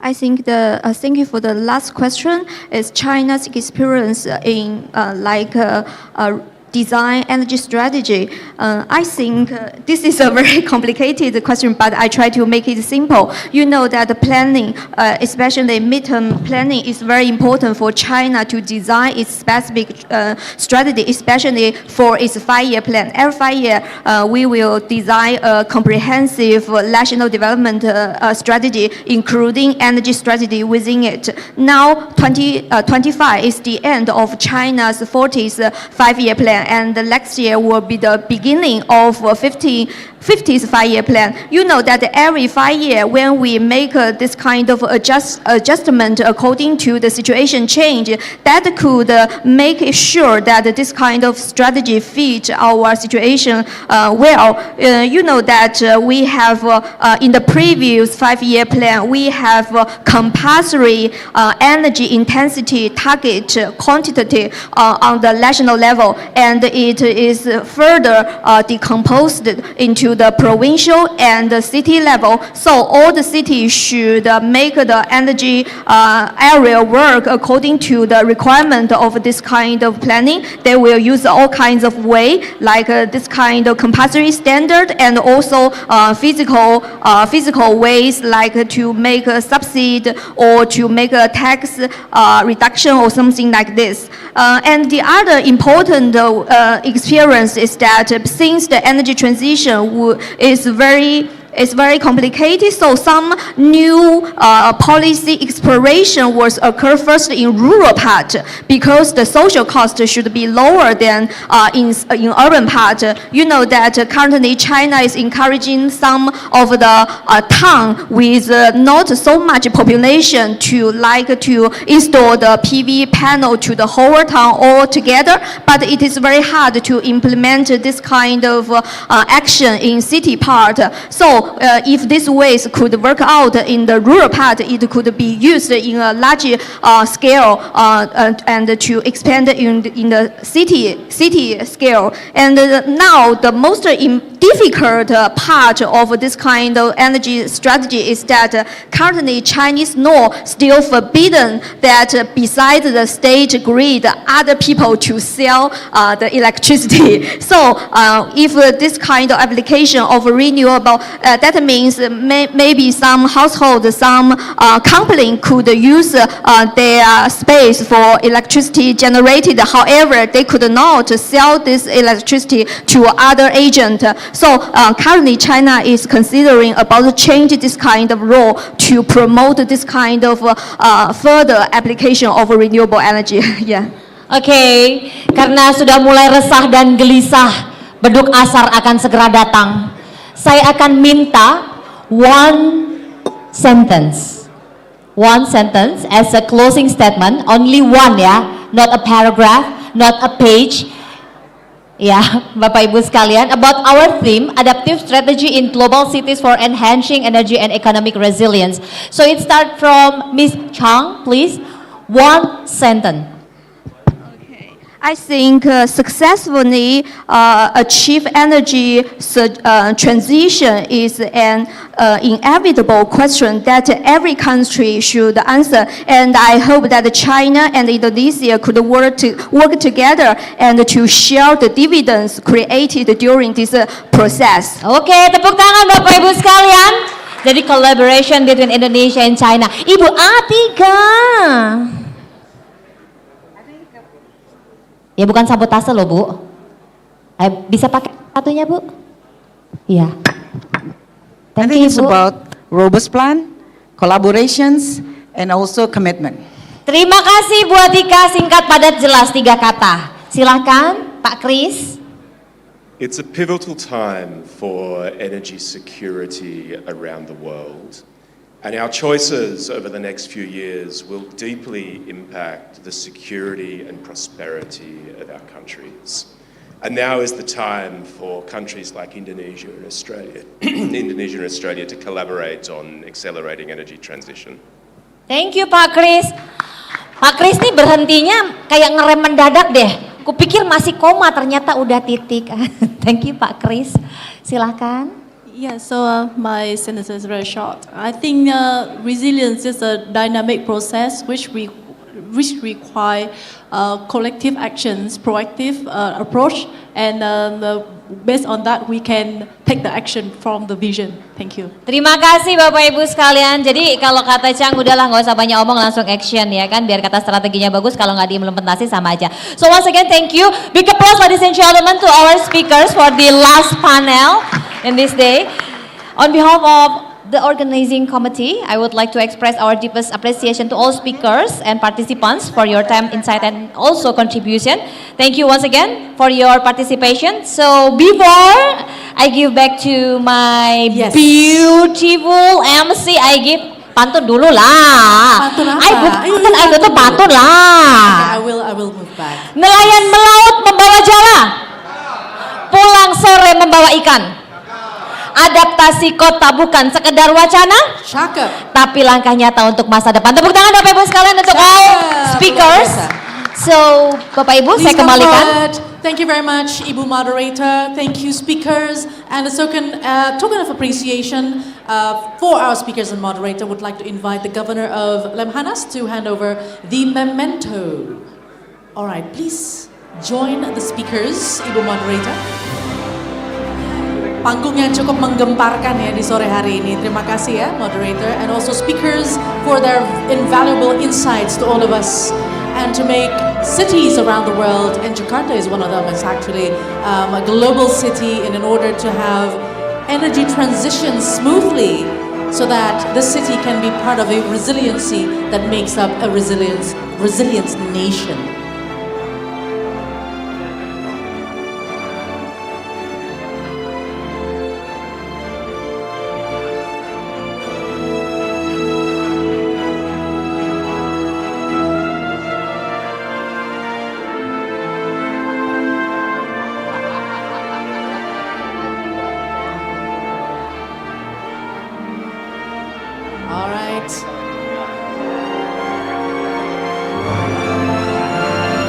Once again, thank you very much.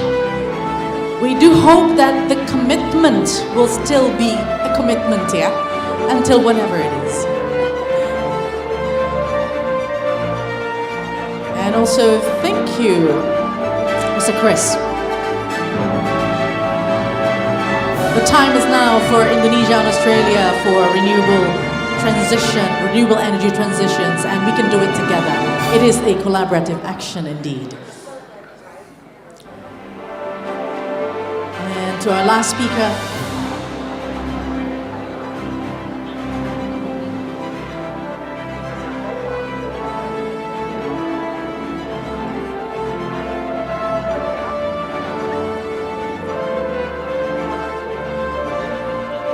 thank you as well to share to all of us about Vietnam.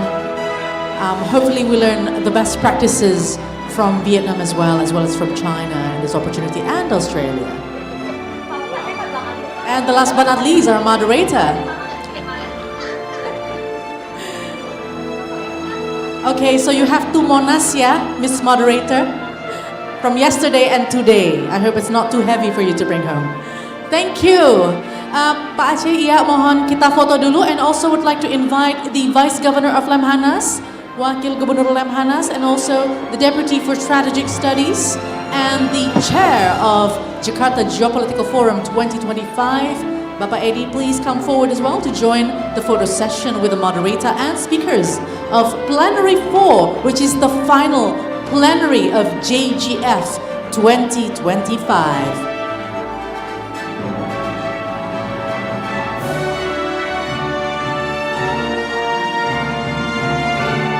3, 2, 1, thank you very much.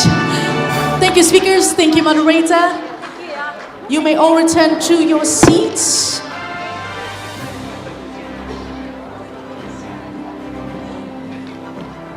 Okay, I hope we had a lot of new perspectives now, and we do also hope that it doesn't stop on the discussion stage, but it can be a takeaway that is doable and implemented for all of us.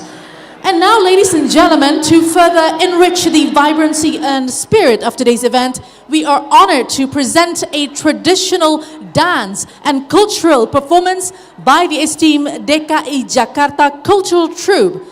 And this captivating performance beautifully showcases Indonesia's rich cultural heritage and artistic traditions, bringing life and color to our gathering as we celebrate together. So without further ado, ladies and gentlemen, please welcome Kembang Botoh Dance.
Ladies and gentlemen, please give a big round of applause one more time to the dance that also depicts Jakarta's vibrancy.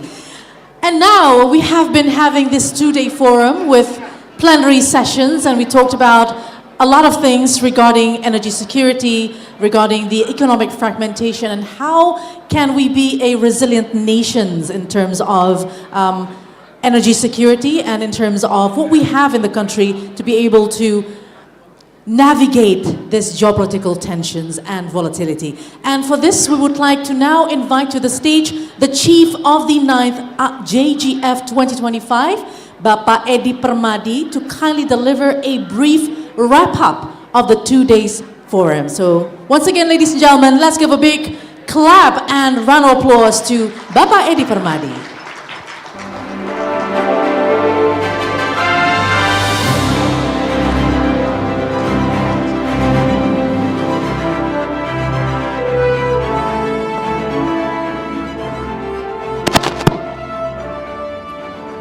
Bismillahirrahmanirrahim. Assalamualaikum warahmatullahi wabarakatuh. Salam sejahtera bagi kita semua. Om Swastiastu, Nama Budaya, salam kebajikan.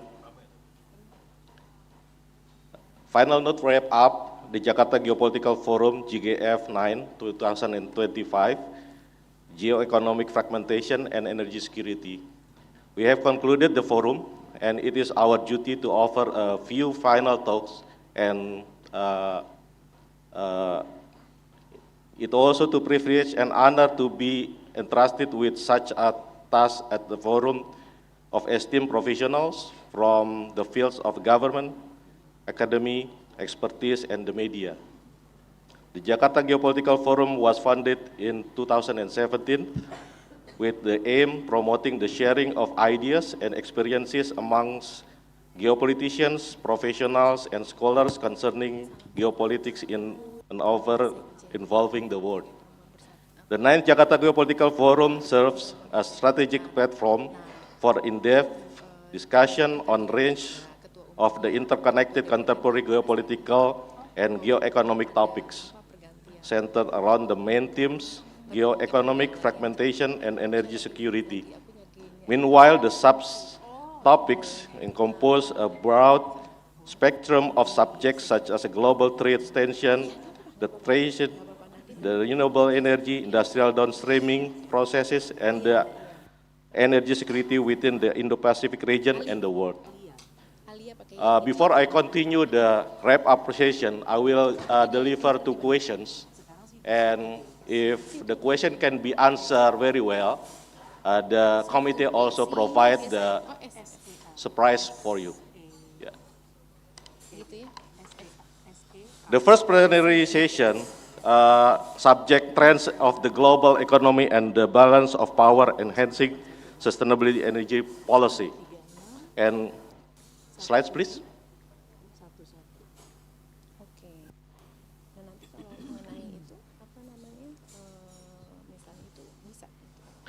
This is talking about the global trends, balancing of power, downstreaming, renewable energy, energy transition in developing countries, global investment, policy and geopolitical environment, and also renewable resources, export opportunity, accelerating development. The second plenary sessions is highlighted on downstreaming actually, industrializations and energy resilience in response to current global geopolitical challenge.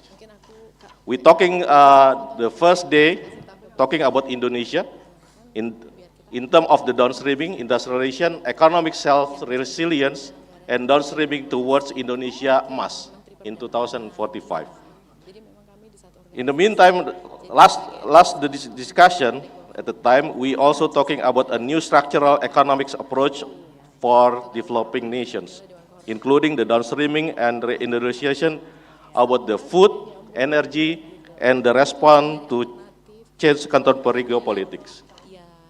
The last, in the first day, we're talking about the mining industry and environmental social governance. So that's the first day that we conducted yesterday, and I think the session is going well, and we go for the third session that started this morning, The third primary session is talking about the relevance of the renewable energy in the changing global geopolitics and economics. The discussion for this morning, talking about the critical mineral and geopoliticals and community based on renewable energy, R&D, research and development, and innovation in energy transition and renewable energy.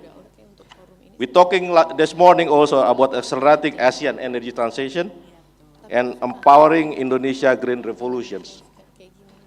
I want to start to first question actually.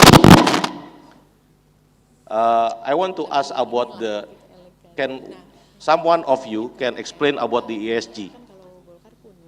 Can raise up your hand, please? What is the ESG?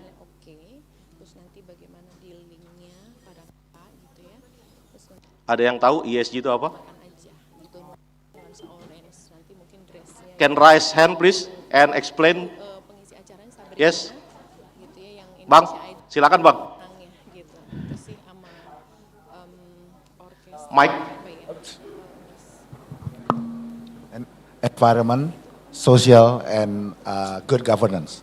Can you elaborate more? What is the environment, social, and governance? Basically, ESG is important to have some business, some activities become sustainable. So, in order to get sustainability, you have to do ESG. Thank you, Pak. Give the present for him. Applause. The fourth session, last session actually, we're talking about the global cities that consist of Australia City, Jakarta, China, and Vietnam. And I think there is a very good discussion between the resources that we invited in last sessions, and we can see that the relations between how we develop the nation and the global city to be more sustainable. And I want to wrap up and conclusion for 2-day sessions. The contribution of Lemhanas to sustainable strategy in energy resilience and downstreaming development. This is the global challenge that we have during the 2 days. First is humanity, and the second is prosperity, and the third is sustainability. We just passed the virus challenge, COVID-19, deadly virus actually in 2019 until 2023.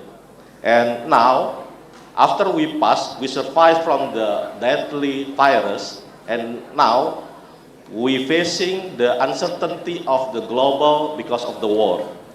So the big challenge for us, for the global, the Lemhanas see that the humanity is the most important for us to deliver to the world. The prosperity also, including for the country, developing country, must be emphasized and must be supported by the people, the citizenship of the global, to be much more prosper. And for sure, including to how we develop the country itself, we need to sustainability.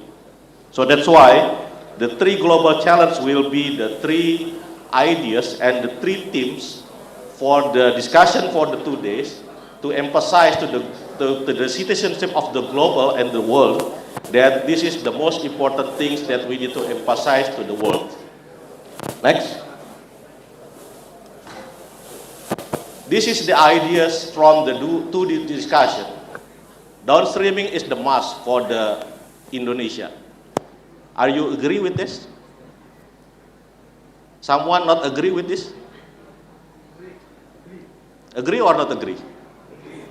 Can I get the comment agree or not agree? Thank you. So, plus one.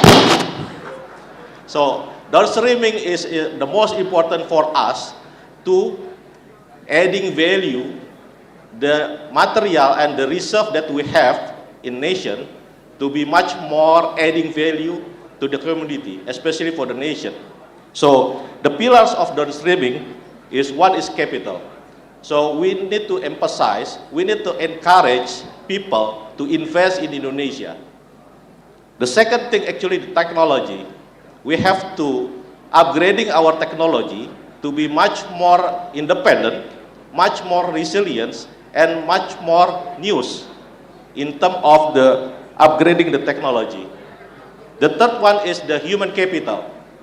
We need to be one of the people, one of the community that we have 5 of the largest community of the world, but the problem is how we improve our human capital to be much more knowledgeable and much more competent in terms of how dealing with the new technology. Regulations. This is one of the challenges that we have to emphasize to the government, that how we improve the regulation and how we improve the certainty of investment in the regulations. The social, is talking about how we improve the social and how we improve the community development in terms of downstreaming and also in terms of the new technology implementations. So the foundation is environment, social governance. The key areas, the regulatory framework that we need to have improvement is legal certainty, streaming, provision of fiscal and non-fiscal incentives, policy harmonizations between central regional government and regulatory support in financing, cross-sector collaborations, key to successful transformation, a pentahelix approach that brings together the government, private sector, academy, civil society, and non-government organizations. Strong environmental practices. If we're talking about the mining, good mining practices, and social governance, compliance, mining, and also every natural extractions development. Activity community engagement and potentially university collaboration support broader development and goals. I want to show you how the multiplier effect of the downstreaming impacted to the community. This is from laid out 2010. We can see how the multiplier effect can impact to the community by doing the downstreaming. What is the key words in this complicated chart? Actually adding value. So downstreaming, creating adding value to our natural resources. That's actually the resilience of energy and our natural resources. The next, actually, this is our value in Lemhanas, how we see from the Wawasan Nusantara, how we see from the archipelago inside of Indonesia. I want to highlight this. Why is it downstreaming of the energy and mineral is so important for us in Indonesia? If we see the area in the east of area in Indonesia, the population is 18% only. The industry only 4%. If we see the west, the population is 80% and the industry is 95%. So if we're talking about Wawasan Nusantara, and much more natural resources rich is in east area of Indonesia. So how we make the regional inequality is by developing the natural resources that we have mostly in east area of Indonesia. So I want to emphasize again by downstreaming and sustainability are a must. So that's actually the notes that we have during the 2 days. And I want to ask one more question actually. The question is, why we have to do the downstreaming? Can someone raise hand, please? Yes, Prof. Silakan, Prof.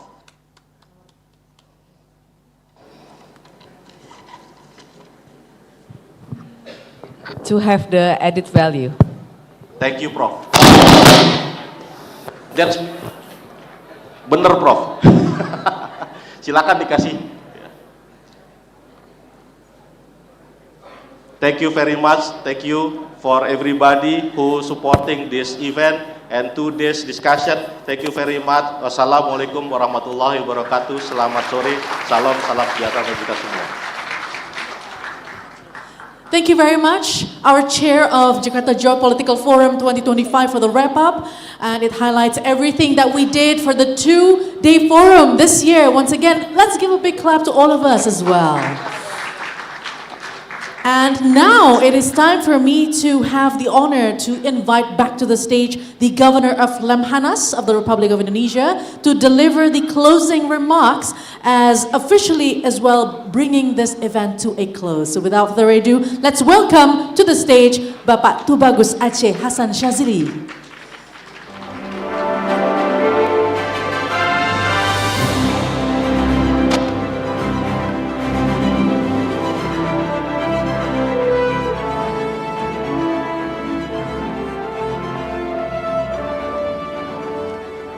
Assalamualaikum warahmatullahi wabarakatuh. Selamat sore, salam sejahtera untuk kita semua.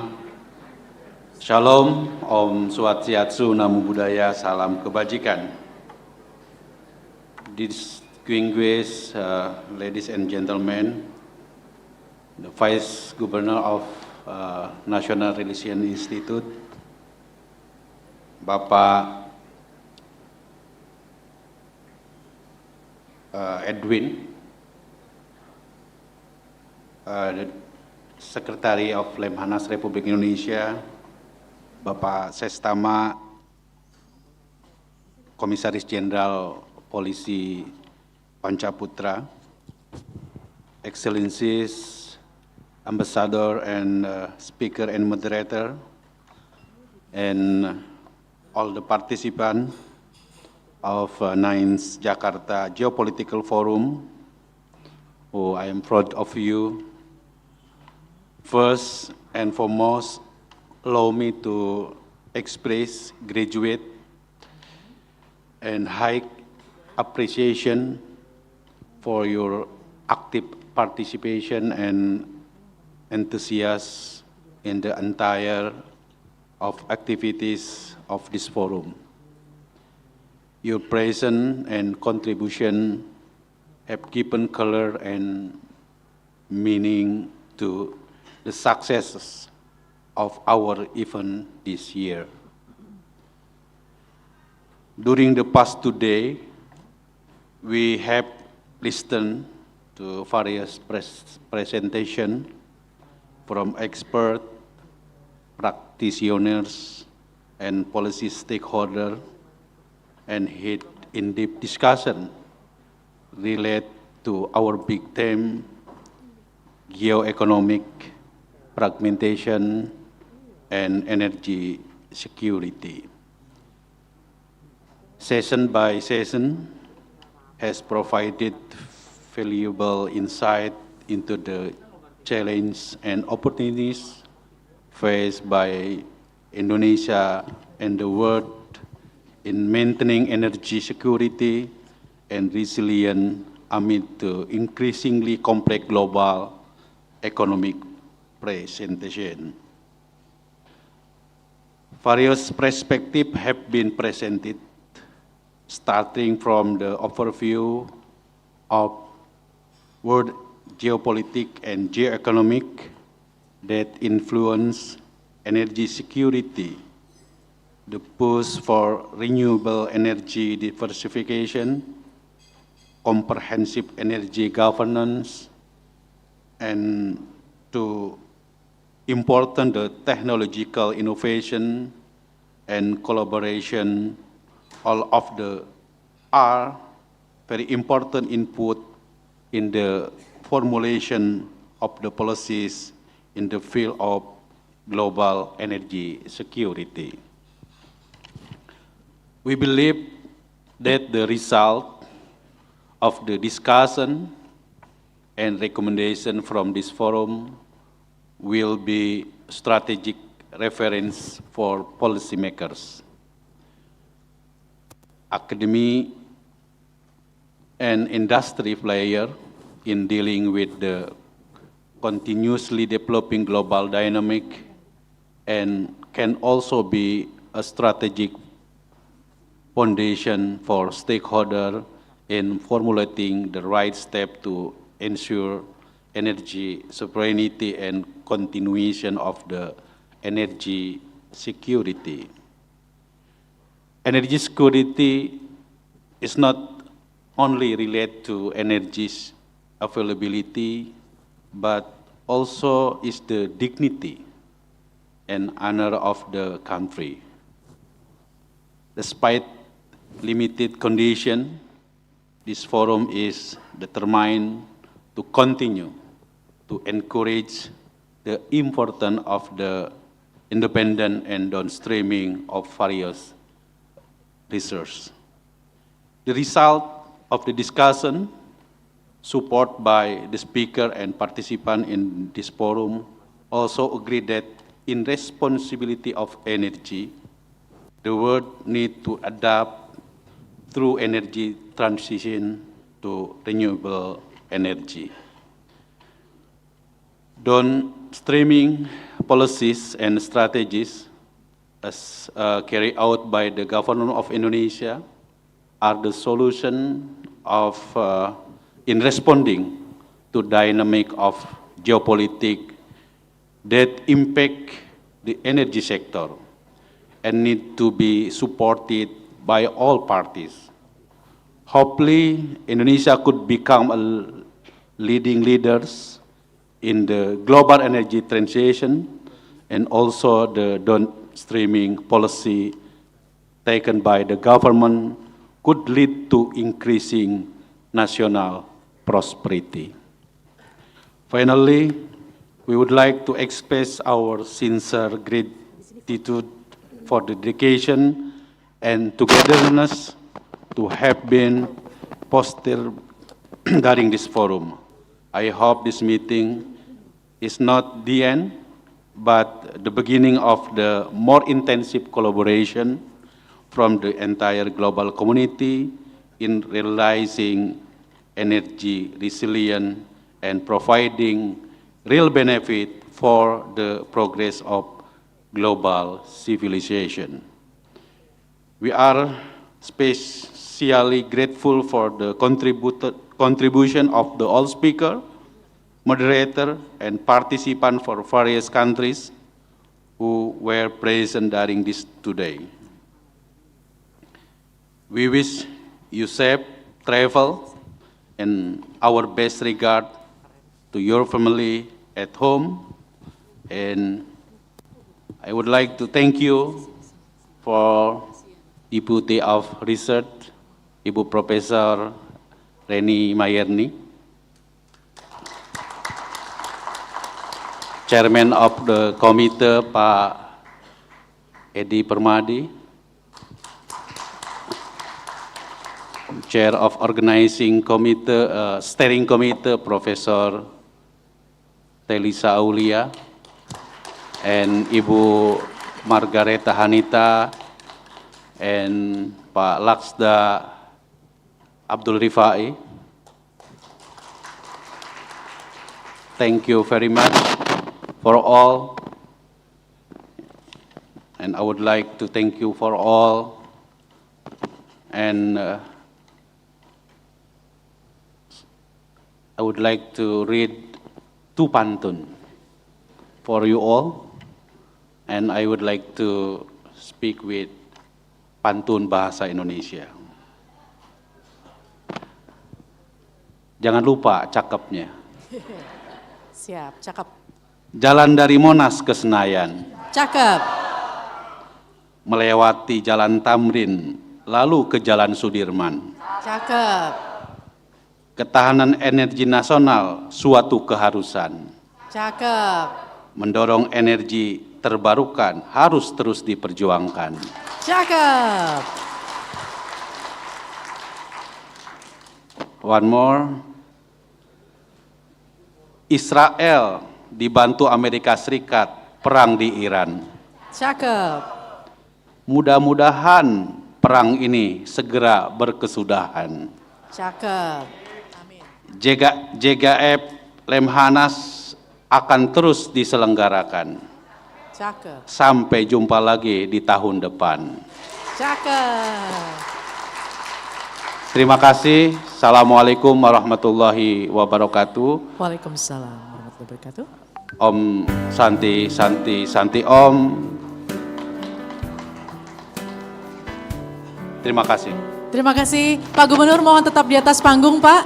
Kita akan foto bersama dan sekaligus saya juga ingin mengundang Wakil Gubernur Lemhanas Republik Indonesia, Sekretaris Utama Lemhanas Republik Indonesia, para deputi, Deputi Pendidikan, Deputi Pengkajian dan Deputi Kebangsaan Lemhanas Republik Indonesia.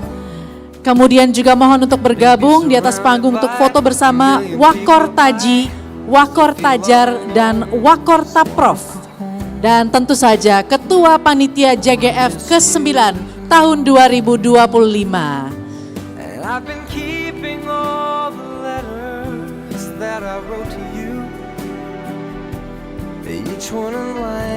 Ya, semuanya silakan kita foto bersama dulu ya. Di penghujung JGF 2025.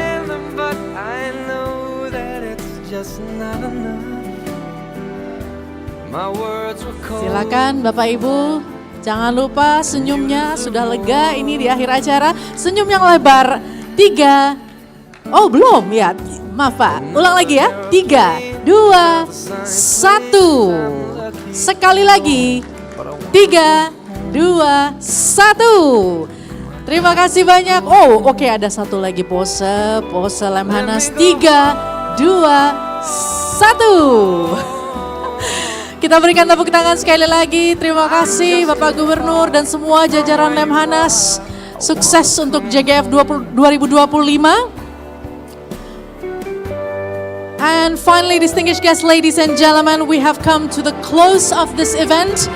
On behalf of the organizing committee, would like to express our heartfelt gratitude and appreciation for your presence, engagement and support throughout these 2 meaningful days. And would also like to extend our thanks to Pemprov DKI, Bank DKI Jakarta, PT Vale, PT Antam, PT G Resources, Air Alam dan juga BRI for the great support to the success of this event.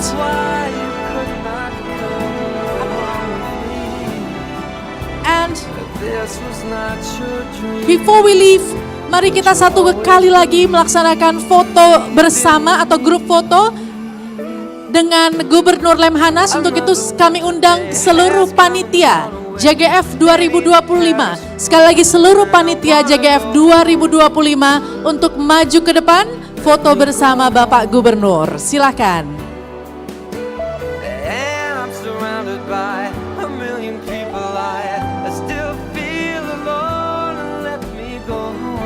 Sekali lagi kami panggilkan seluruh panitia JGF 2025.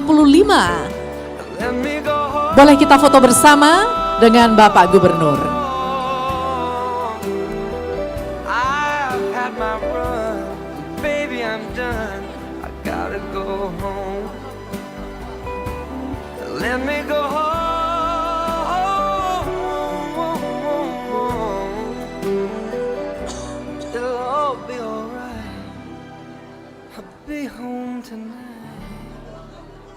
I'm coming back home.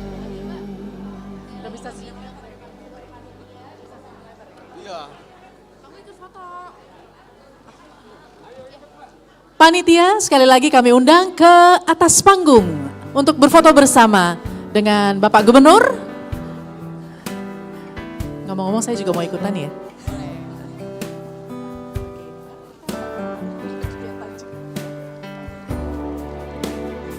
Another summer day has come and gone away from Paris and Rome, but I wanna go home.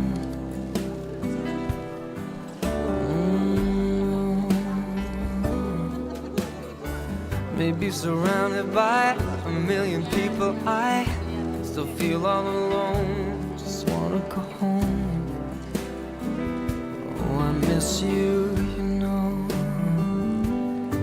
And I've been keeping all the letters that I wrote to you, each one a line or two. I'm fine, baby. Oke, jangan lupa senyumnya Bapak Ibu semua. 3, 2, 1. Boleh dengan pose yang berbeda ya. Gaya bebas. Empaskan, waduh. NKRI dulu sebelum gaya bebas. 3, 2, 1. Nah, sekarang boleh gaya bebas, sekreatif mungkin, silahkan. Oke, boleh. Siap semuanya? Oke. Oke, siap ya Bapak Ibu? Oke, kita foto bersama. 3, 2, 1. JGF 2025 sukses. And finally, I am Rahmalia signing off as the Master of Ceremonies. Om Santi Santi Om. Good afternoon. Wabillahi taufiq wal hidayah. Wassalamualaikum warahmatullahi wabarakatuh.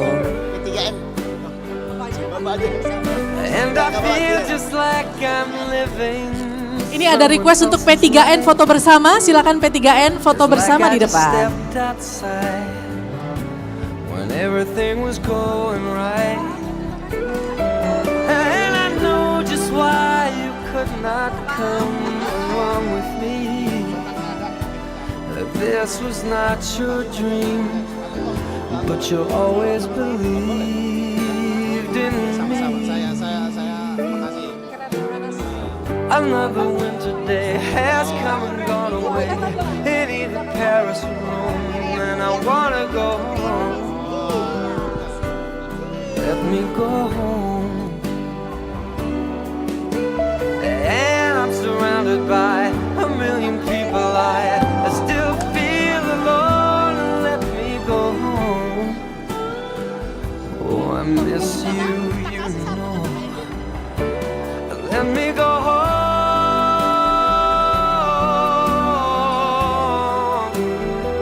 I've had my run, baby, I'm done. I gotta go home. Let me go home.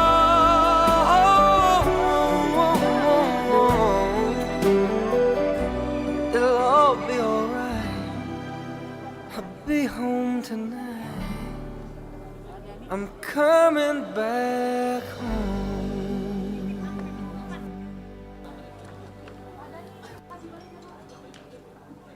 Thank you ya. Terima kasih.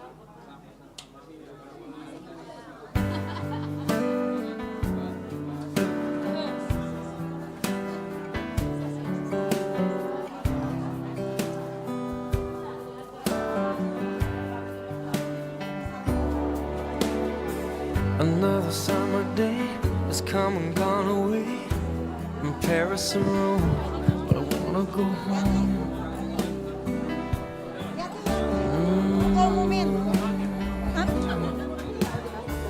Maybe surrounded by a million people. Mohon izin sebelum Bapak Ibu meninggalkan ruangan, kami persilakan Bapak Ibu dapat menikmati snack sore yang sudah disediakan. Sambil menikmati santap snack sore yang sudah disediakan, kami persilakan Bapak Ibu menuju ruangan tempat tersedianya snack sore ini. Kami persilakan Bapak Ibu sebelum meninggalkan ruangan, kami informasikan sudah disediakan snack sore di ruangan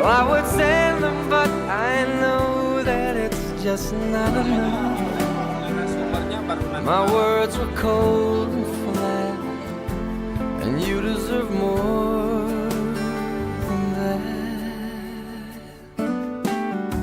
Another airplane, another sunny place. I'm lucky, I know, but I wanna go home.